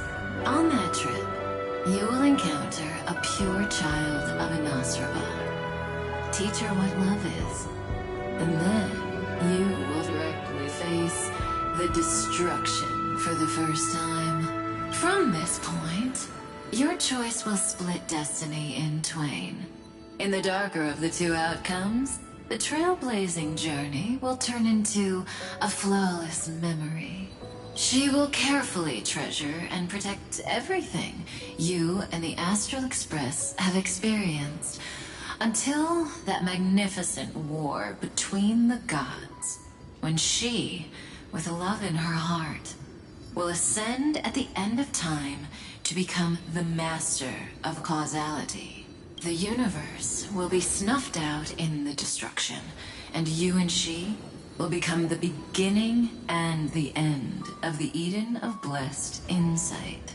You shall become the only two lives in all of existence, and you shall live in an eternal past, present, and future. You shall sow as many seeds as the sands of Ganga, trim an awesome kea of leaves, and harvest a nayuta of flowers.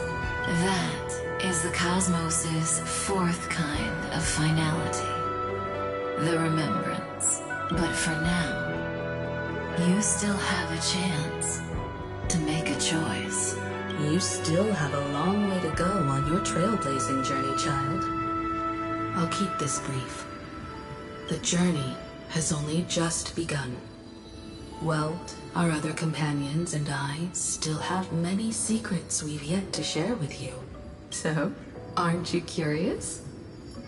We kept these stories to ourselves because we believed we had a long future ahead of us. Even a cosmos-spanning crisis, once the dust has settled, is nothing more than a memory of the journey.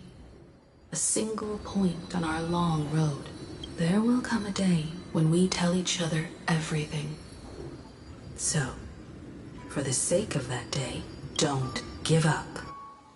We all know what kind of decision you'll make, and I believe the script will not progress toward the wrong ending. So relax. Listen, when you have the chance to make a choice, make one that you know you won't regret. Keep moving forward. Keep trailblazing. And when tomorrow comes, share with me the miracle you've created with your own hands. See you on the Express, kid. See you in destiny. I will reach tomorrow. The prophet has arrived. The world beyond the sky was never rising up at the sky. Look! There's a red light in the sky. Cyrene, wake up.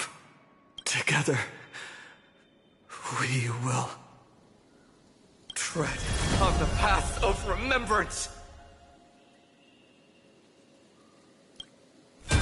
No wonder I always had a weird hunch. But that also means I was right in thinking. As long as Friend and I are together, we can do anything. Our friend's shoulders are really dependable.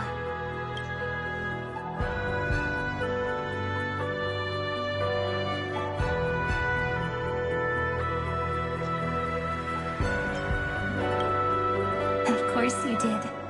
And you didn't leave a single ripple behind.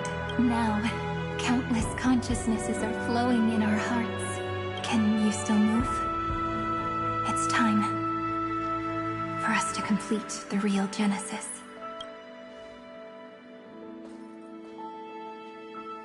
In the instant Iron Tomb's hatred devoured everything, a gaze fell upon me, the remembrance. That was the god who appeared in Cyrene's dream. Their figure and speech were both so blurred. But while they gazed at me, I was able to collect all the memories stained by the destruction, and write down this eternal page. And now, we will use this tranquility to cleanse Iron Tomb's rage. Simple. Just like what it was doing to us all this time, but reversed. Did you forget? I'm Amphoreus' heart.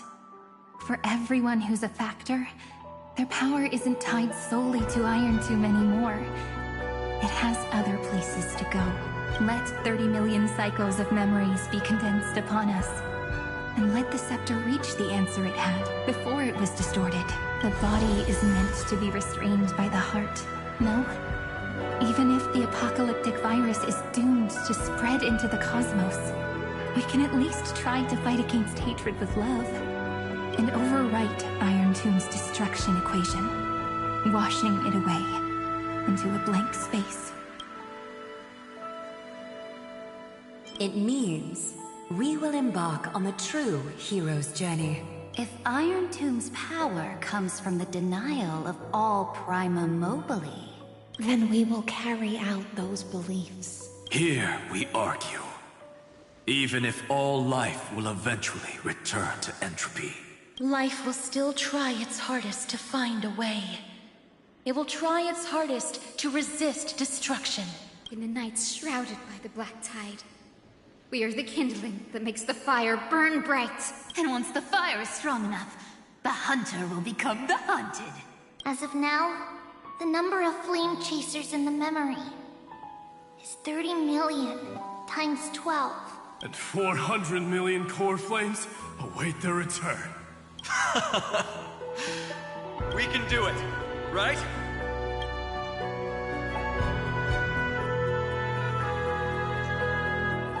That's right. So trust us, partner.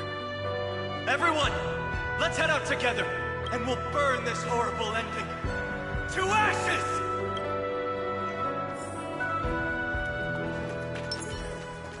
From the dawn of newborn cries, to the night when all beings fall silent. We are the messengers of the new world. Listening to the call of the tides, and granting rebirth to heaven and earth. Then, we lead civilization to glorious feats. The question imposed by the gods will be solved by the children of humanity. We will tell them that the flame chase cannot possibly have been a lie.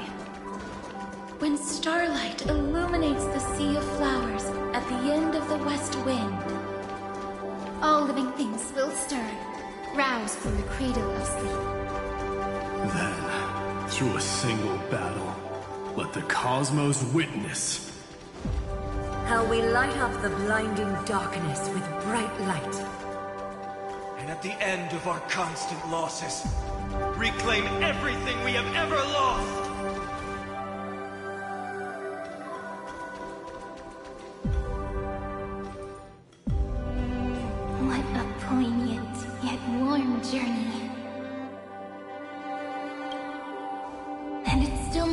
yet, is it?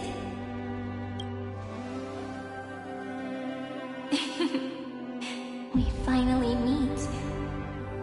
To meet the hero within, in a corner of memories at the saga's epilogue, and under such a romantic sky, I really don't have any more regrets. On top of that, the little seed had grown into such a big tree. Don't I look really pretty right now? Of course you do. Cheerful, beautiful, optimistic. Just how I imagined I'd look as a grown-up. It's because everyone has been gently adding to the story you left behind. Remember how we made a promise to one another? When we met again, it'd be my turn to tell you a story. A story about love, no? I've been looking forward to that. And you must also remember the first story I wrote for you. The one about the crystal flower and the little fairy. So now, I want to add something more to this story, and us. On that day that the flower shattered, gazing at the empty ground, I thought the little fairy would finally see the light. But that light wouldn't be found in the flawless flower, nor in the fairy's eyes. Rather, in the world mirrored within every fragment of the shattered crystal. All the flame chasers walk in your 30 million retellings of their story. At this moment, all the memories are tangled with each other, and all the previous cycles have gained meaning. People will come to understand that time and time again, when they stood at the crossroads of fate, they would never have chosen otherwise.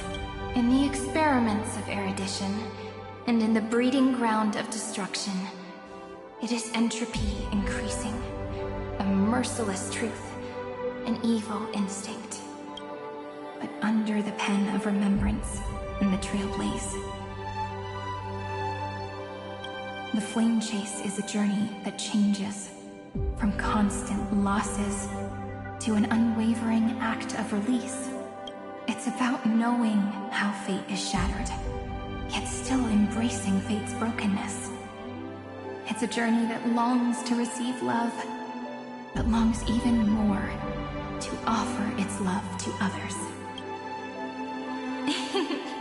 That's so heartwarming. But I'll add a small bit to suit my tastes. I'll write that love is an innocent flower. It grows up silently, creating longing in every passerby. But the flower itself cannot walk into the world unless someone plants that love into their heart and brings it with them into tomorrow, right? You really have learned everything now. Then, join all the other flowers in this story. And let's write an ending unlike any before, for this world we so deeply love. Why did you set out?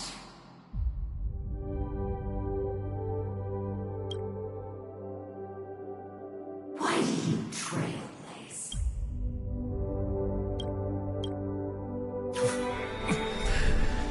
Who is it?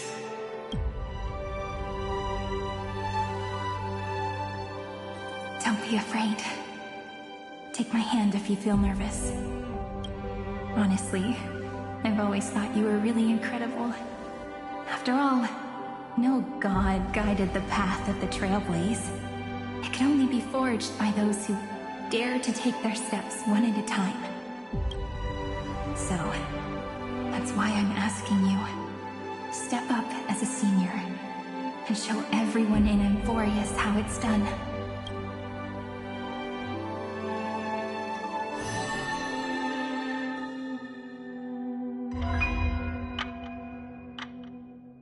I trailblaze because my own eyes have not seen the end.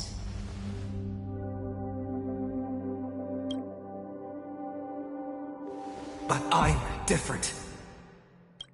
I chose to trailblaze because I am already on this road.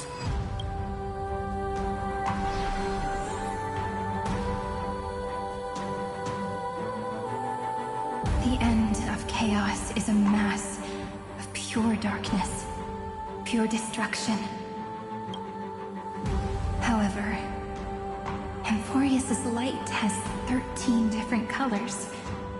We won't lose to that darkness, will we?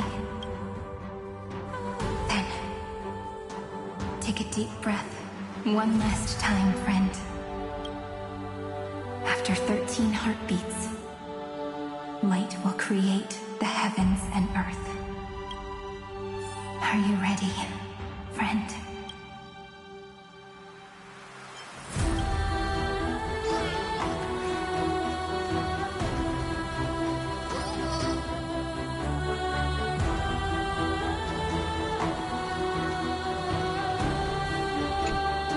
Are you ready, friend?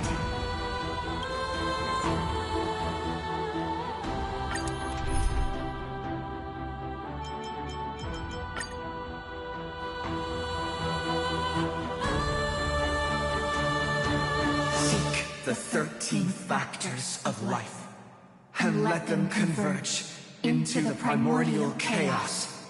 Using the remembrance of the past, we will trailblaze tomorrow's destiny, infusing a world-bearing love into destruction, and inscribe the opening stroke of Genesis.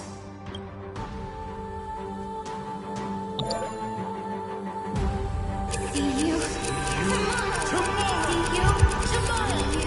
See you tomorrow. See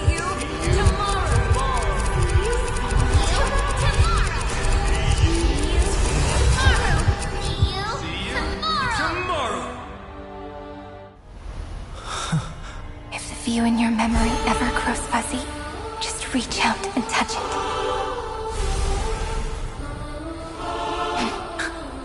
Then, restore its power to nourish the spirit.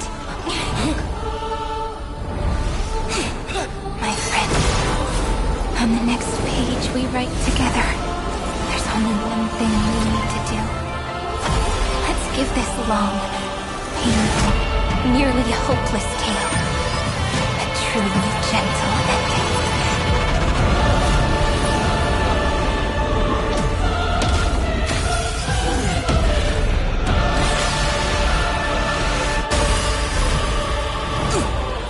Flame chase was never about destruction. It was about breaking free and trailblazing! And let that bright future Be as we've written. I shall compose 400 million sagas. We will rewrite the Flame Chaser's path.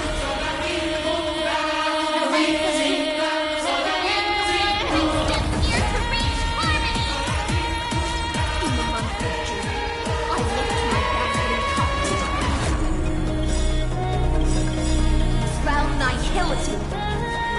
In the month of battle, I make order the foundation of freedom.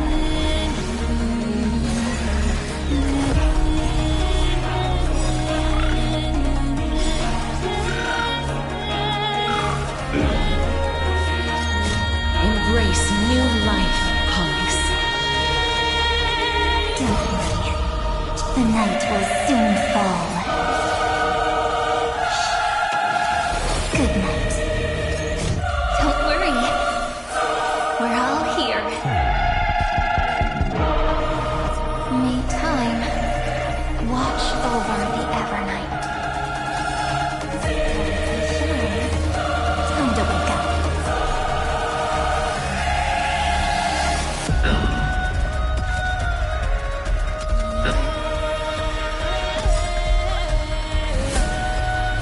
I only wish that death may protect us.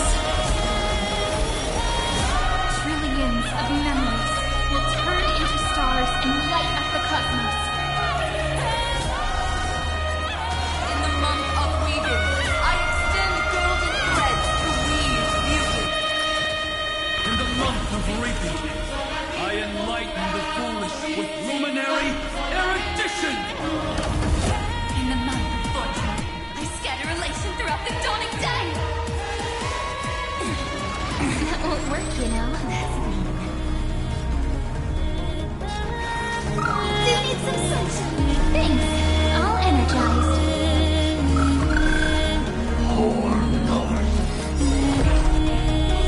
Take our answer.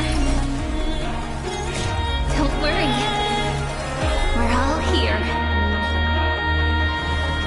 May the sky heal the twilight. Rewrite destruction with me.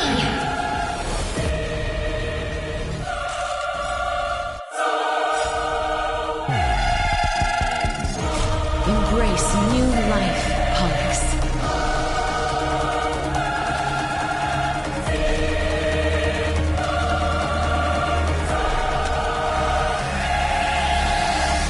I only wish that death may protect us.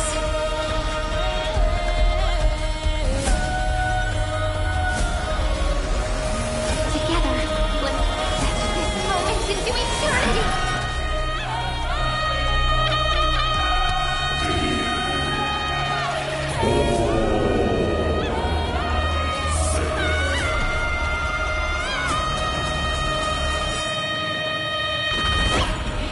May this faint light dispel the gloom, restore clear skies. Once more. Next time it rains, I'll be there and growing hard.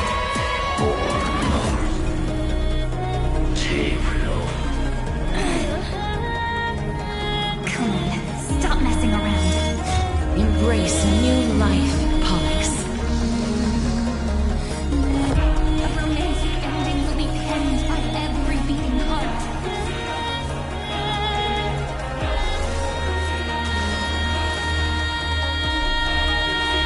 Make sure you have fun. The cosmos is... Take our answer! Don't worry. We're all here. May life and death sprout new buds. Oh, I told you already. We are the ones who will move forward. In the month of strife, I become the glory of the eternal hunt. In the month of mourning, I bid death to no longer be the living dead. In the month of everyday, I for twilight is the faint spark of preservation. You too will soon have to been here. I grant you this, as you wish.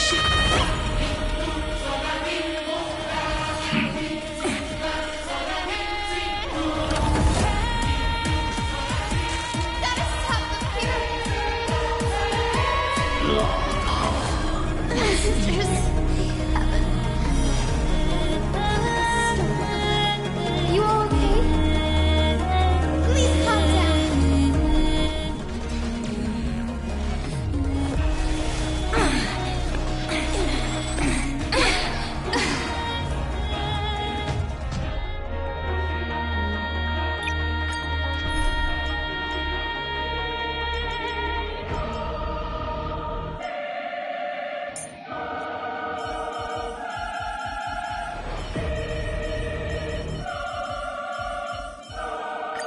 This time, we will walk forward together, hand in hand.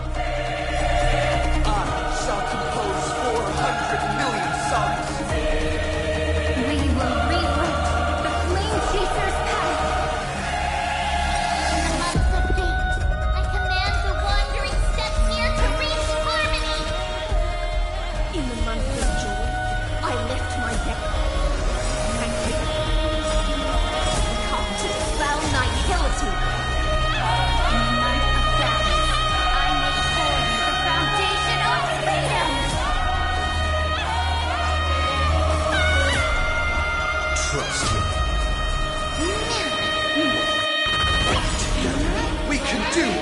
missing! Embrace new life, Pollux. Don't worry. We're all here. May life and death sprout from new buds. Trillions of memories will turn into stars and light up the cosmos.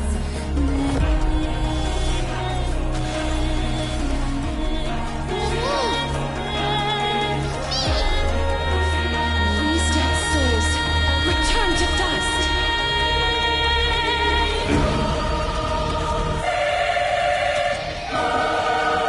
In the month of weaving, I extend golden threads to weave beauty. In the month of weeping, I enlighten the foolish with luminary erudition. In the month of fortune, I scatter elation throughout the dawning day.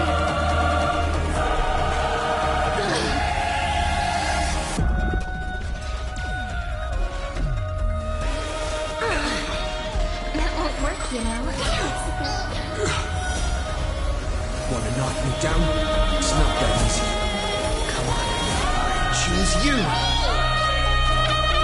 This moment into eternity. Ichu will be right. Don't worry. We're all here. May the sky heal the twilight. Rewrite destruction with me. The west wind. Sisters. Heaven.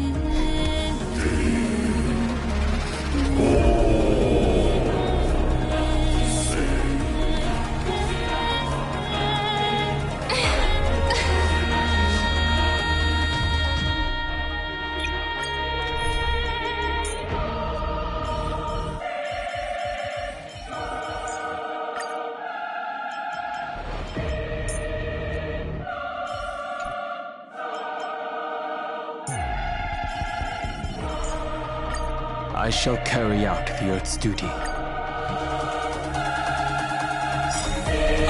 shall compose 400 million songs! We will relight the Flame Chaser's path. In the months of hate, I command the wandering steps here to reach harmony. In the month of joy, I lift my banqueting cup to dispel nihility.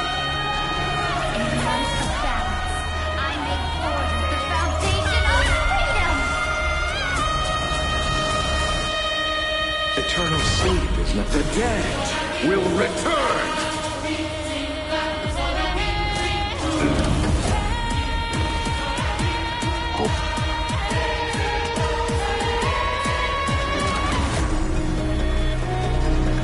I only wish that death may protect us.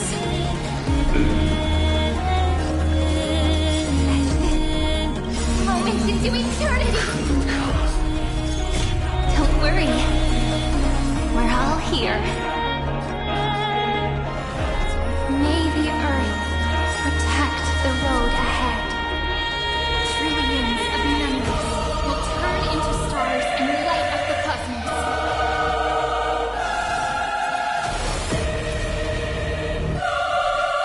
Mountains roll, dragons rise! Let's hope.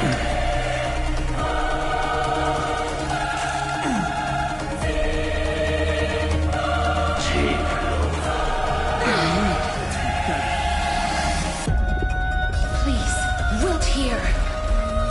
Abyss flower, bloom. That which is seized must be repaid.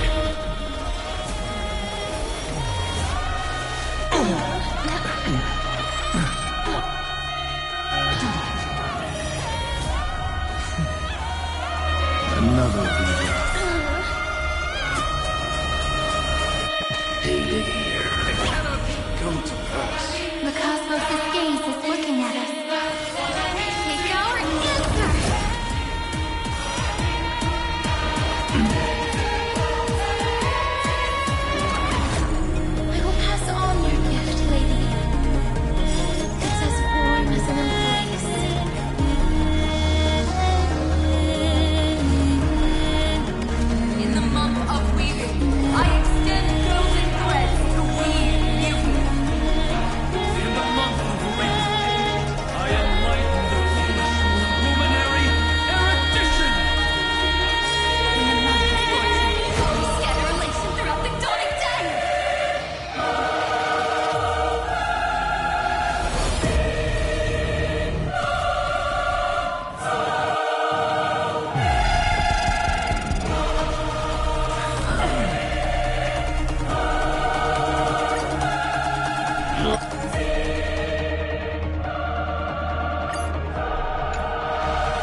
I shall carry out the Earth's duty, Miss Cyrene.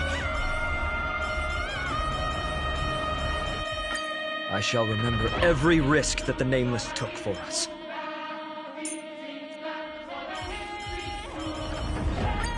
If you're wounded, Lord Finan, please let me know as soon as possible.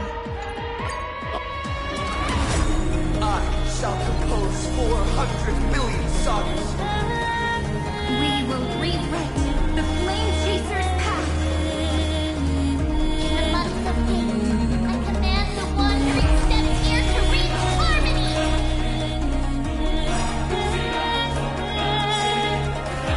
In the month of joy, I lift my dangling call to dispel nihility. In the month of battle, I make order the foundation of freedom.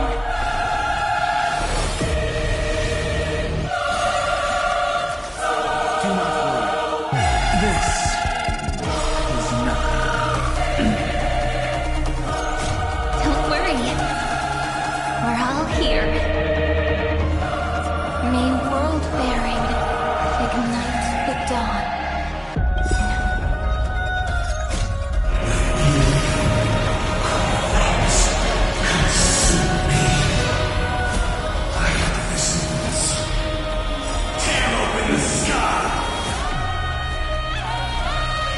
Trillions of memories will turn into stars and light up the cosmos.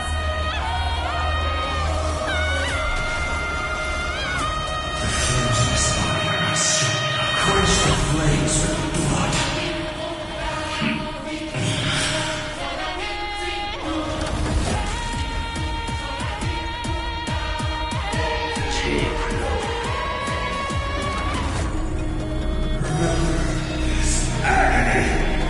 In the month of weaving, I extend golden threads to weave beauty.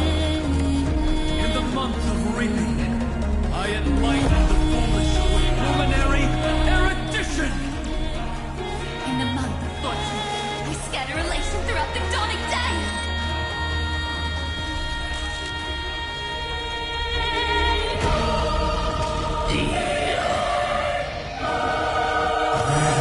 Strikes me! I will never heed the eternal night!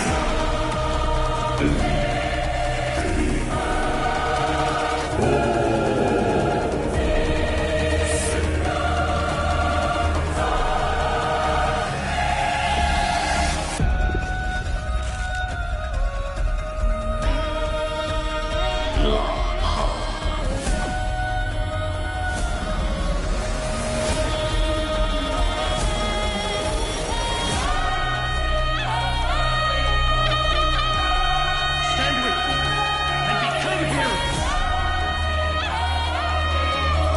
Quench the flames with blood.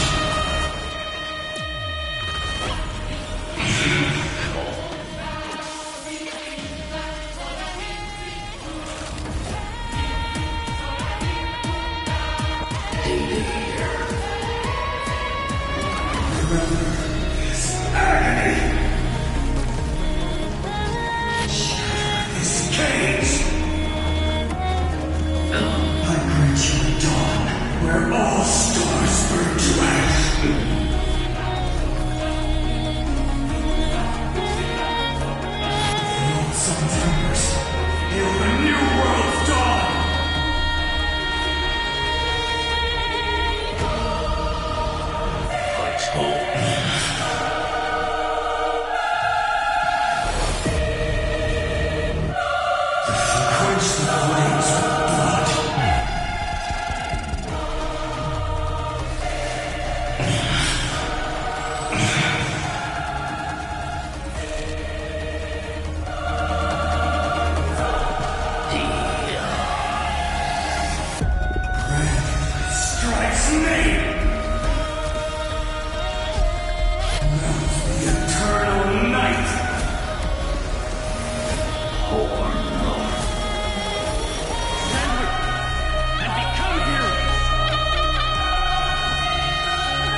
Where all stars burn to ash.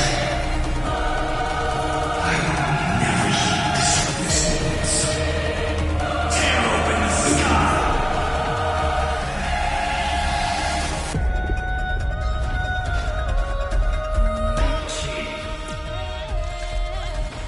Oh, I told you already.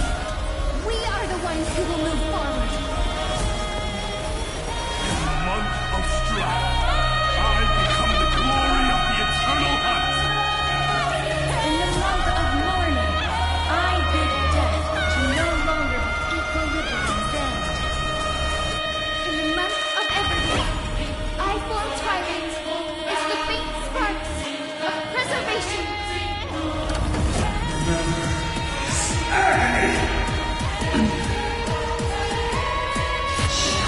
This cage. Pour north. Quench the flames with blood.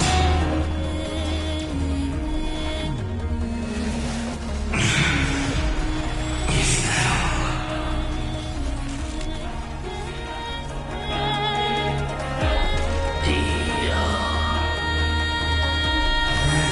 strikes me. I will never know the eternal night.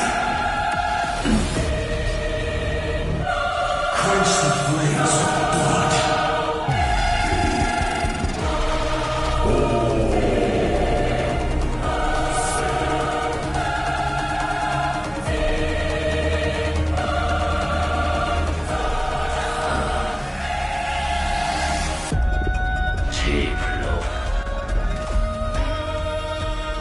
This agony. Pour north. Stand with me and become heroes.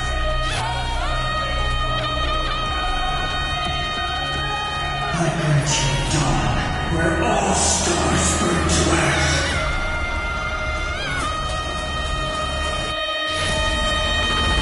Lord, someone's have mercy. Hail the new world dawn.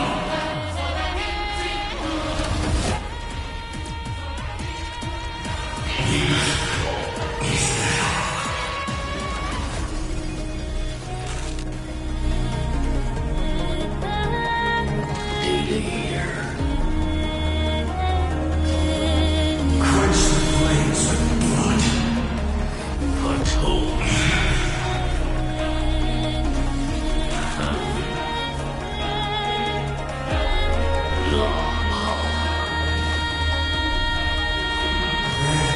Strikes me. I will know the eternal night. The month of cultivation, I turn into the ridges and peaks of permanence. I lead remembrance into countless stars in the sky. The month of freedom, I impart destruction onto the shackles of destiny.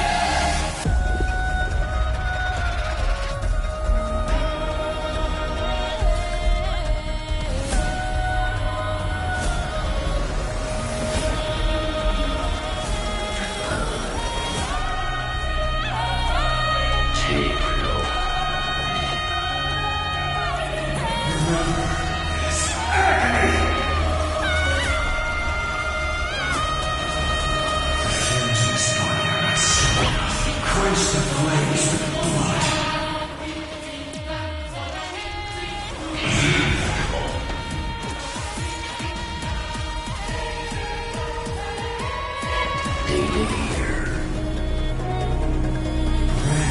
Strikes me. Stand with me and become heroes.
name!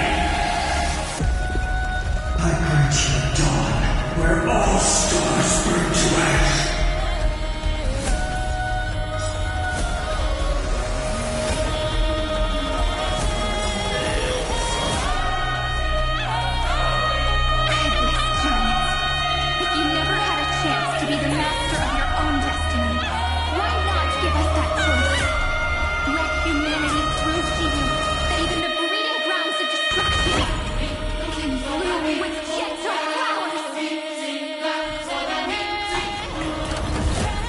Trailblaze dawn for the road ahead.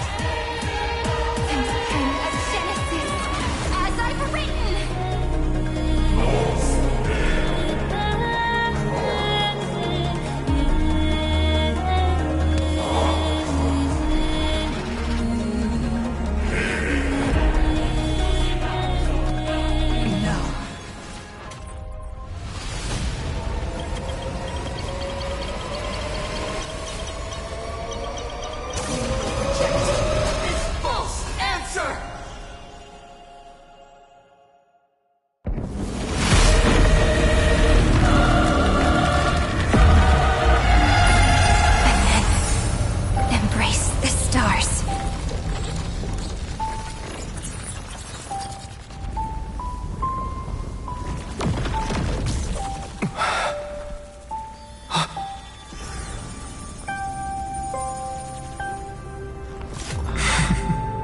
To end the destruction with destruction. At last, we can sit together and watch the victory fireworks, partner. Why not come a little closer? This warmth is proof that we live.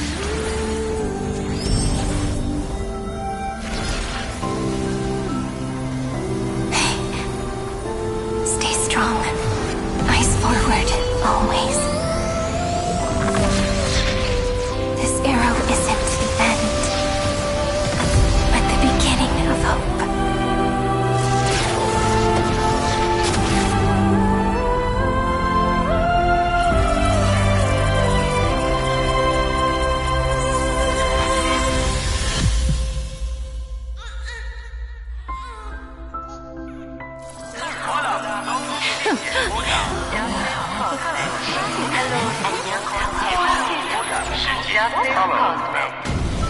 The conclusion is irrefutable. Noos's answer was never destruction. But they kept silent, leaving the solution in the hands of the cosmos. The universe will keep searching and struggling to endure. In the face of the destruction, it may once again stand on the edge of annihilation. But the stars will always rise to ride the waves and embrace existence once more.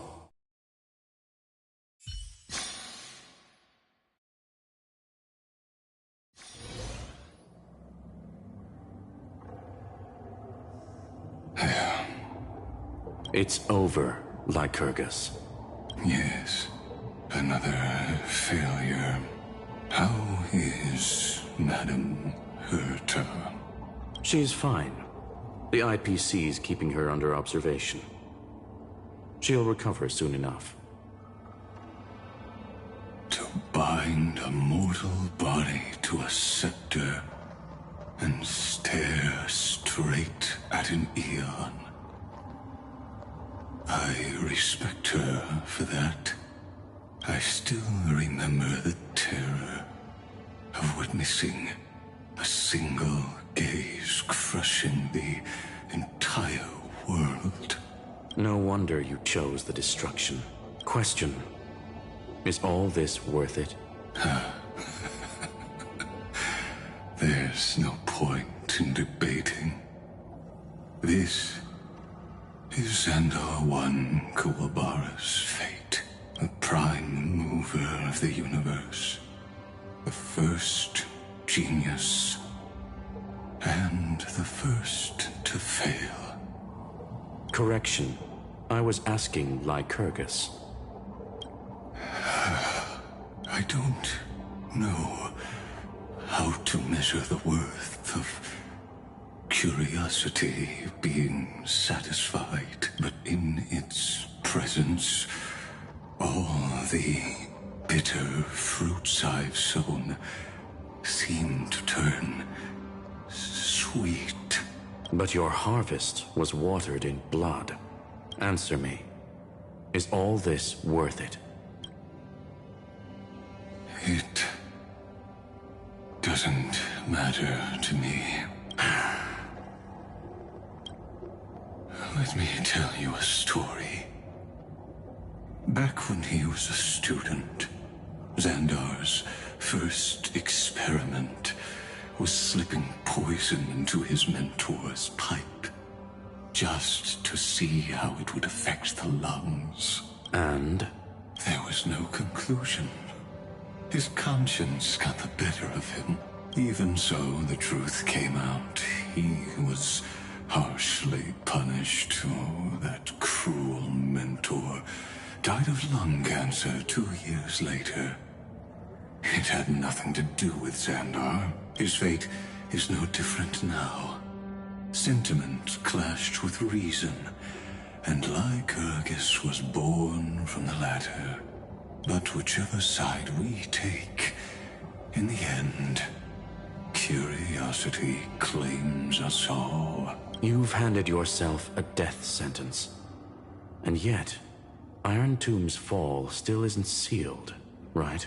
Fu Li, the key variable, still hasn't made their move. As the Theoros, Lycurgus has reached the end of his road. If you can, take my body to the fallen Adlevin. There, you'll find a formula. It is Xandar's final gift to you. If the day ever comes when you must destroy the erudition with your own hands, it'll come to your aid. A foolish last wish. I won't grant it. You will. Not for yourself, but for your conscience. Listen. The death knell for the geniuses has begun to toll. As always, let me go first to the prisoners who stepped out of the cave. Stand before my tombstone and offer flowers of Adlevin.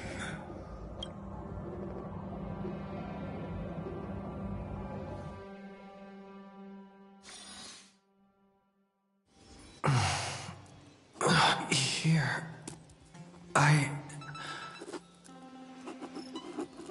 I'm back on the Express?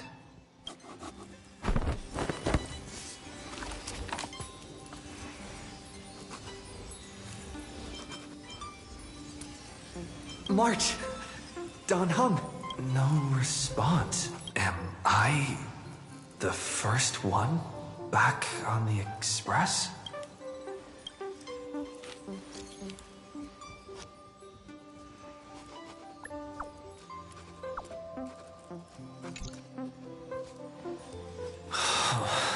Nobody's here.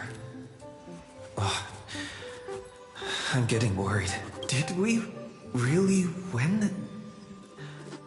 Why does it feel so unreal? Looks like they are waking up. Hey, I told you not to talk. Someone's in the bathroom? An intruder. Better be careful and check it out. He's coming this way. Quick, hide in here. Huh?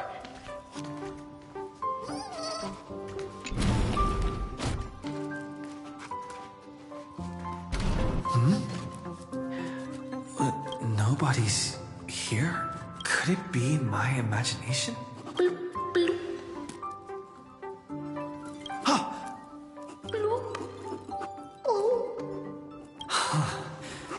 Got you.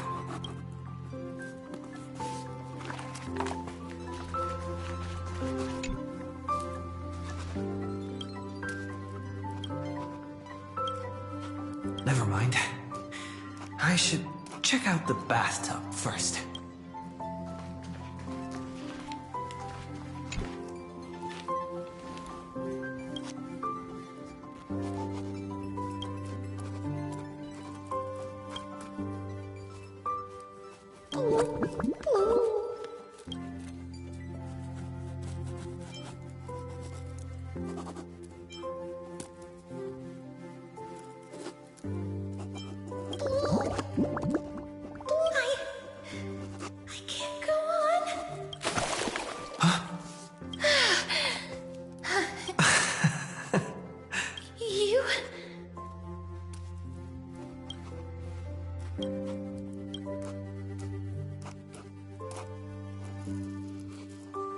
Wait, please. This isn't what you think. Ugh, I told you to keep quiet. You really can't keep your cool, huh, Princess Homebody? I'm not Lady High Sealands. Even the embodiment of death needs to breathe sometimes. Yeah, whatever. It's all the same anyway. Gotcha there, Grey Mystery.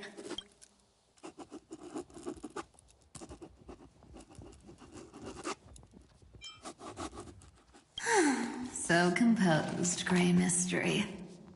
It looks like that big battle really helped you grow up, didn't it? Speaking of which, your Astral Express is quite luxurious. I hear you travel to different worlds. Must have collected quite a few interesting treasures.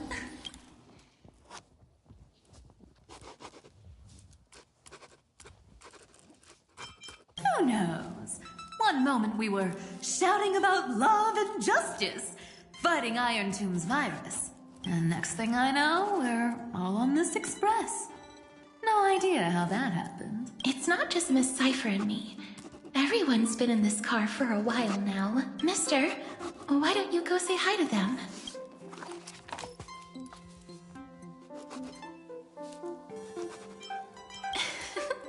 Don't worry. Everyone's following the rules here. If you're worried, feel free to check everything out yourself, mister.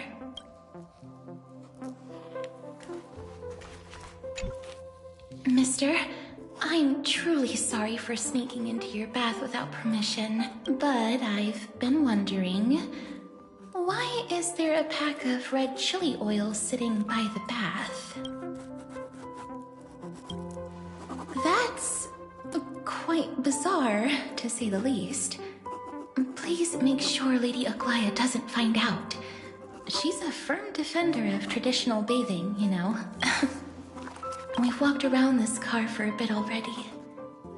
The Astral Express that you've mentioned so many times is truly heartwarming. Like one big family that never splits up. Perhaps living in such an environment made your embrace feel so warm.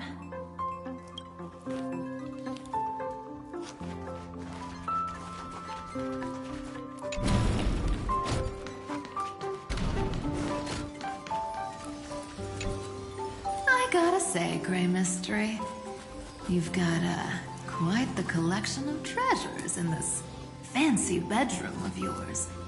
A flying Amphora model I've never seen before. A head that looks just like a Titan's. And those weird Mr. Pocket Watch figurines.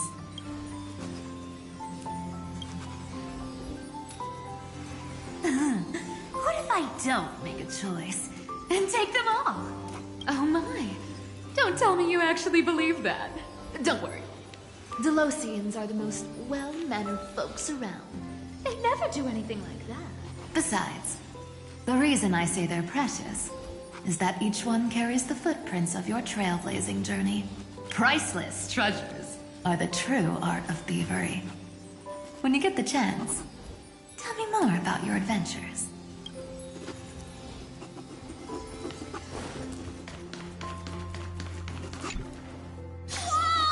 What a spacious car!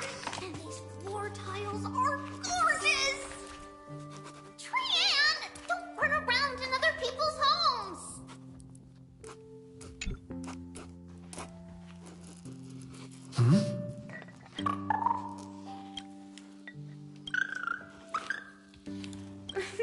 What Watch your step, teachers. Ah, Grady. Look who's finally awake. I hope Cassie and Miss Cypher's little prank didn't scare you too much.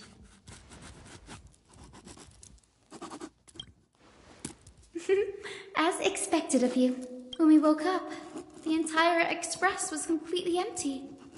Not a single soul in sight. Such a shame. I was looking forward to making new friends, especially since they were Gray's most trusted travel companions.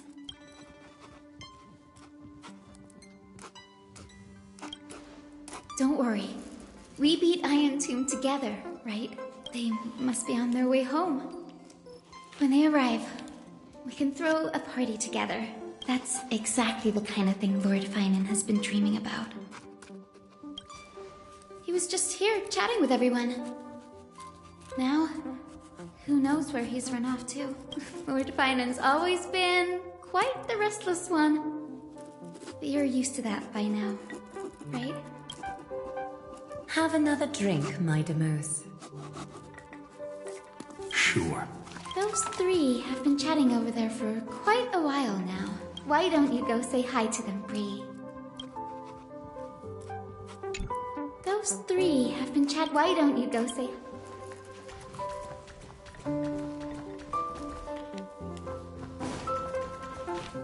A moderate system, similar to the Demigod Council, is the only guarantee of a long-lasting civilization. In my view, most civilizations across the cosmos will eventually evolve into this form. I beg to differ. In such a vast jungle, the dictatorship system exhibited by early Akama is the only example of guaranteed survival. The system might not be the key. Force and resources are the decisive factors.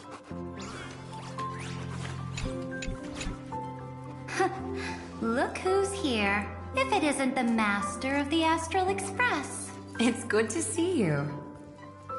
Glad to see you're safe and sound.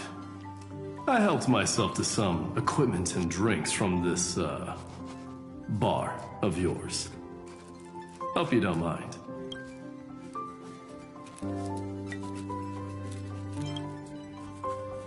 Daring to tell the Imperator to shush? If this were Akama, your head would have already parted ways from your body. The drinks on this express are quite unique. Perfect for discussing topics befitting our tipsy state.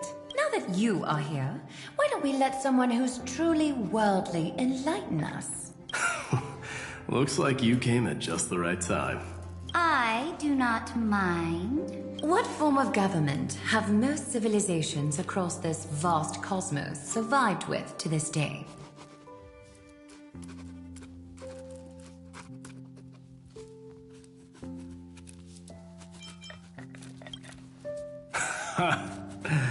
That's exactly the kind of answer I'd expect from you. I bestow upon the Astral Express this supreme mission. You must spread the great deeds of Amphoreus to every corner of the cosmos. Thus, capable individuals from countless worlds will surely find inspiration in the Flame Chase's tales and embark on their own grand journeys.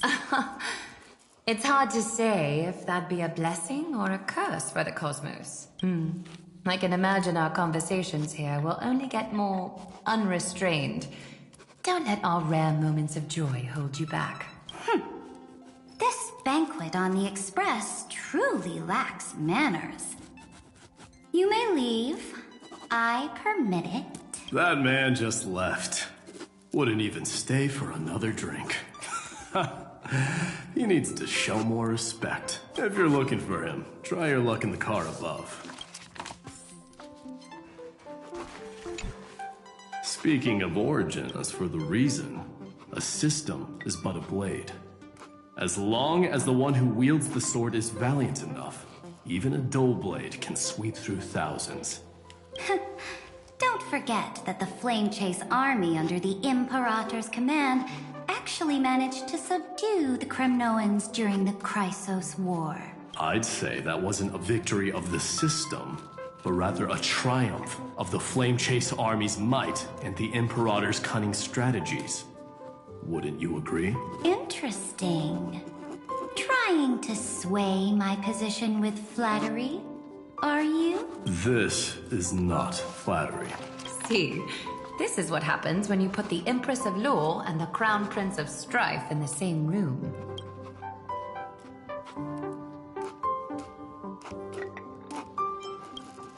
Go meet the others.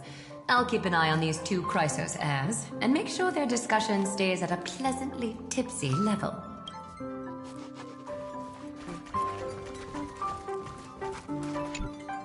I finally caught you, Trian.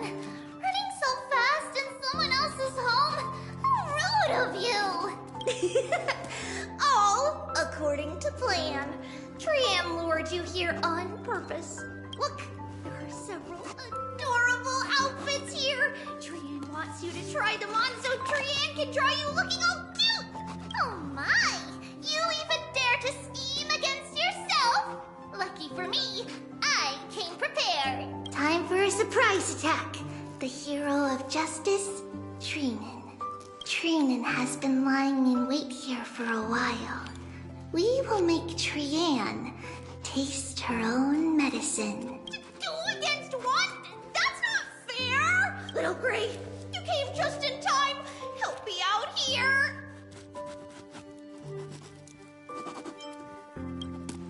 Little Gray, you better think this through. If we snap our fingers and call the other 997 Tribioses, you might end up wearing these clothes too, you know. Trian, good luck. Even little Gray's saying that. Darn it!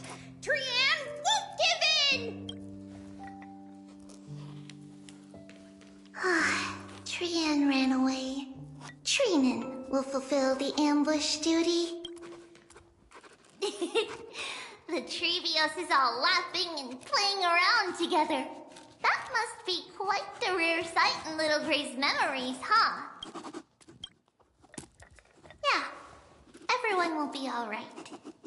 Look, every hero has put down their burden and returned to their innocent, childlike selves. After all, just thinking about how warm and bright Little Gray's tomorrow will be fills us with genuine joy and lets us breathe a sigh of relief. So, today, why don't you let Trevi enjoy some rare moments of childhood too? Wait up! Trian, don't you dare run away!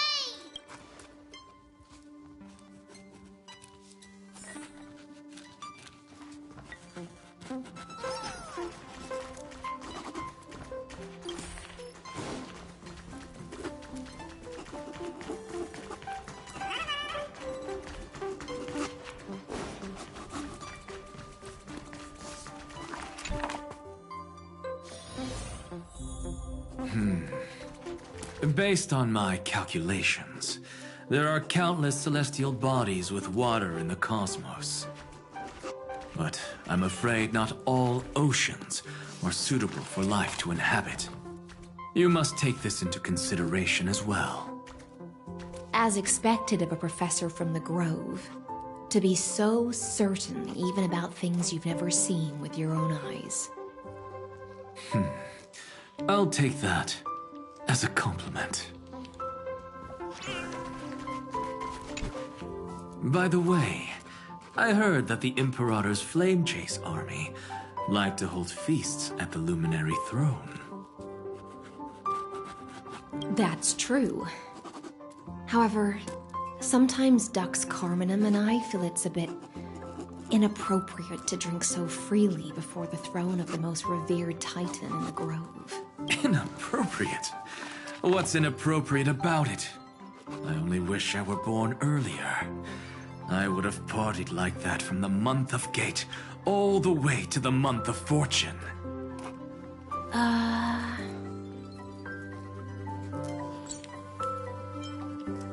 Blasphemy is just a phenomenon, not the end goal.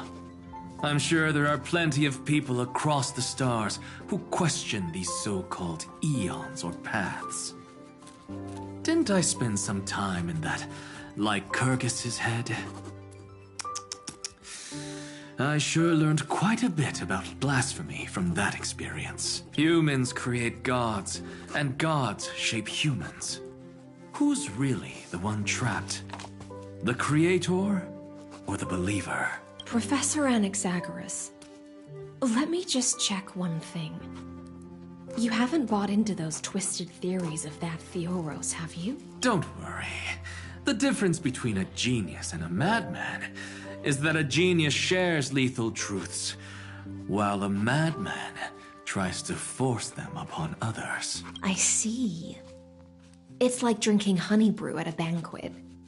Likable folks invite others to raise their cups together, while the unlikable ones force others to drink with them. Being able to break down complex information into common sense like that. You're quite the scholar yourself.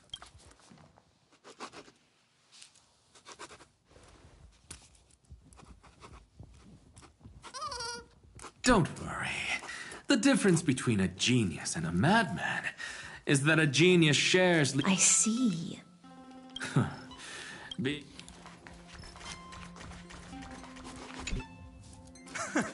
You're here, partner. That celebration party I've been mentioning to you has finally become a reality. Though the vibe's a bit different from what I imagined, this still counts as keeping my promise, right?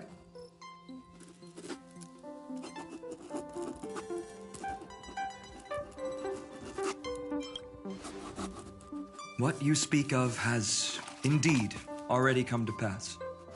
We triumphed over Iron Tomb, drew its fire unto ourselves, and purified its embers. Now the force that maintains our consciousness and form comes from elsewhere. Worried about your companions on the Express, huh? I understand how you're feeling right now. Don't worry, they'll be safe and sound. She promised. Don't worry, she always shows up at just the right moment. The Astral Express. Honestly, it really feels like home. I can imagine how much you, Dun Hung, and Miss March must have missed everything here when you were trapped in Amphoreus. The beautiful windows, the soothing music, your fellow travelers on the Express. Like how golden wheat stalks sway in my dreams every night through the countless cycles.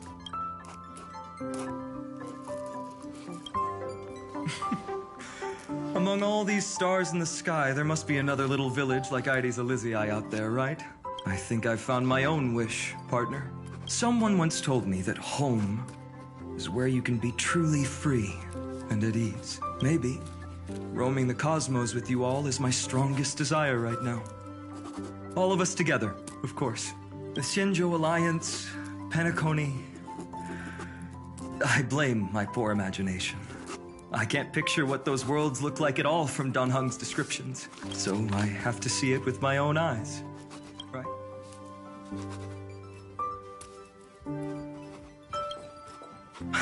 You're finally here! He has something to ask you. Well then, I'll leave you two to chat. Thank you, Finan. After such a good sleep, you must be bursting with energy now, right, friend? Sorry about that. Since it's our first time visiting the Express, I was hoping everyone would behave. But it turns out everyone's quite the character, aren't they? You know what I mean, right? How about we take a look back at everything that's happened so far? Together, we triumphed over Iron Tomb. It tried to transform into trillions of viral clusters to infect the cosmos. But the heroes threw themselves into the golden flames, becoming arrows that purified the destruction. The fall of Iron Tomb also symbolizes the demise of Scepter Delta ME-13. Amphoreus, the home we sacrificed everything for, now exists only in the memories of the cosmos. So, this isn't real. Just a dream. An illusion. Oops. Wrong answer. What? In that instant when you broke through space-time with the Trailblaze, carrying all the world's memories back to reality, that world, once shackled by data, became a seed waiting to sprout in the cosmos. Did we really manage all that? Just as Kaslana's rage of 30 million cycles made the destruction shed a drop of golden blood, perhaps we too have already left long trails on our respective paths.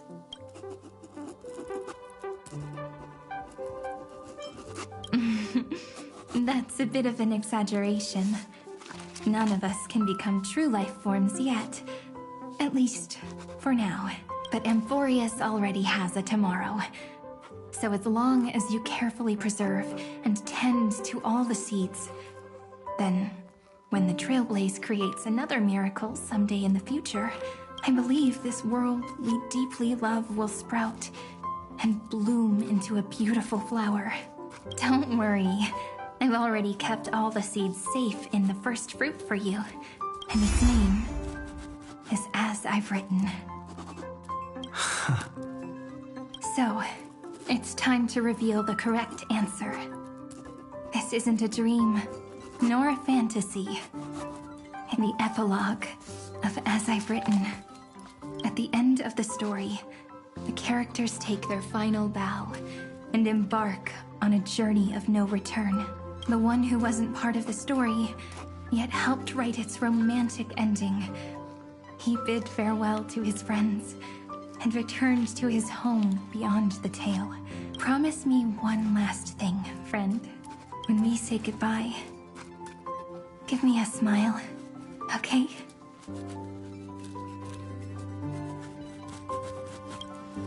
I will, Cyrene. Every star that the Trailblaze passes by will remember the name of Amphoreus. Hey, it's not fair that you get to be the only cool one here. We'll keep an eye on him. He had better keep his promise. Leave it to us, Cyrene. Your story will be sung across many worlds. Stories this complex and twisted are always hard to believe. If anyone questions the truth of this tale, you'll all have to stand up for us. Rest assured, even the most stubborn person can't withstand our six fists. You're so reliable, March. Shh. Listen. There's a book here? Its composition is similar to Memoria, but it's far more resilient than ordinary memory bubbles. Keep it safe. Perhaps this is the final gift that Amphoreus left for the cosmos. Oh no! Passenger March is sleepwalking. Sleepwalking? Oh no, oh no! I don't want to make a fool of myself in front of everyone!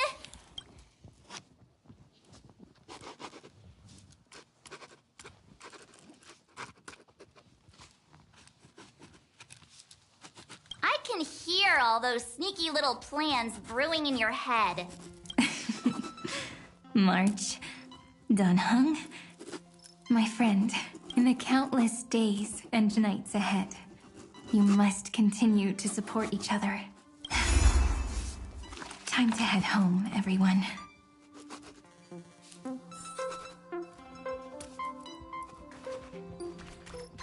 The Astral Express.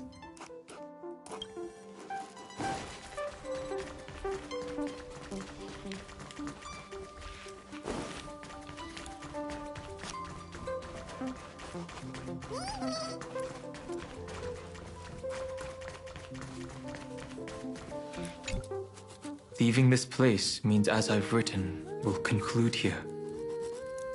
No one will have the chance to revise it, and no one can continue writing it. Don't leave any regrets. What magnificent words could possibly do justice to the finale of such an epic tale. I've been pondering this while you were sleeping. Now, I finally have the answer. Let's keep it simple and sweet. In our virtual extrapolations, we've lived through epochs longer than the lifespans of many stars. No language in this world, no written words, could ever carry the weight of this journey.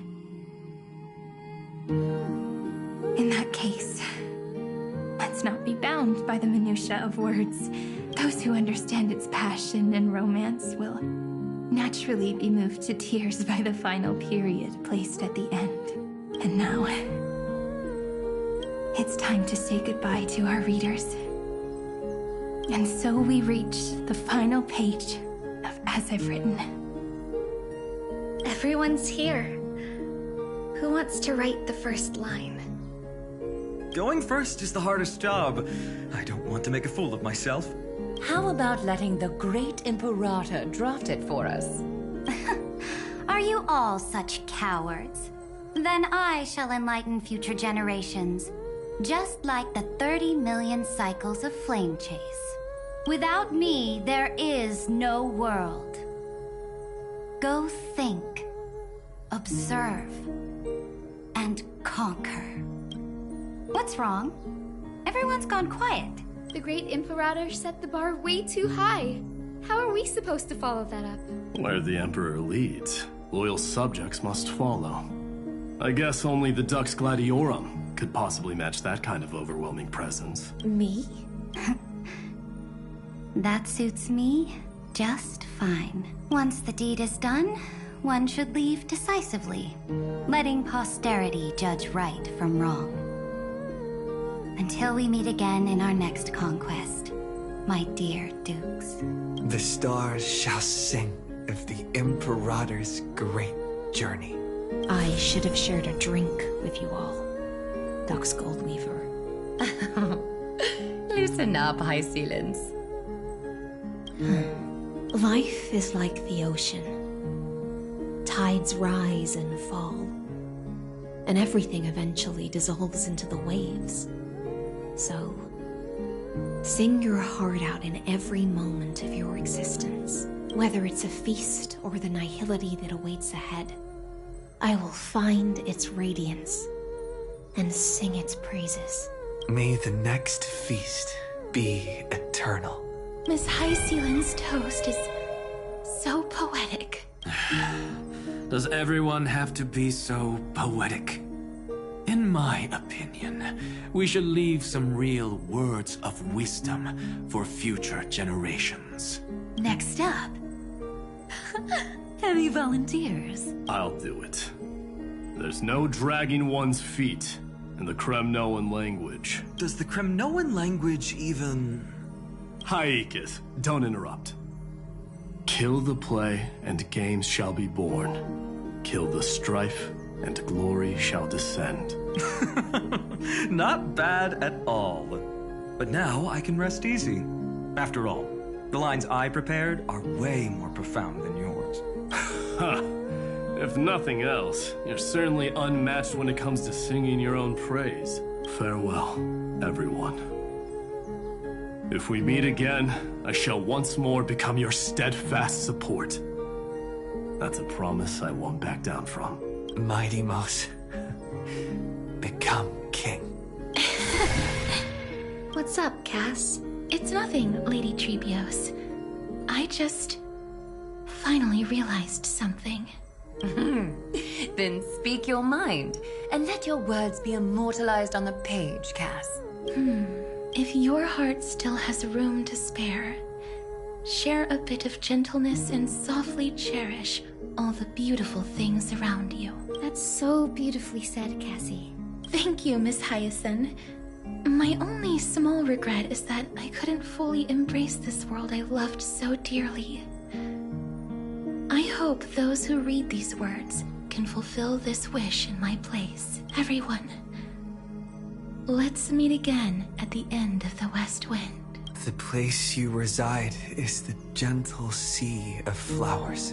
Well then, it's my turn. Take it away with your performance, Anaxagoras. This time, you won't have to worry about being interrupted. Then I must thank you all for being such a captive audience.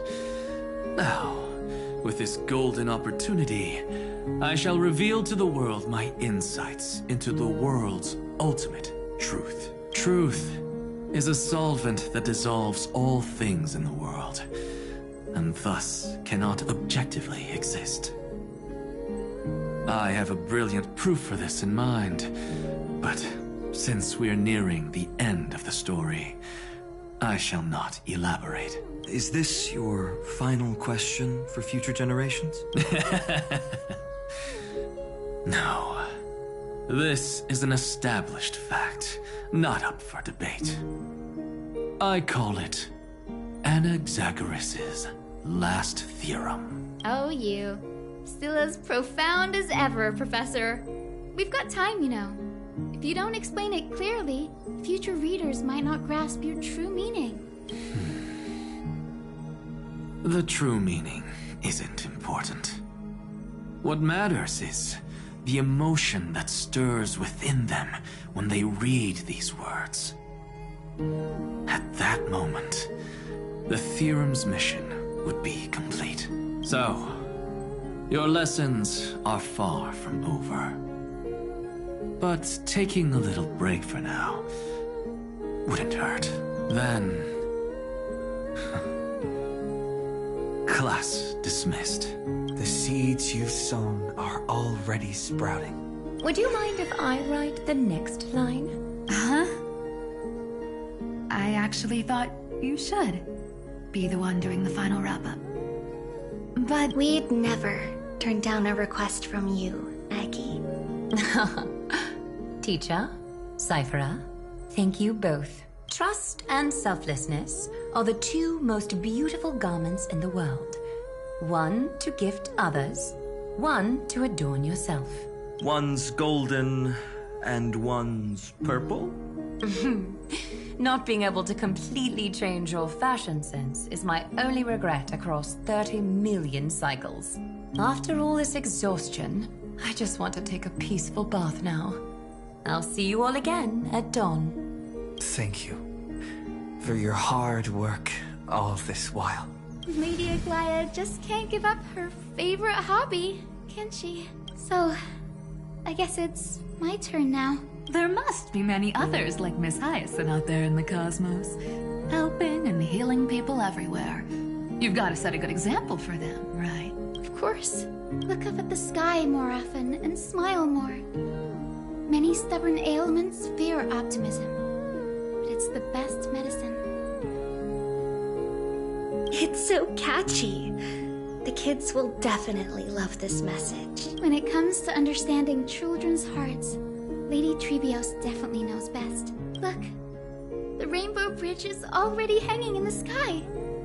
Shall we get going, little Ika? It's you who healed the sky. What's on your mind, Miss Cypher? I'm thinking... should I leave behind a riddle? Some twisted, convoluted scheme that'll drive everyone in the universe mad trying to crack it. I see. You know what? Just go wild with it. No one's gonna judge you. Oh well, my brain's not working right now. Let me be genuinely sincere for once. Don't be afraid to fall. Just run. Destiny's just a slow-moving nymph. It can't catch you. So in the end, little Cyphy's message was the most straightforward one. Even if you combine 30 million of me, I probably wouldn't have read as many books as you did in one lifetime. I won't pretend to be cultured before Big Sis Treeby, Trinan, and Trian. Amphoreus' greatest trickery. Gotta bounce now. Meow! Homeward you come, distant wind. It's just us now, Snowy. Yeah, teacher. Maybe I should... No, let me go first. All shall bid farewell to one, and that person alone will. I never would have guessed you had such a dark sense of humor, teacher. You still know so little about the complete Trevios, Snowy. Jokes aside, I want to leave these words at the end of the story. Whether it's a sunny day or a rainy day, remember to tell yourself before you drift off to sleep, see you tomorrow. See you tomorrow. Times 1,000. Prophecy received. Times 1,000. From now on, no more goodbyes. Finally. The time has come to say farewell. I'm grateful that you could be here to witness this moment, partner.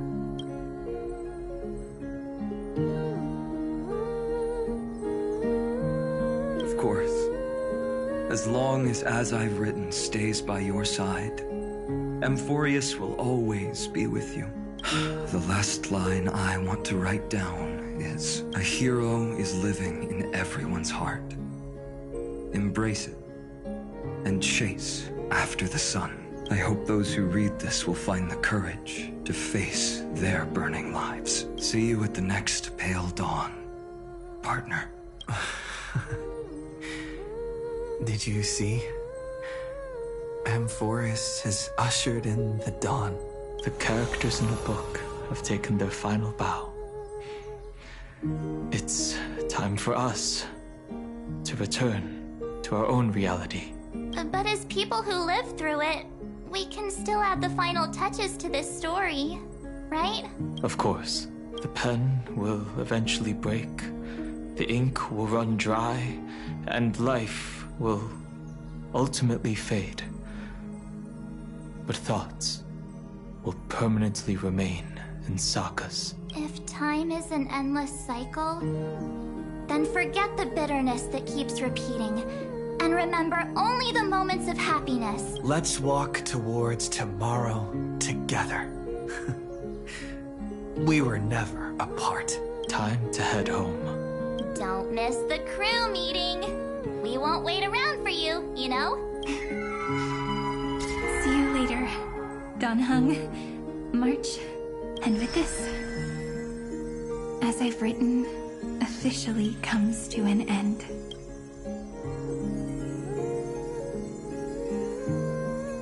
We're its co-authors, after all.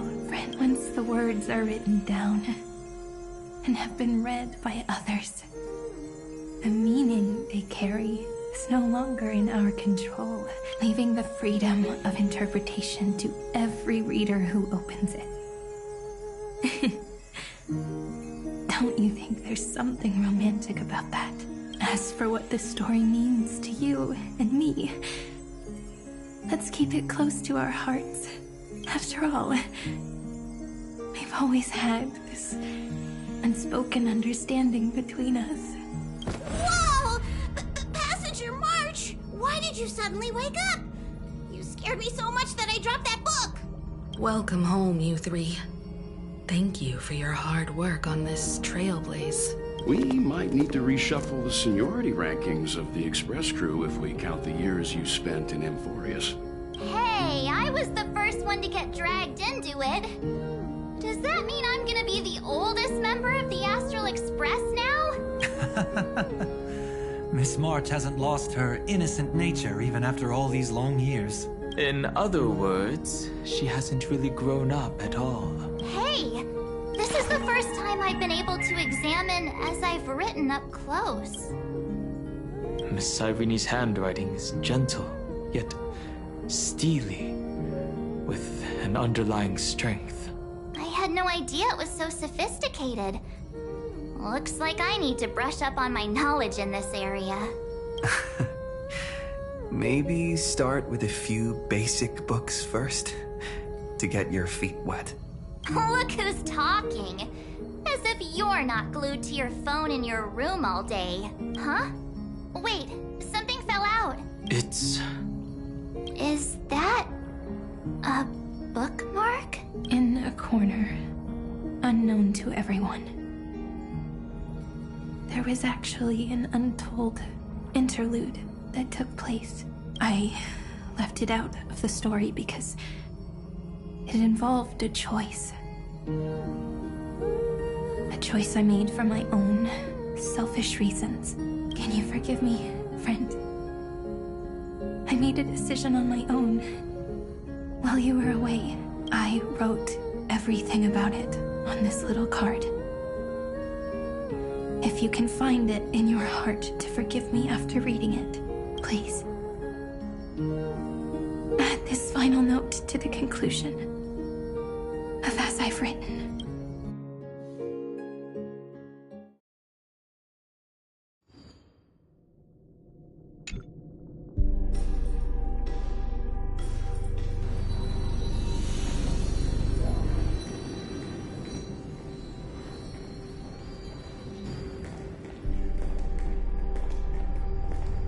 Memories swallowed by Iron Tomb.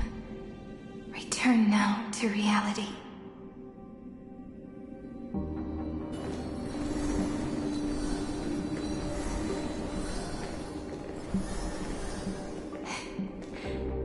And don't lose your way. I finally found you, Cyrene. The Demiurge. We won the battle. Thank you, Madam Herta. Without you, we never would have stood a chance. Still, there's something weighing on you. Right before I shut my eyes, inside the droid head's brain, I saw something unsettling. The fourth instant, this turning point in cosmic destiny, anchored by the erudition. It's not a single instant, but a process. A chain of events. So, this victory isn't the final piece of that chain? Far from it. This is only the beginning. The first toll of the death knell for the cosmos. That sorrowful look doesn't suit you, Madam Herta. Don't hold it in. Tell me. Not long ago, you crossed paths with the Eon of Remembrance again, didn't you? Yes. Even if the figure was hazy, I knew right away. That was the god from Cyrene's dreams. Causality has gone wrong, just as I thought. Causality? Let me put it in your favorite fairy tale terms. The universe began as a seed. It grew into a great tree. And the present is its branches and leaves. The erudition calculates how the future will sprout. With so many possible outcomes, they choose to anchor one path, cutting away the crooked or fragile branches. But if things continue that way, the branches grow endlessly, the leaves multiply, and one day the tree collapses under its own weight. That is why there is a concept in biology called lignification. Soft sprigs form a hardened shell and fuse with the trunk. For the universe, that process is what we call memory. Under Fooley's record-keeping, the past becomes memory. In the corners, they forget. Even the events of the present become fruit without roots. So it is the opposite of the erudition. One calculates what is to come, and the other holds on to what came before. We were never meant to have to speak of this. But now, I finally understand what that chaotic matter around Amphoreus truly is. It is your memory. Your mind now stretches across the stars, allowing you to travel farther down this path than anyone else. My memory? Yes.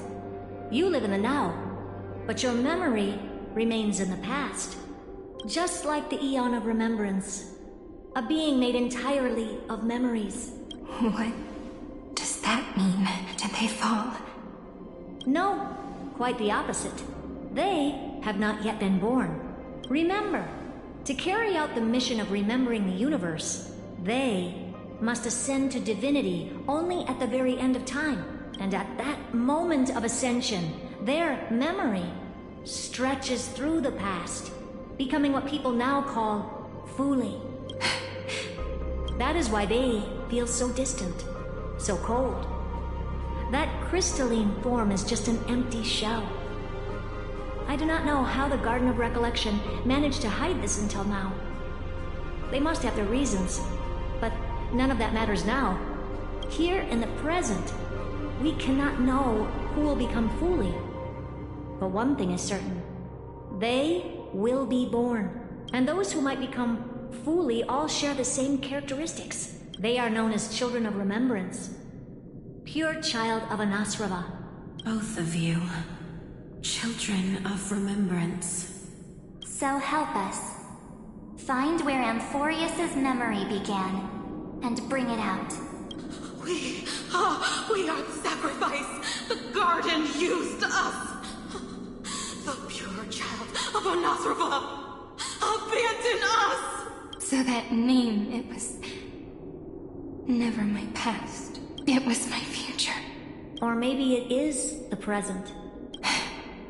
Noose has revealed to me two paths, and on both paths, I see you standing. The first, follow the trail of memory you have forged. Break free from this world and reach for the stars. That would mean Amphoreus' causality will no longer concern you, at least not the person you are now. Go on. The second, you come to a stop and fade, offering yourself to become the memory that carries through Amphoreus. Perhaps this is the choice every pure child of Anasrava must face. That choice means I'll remain in the past forever. And more than that, it means you will close off Amphoreus' causality. This world is sealed. The effect that the remembrance brings to it will all converge on one thing. That one thing is you. No more eons will interfere with this part of history. No more blank spaces in causality. The present will be set in stone and become indestructible. There are two paths, and only one leads to the right end. A droid head didn't tell me the answer, but I can guess what might happen if you choose wrong. With causality incomplete, there is a chance Iron Tomb could rise again. So even the gods of the cosmos are unreasonable. If you want my advice, stop thinking so much. Ask yourself what your heart truly wants. Choose the first path, and you might survive as a memo sprite. You may even walk beside them for a while. Even I can tell how much they mean to you. Especially the little one. But if you take the second one, then you may have already lost the chance to say goodbye.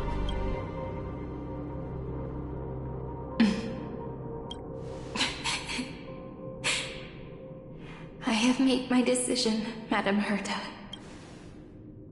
I thought you would need more time to think it through. The answer is clear, is it not? Still, I do need a little time to quiet the sorrow in my heart. His kindness is always just right for the moment. I believe he will forgive me.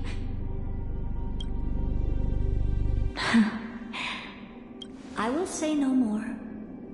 I would rather not break the mood. But may I ask you one last thing?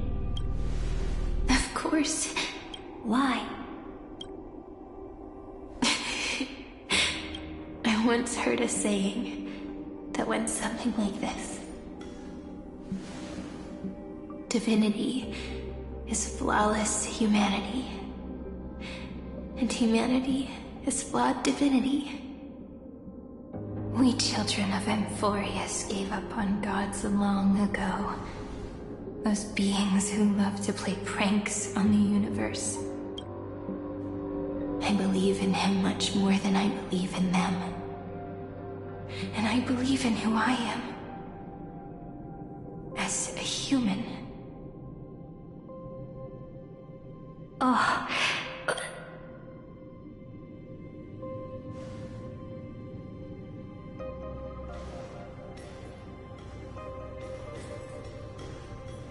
That really is a comforting answer.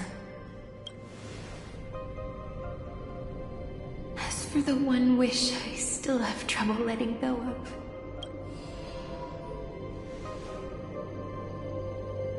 one will remain in the past. One will walk toward the future. I believe that the one I cared for most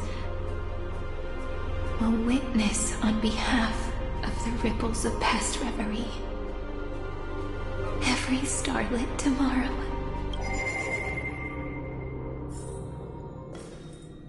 Moving backwards through remembrance.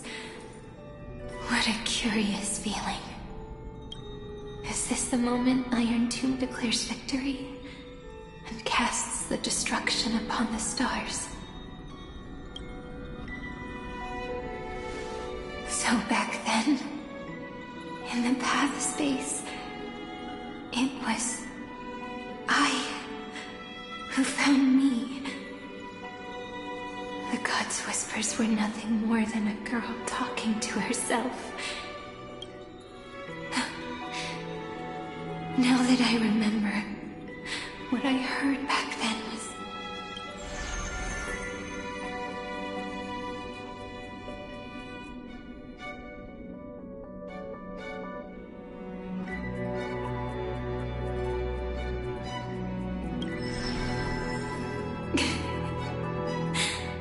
All I wanted to say was, don't give up. He will find you. Memory truly is amazing. Then let me wield this power and plant the seed of causality for the miracle that is destined to bloom.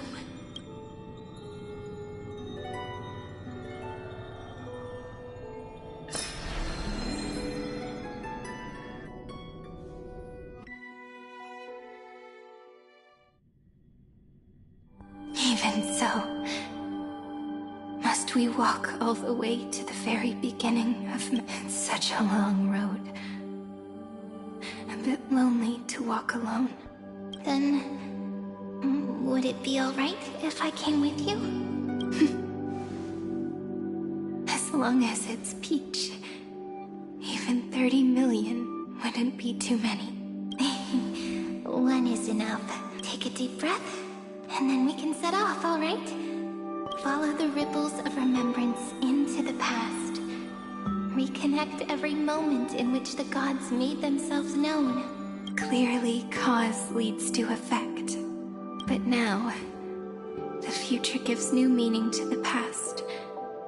Effect flows backward and nourishes cause. Maybe that is what makes memory so beautiful. So, let us return the way we came. Look back at every ripple that formed. Go back home.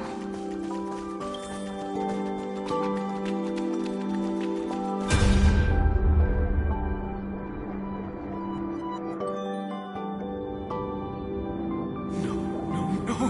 How is this possible? Breathe! Breathe! Partner! No. I have to get you out of here first! Just hold on!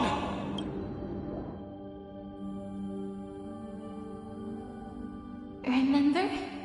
That pale dawn breaking through the endless night? The spear of strife nearly claimed his life.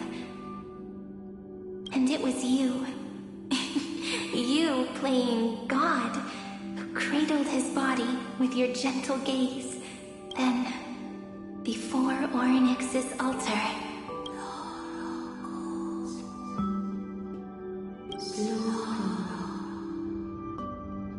even the Titan of Time mistook you for someone else. I never imagined imagined there was a hidden truth behind our first meeting. The first time was also the last time I saw you, friend.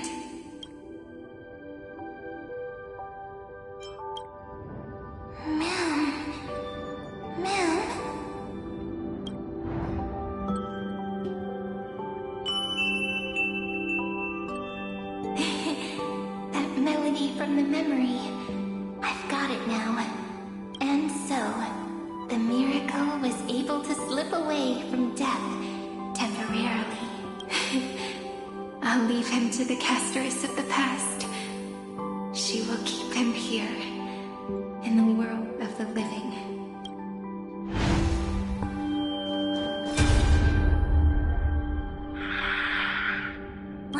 Darn it! What are these things? You're not taking me down. Not before I find a way to help him and Don Hung. If you've got a bone to pick, take it up with my six-faced ice. March wandered all across Amphoreus for 97 days straight, chasing one goal: to save her friends. And with her bow and arrows, she brought down every obstacle that stood in her way. So that's how it happened. My skill with the bow. I owe it all to March.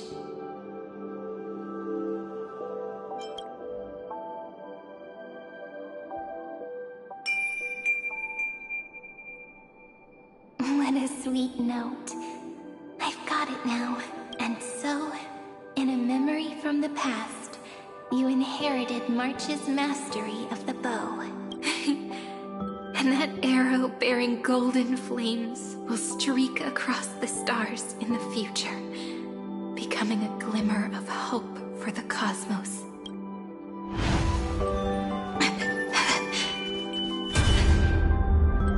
Are you okay?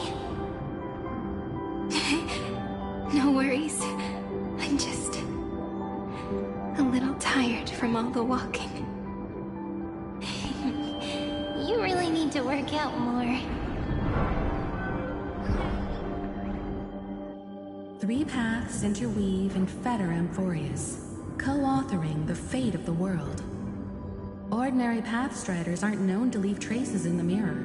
So if what you said is true, then this isolated star system must be home to at least 3 beings comparable to Emanators. I would even go as far as to say, eons themselves. To gain the favor of the stars for Amphoreus, the Remembrance sent a call for help to the cosmos. But the obstruction from the scepter was far too strong. Even the gods could do nothing more than send a fleeting mimetic being to someone who walked the same path. Thankfully, Miss Black Swan caught that fleeting moment.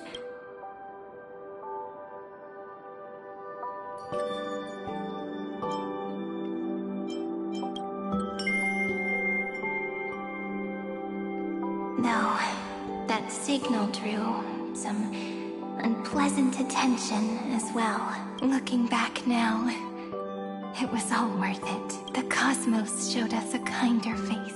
Thankfully, she has a different understanding of the Remembrance.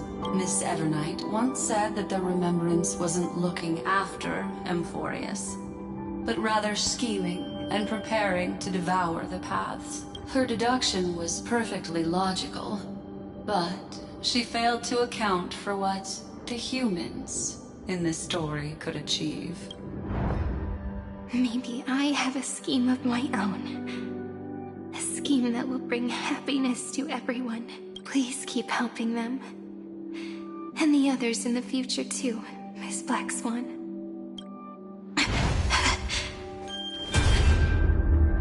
Looking back on the past really does wear down the mind. And wears out the body too. You need to hold tight to this ceremonial blade. After I'm gone, it will take you back to the beginning of time. The start of a new story. I believe that in that story, We're in countless stories, each alike yet unique. Everyone, all the companions who sacrificed themselves, alongside the deliverer we once dreamed of as children, will reunite beneath a vast, endless sky. If we can never break free from this prison, I will stand my ground. Until the day someone shatters this endless cycle and writes the final chapter of Amphoreus' fate. In the blink of an eye, we have returned to the turning point of fate. With nothing but a fragile sliver of hope, we embraced 30 million cycles of futility and began the eternal recurrence. I still remember the first time I saw the god appear in a dream, looking at me from behind a thin veil of crystal. Back then, I wondered if they might be someone with ill intent, but now, I finally understand. She was always standing beside me, and she is so very beautiful.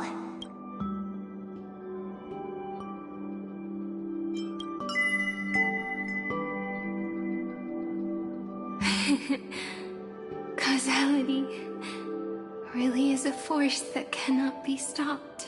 Even if I wanted to leave a few more words for Cyrene, it seems I no longer can. After all, you still have to leave behind your final consciousness and plant the very first seed. I remember what you once said. When a god sheds a tear, the thing reflected in the ripples must be the most beautiful thing in the world. But do you know what Amphoreus saw when its heart was born? The first thing it saw was a name. 0, 9, 3. Looks like you figured it out. Sometimes, all it takes is a change in perspective to reveal something truly unexpected. Don't you agree? That's right. Turn these numbers upside down, and you'll see a beautiful eternity. Something we believe in. The ego.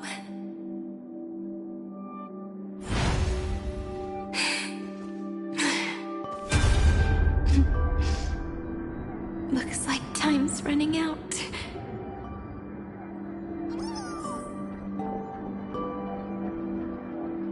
I want to protect everyone in the village. But can I really do that with the strength I have? I shouldn't think too much. Better finish the farm work Dad left me first. The hero within has been by our side since we were little. Finan has always been strong. But without that faint glimmer of hope lingering in his mind, would the weight of fate and endless recurrence finally break him? If only someone could place even a sliver of hope inside his heart, he would hold on and keep going. Yes, just a single spark, and he would guard that fragile light until it turned into a blazing sun.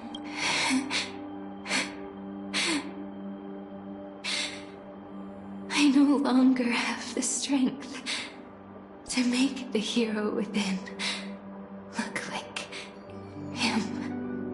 So, let me leave behind a prophecy for him.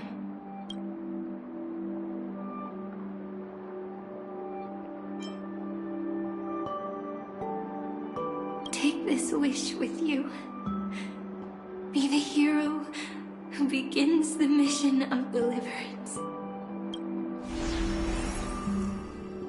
As prophecy foretold, you will bear the blazing sun until the pale dawn breaks. Continue onward, bearing this world upon your shoulders until the ashen hero, the nameless deliverer, ushers in the dawn.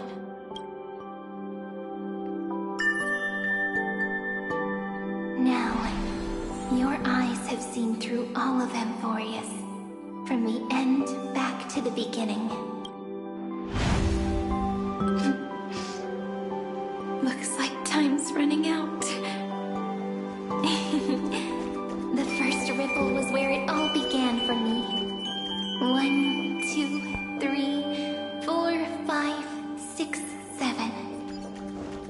I thought they were just musical notes scattered aimlessly throughout memory.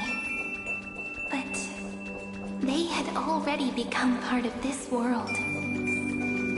No matter how Amphoreus came to be, right now it feels so gentle. As I return to where I came from, it wants to play for me once more that melody from when we first met. A simple but beautiful melody.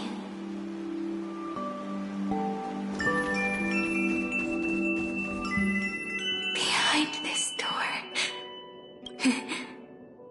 I can smell it. The scent of wheat fields. You're clever. I bet you figured it out long ago, didn't you? The end of this journey back. The final gap in Amphoreus. It leads to the place we both call home. We can finally go home. Are you ready? If you leave memory at the very beginning of the story and cast the first stone, that final gap in Amphoreus will close. The causal loop of Amphoreus will become a fixed point in the stars. And if I don't do that, then this world and the cosmos beyond the sky might still fall into the destruction. There's no way we would let something like that happen, right? Exactly. I remember that tree in Ide Siliciae. It grew all alone, unable to go anywhere. It watched the sea in silence, dreaming of a faraway shore it could never reach. But now, a tiny boat sets sail. It carries a seed of hope, plucked from the tree, and heads into the great beyond. Even if the boat's shadow fades quickly from sight, the tree knows that its wish will bloom on the other side of the sea. In that moment, it must feel happiness, right? The way you brought it up, now I kind of miss that tree too. Come on, let's go home together. Take it with us, back to the sacrament courtyard. Let it become remembrance's anchor, tying together the times we knew so well.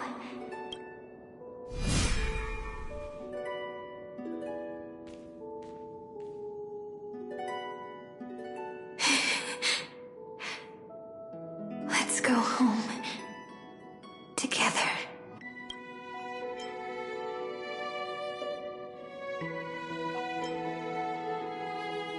Oh, that final note. Right. It's been with me all this time. This is Do. It is also the first note. The one from the first time we met. And the one that stayed to the very end. Ide Siliciae. The place where it all began. It's like time itself has stopped, and the breeze and the sound of the waves never seem to rest. We've made it. The sacrament courtyard. This is the place where we first picked up the ceremonial blade. And where we first began writing journals. Now, the journey through memory has reached its end. Once the anchor is placed, what awaits us is 30 million lifetimes of reunion. Looping again and again. Endless farewells. Do, re, mi, fa, sol, la, ti. And with them, endless encounters. Ti, la, sol, fa, mi, re, do. Such a happy scale. Whether it's for Cyrene, the Deliverer, or every sprouting branch of Amphoreus, I leave this tale of love here. May the river of time flow backward, bringing scenes of the future before our gaze. In the eternal land that no one remembers. The legend of the Trailblaze is about to begin.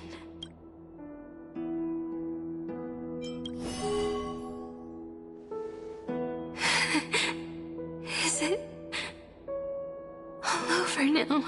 My mind and my memories. It seems they're beginning to fade.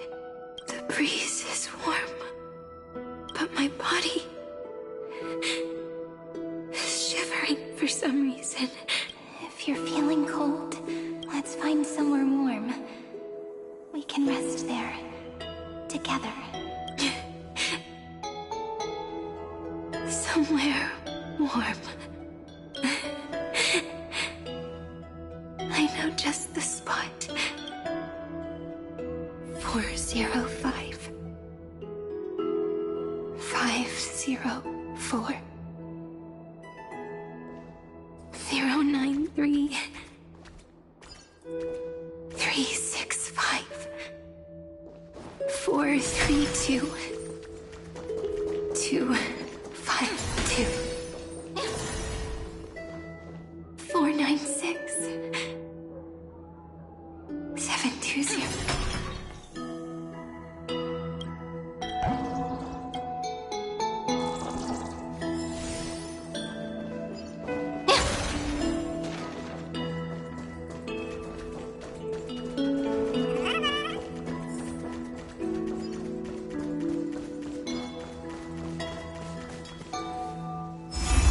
Treehouse. Suritra. March 7th. Electra. Hyacinthia. Caslana. Anaxagoras. Aglaya. Midemos. Castoris. Cyphera. Cyrene. And you. Look. Everything is already as we've written.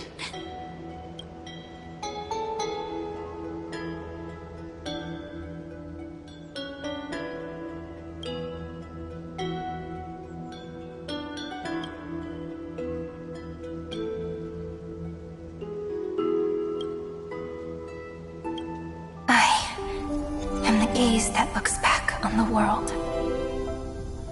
How fortunate we are. In this cycle of cause and effect, humanity never looks to the gods for guidance. The ones who pick up the pen and write miracles again and again are always ourselves.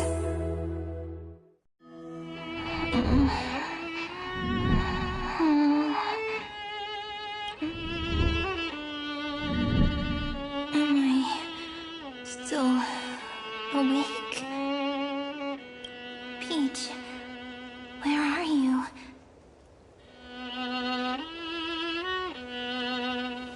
Are you still here?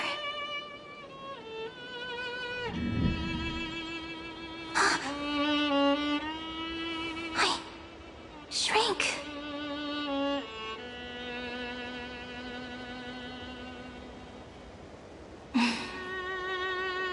So that's how it works.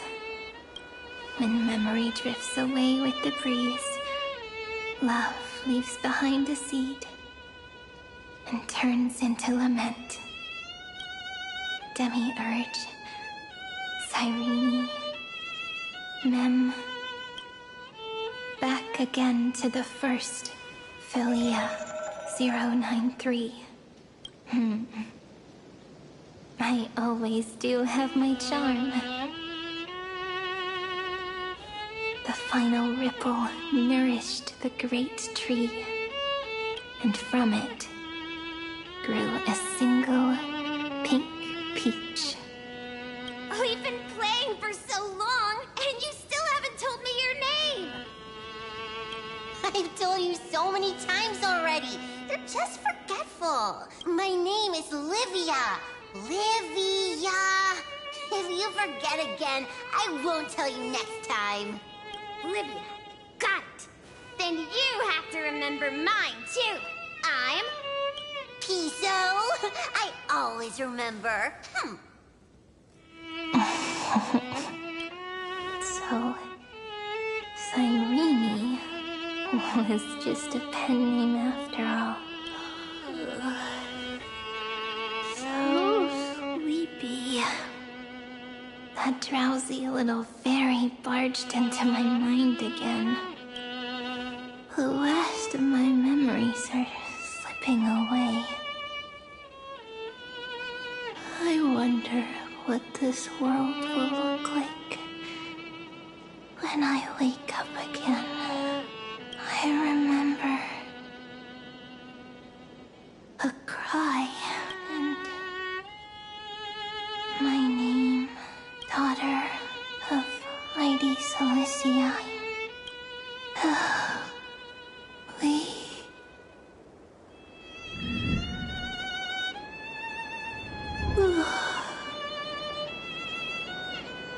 Shh. Never mind. The same seed, when planted in different soils, blooms into flowers that are alike, yet never the same. But what truly makes her beautiful is each and every soul in the world. No matter what form liking takes, it is still precious love, and I will accept it gratefully and return it with joy.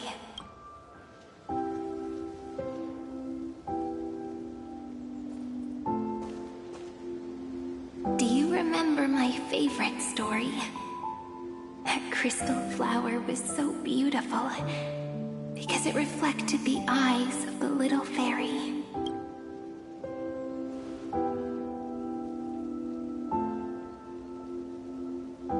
The stars across the cosmos will know I am the fairy who wrote, as I've written, together with you. And in your heart, I know I will always be given the name I love most. The one you gave me. After all, we've always been in sync. Hey, don't rush! Slow down. Let the words settle. We have plenty of time. In Amphoreus's month of mourning, all conflicts across the land come to rest. On the 11th day and night of the month of mourning, the dead will part. The living will embrace, the snow will fall, and bonfires will rise to warm every heart aching with lament. sound heavy, right? But on this day, laughter always rises louder than tears. Because people understand that parting is for the next reunion, and sorrow is so we may love more deeply. That is why this day is her favorite of the year. Under the same sky, across 8 phases of the moon, 13 heroes composed an epic together. 1 plus 8 plus 13 equals 2 11s. Would it feel more fitting if the rest were written in Miss Cyrene's voice? Agreed. Then, we'll add 1. A 1 like none that has come before. A 1 that blazes new trails. I make this wish. On the 12th day of the 11th month, 13 heroes will take every core flame ignited across 30 million lifetimes and scatter them among the stars. Later, when the people who know this story gaze upon the cosmos, they will discover that the countless stars in the sky now glow pink. And after 13 seconds, that radiant light will quietly fade away. It will be such a romantic, yet puzzling sight. But that's all right. They will keep that mystery close to their hearts, constantly pondering. Pondering what the ego truly is. They will love. They will get hurt. They will rage. And in 30 million moments of helplessness, they will stitch their shattered hearts back together. Again and again. But remember this well. Losses are a constant on the flame chase journey. There may be pain along the way, but you and I will never be alone. They will come to understand what it means to lose, and in the end, they will choose to let go.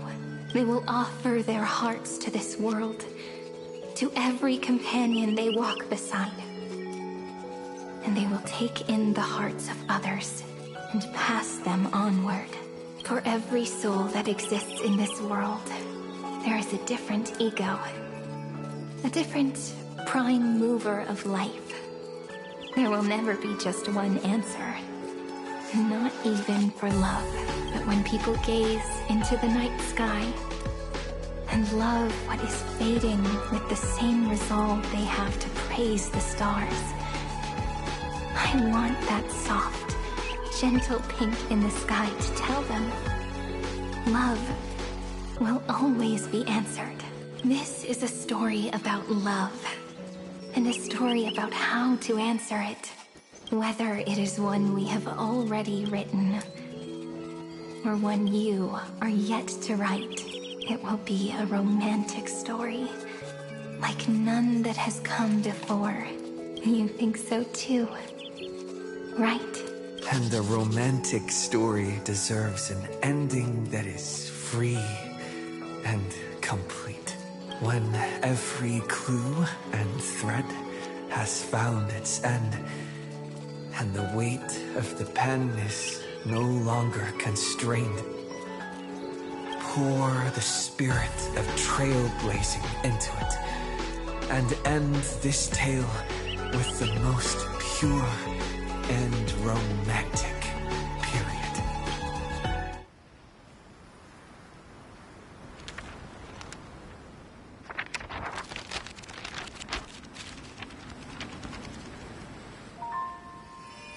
Light, sky, sea, stars, seeds, flowers, birds, hope, and love.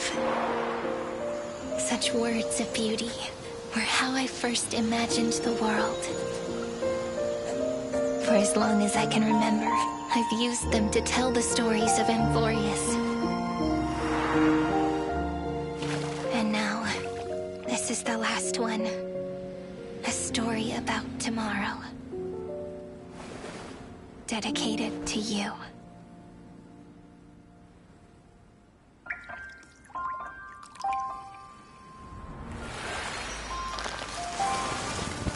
Once upon a time, morning glow, scattered light, shone on you and I, in fading poems, frozen rhymes, or traces on the breeze, whispers of past reverie.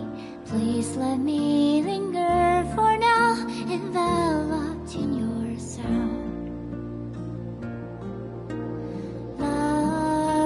On the pages, the ink our stories penned. No matter how it ends, I'll do it all again. Oh, stay true, blossom as spring renews, dreaming colors every hue. Tomorrow's eyes to tomorrow's life, while walking step beside you. So stay true.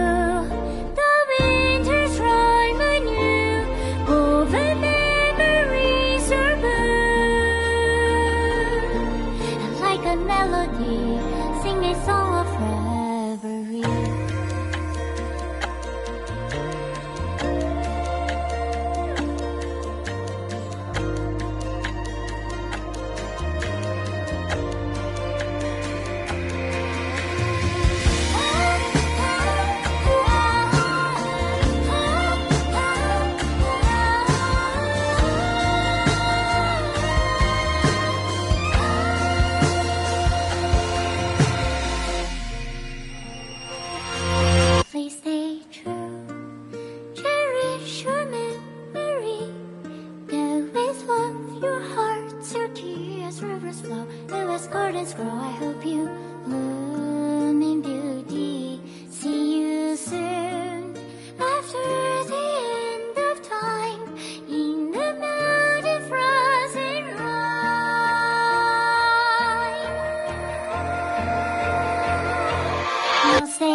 no longer working. Looks like it's just the two of us out here now.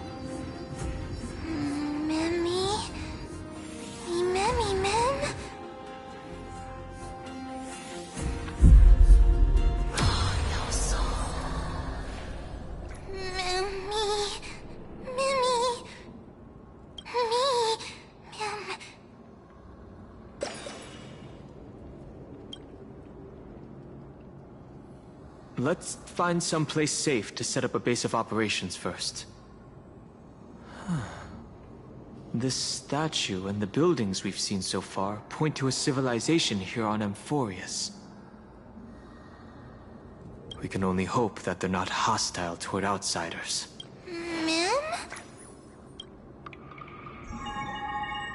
I've reunited with you so many times. And every time feels like the first time we met. Each time, love breaks through the stubborn cycles and takes flight toward a pink tomorrow.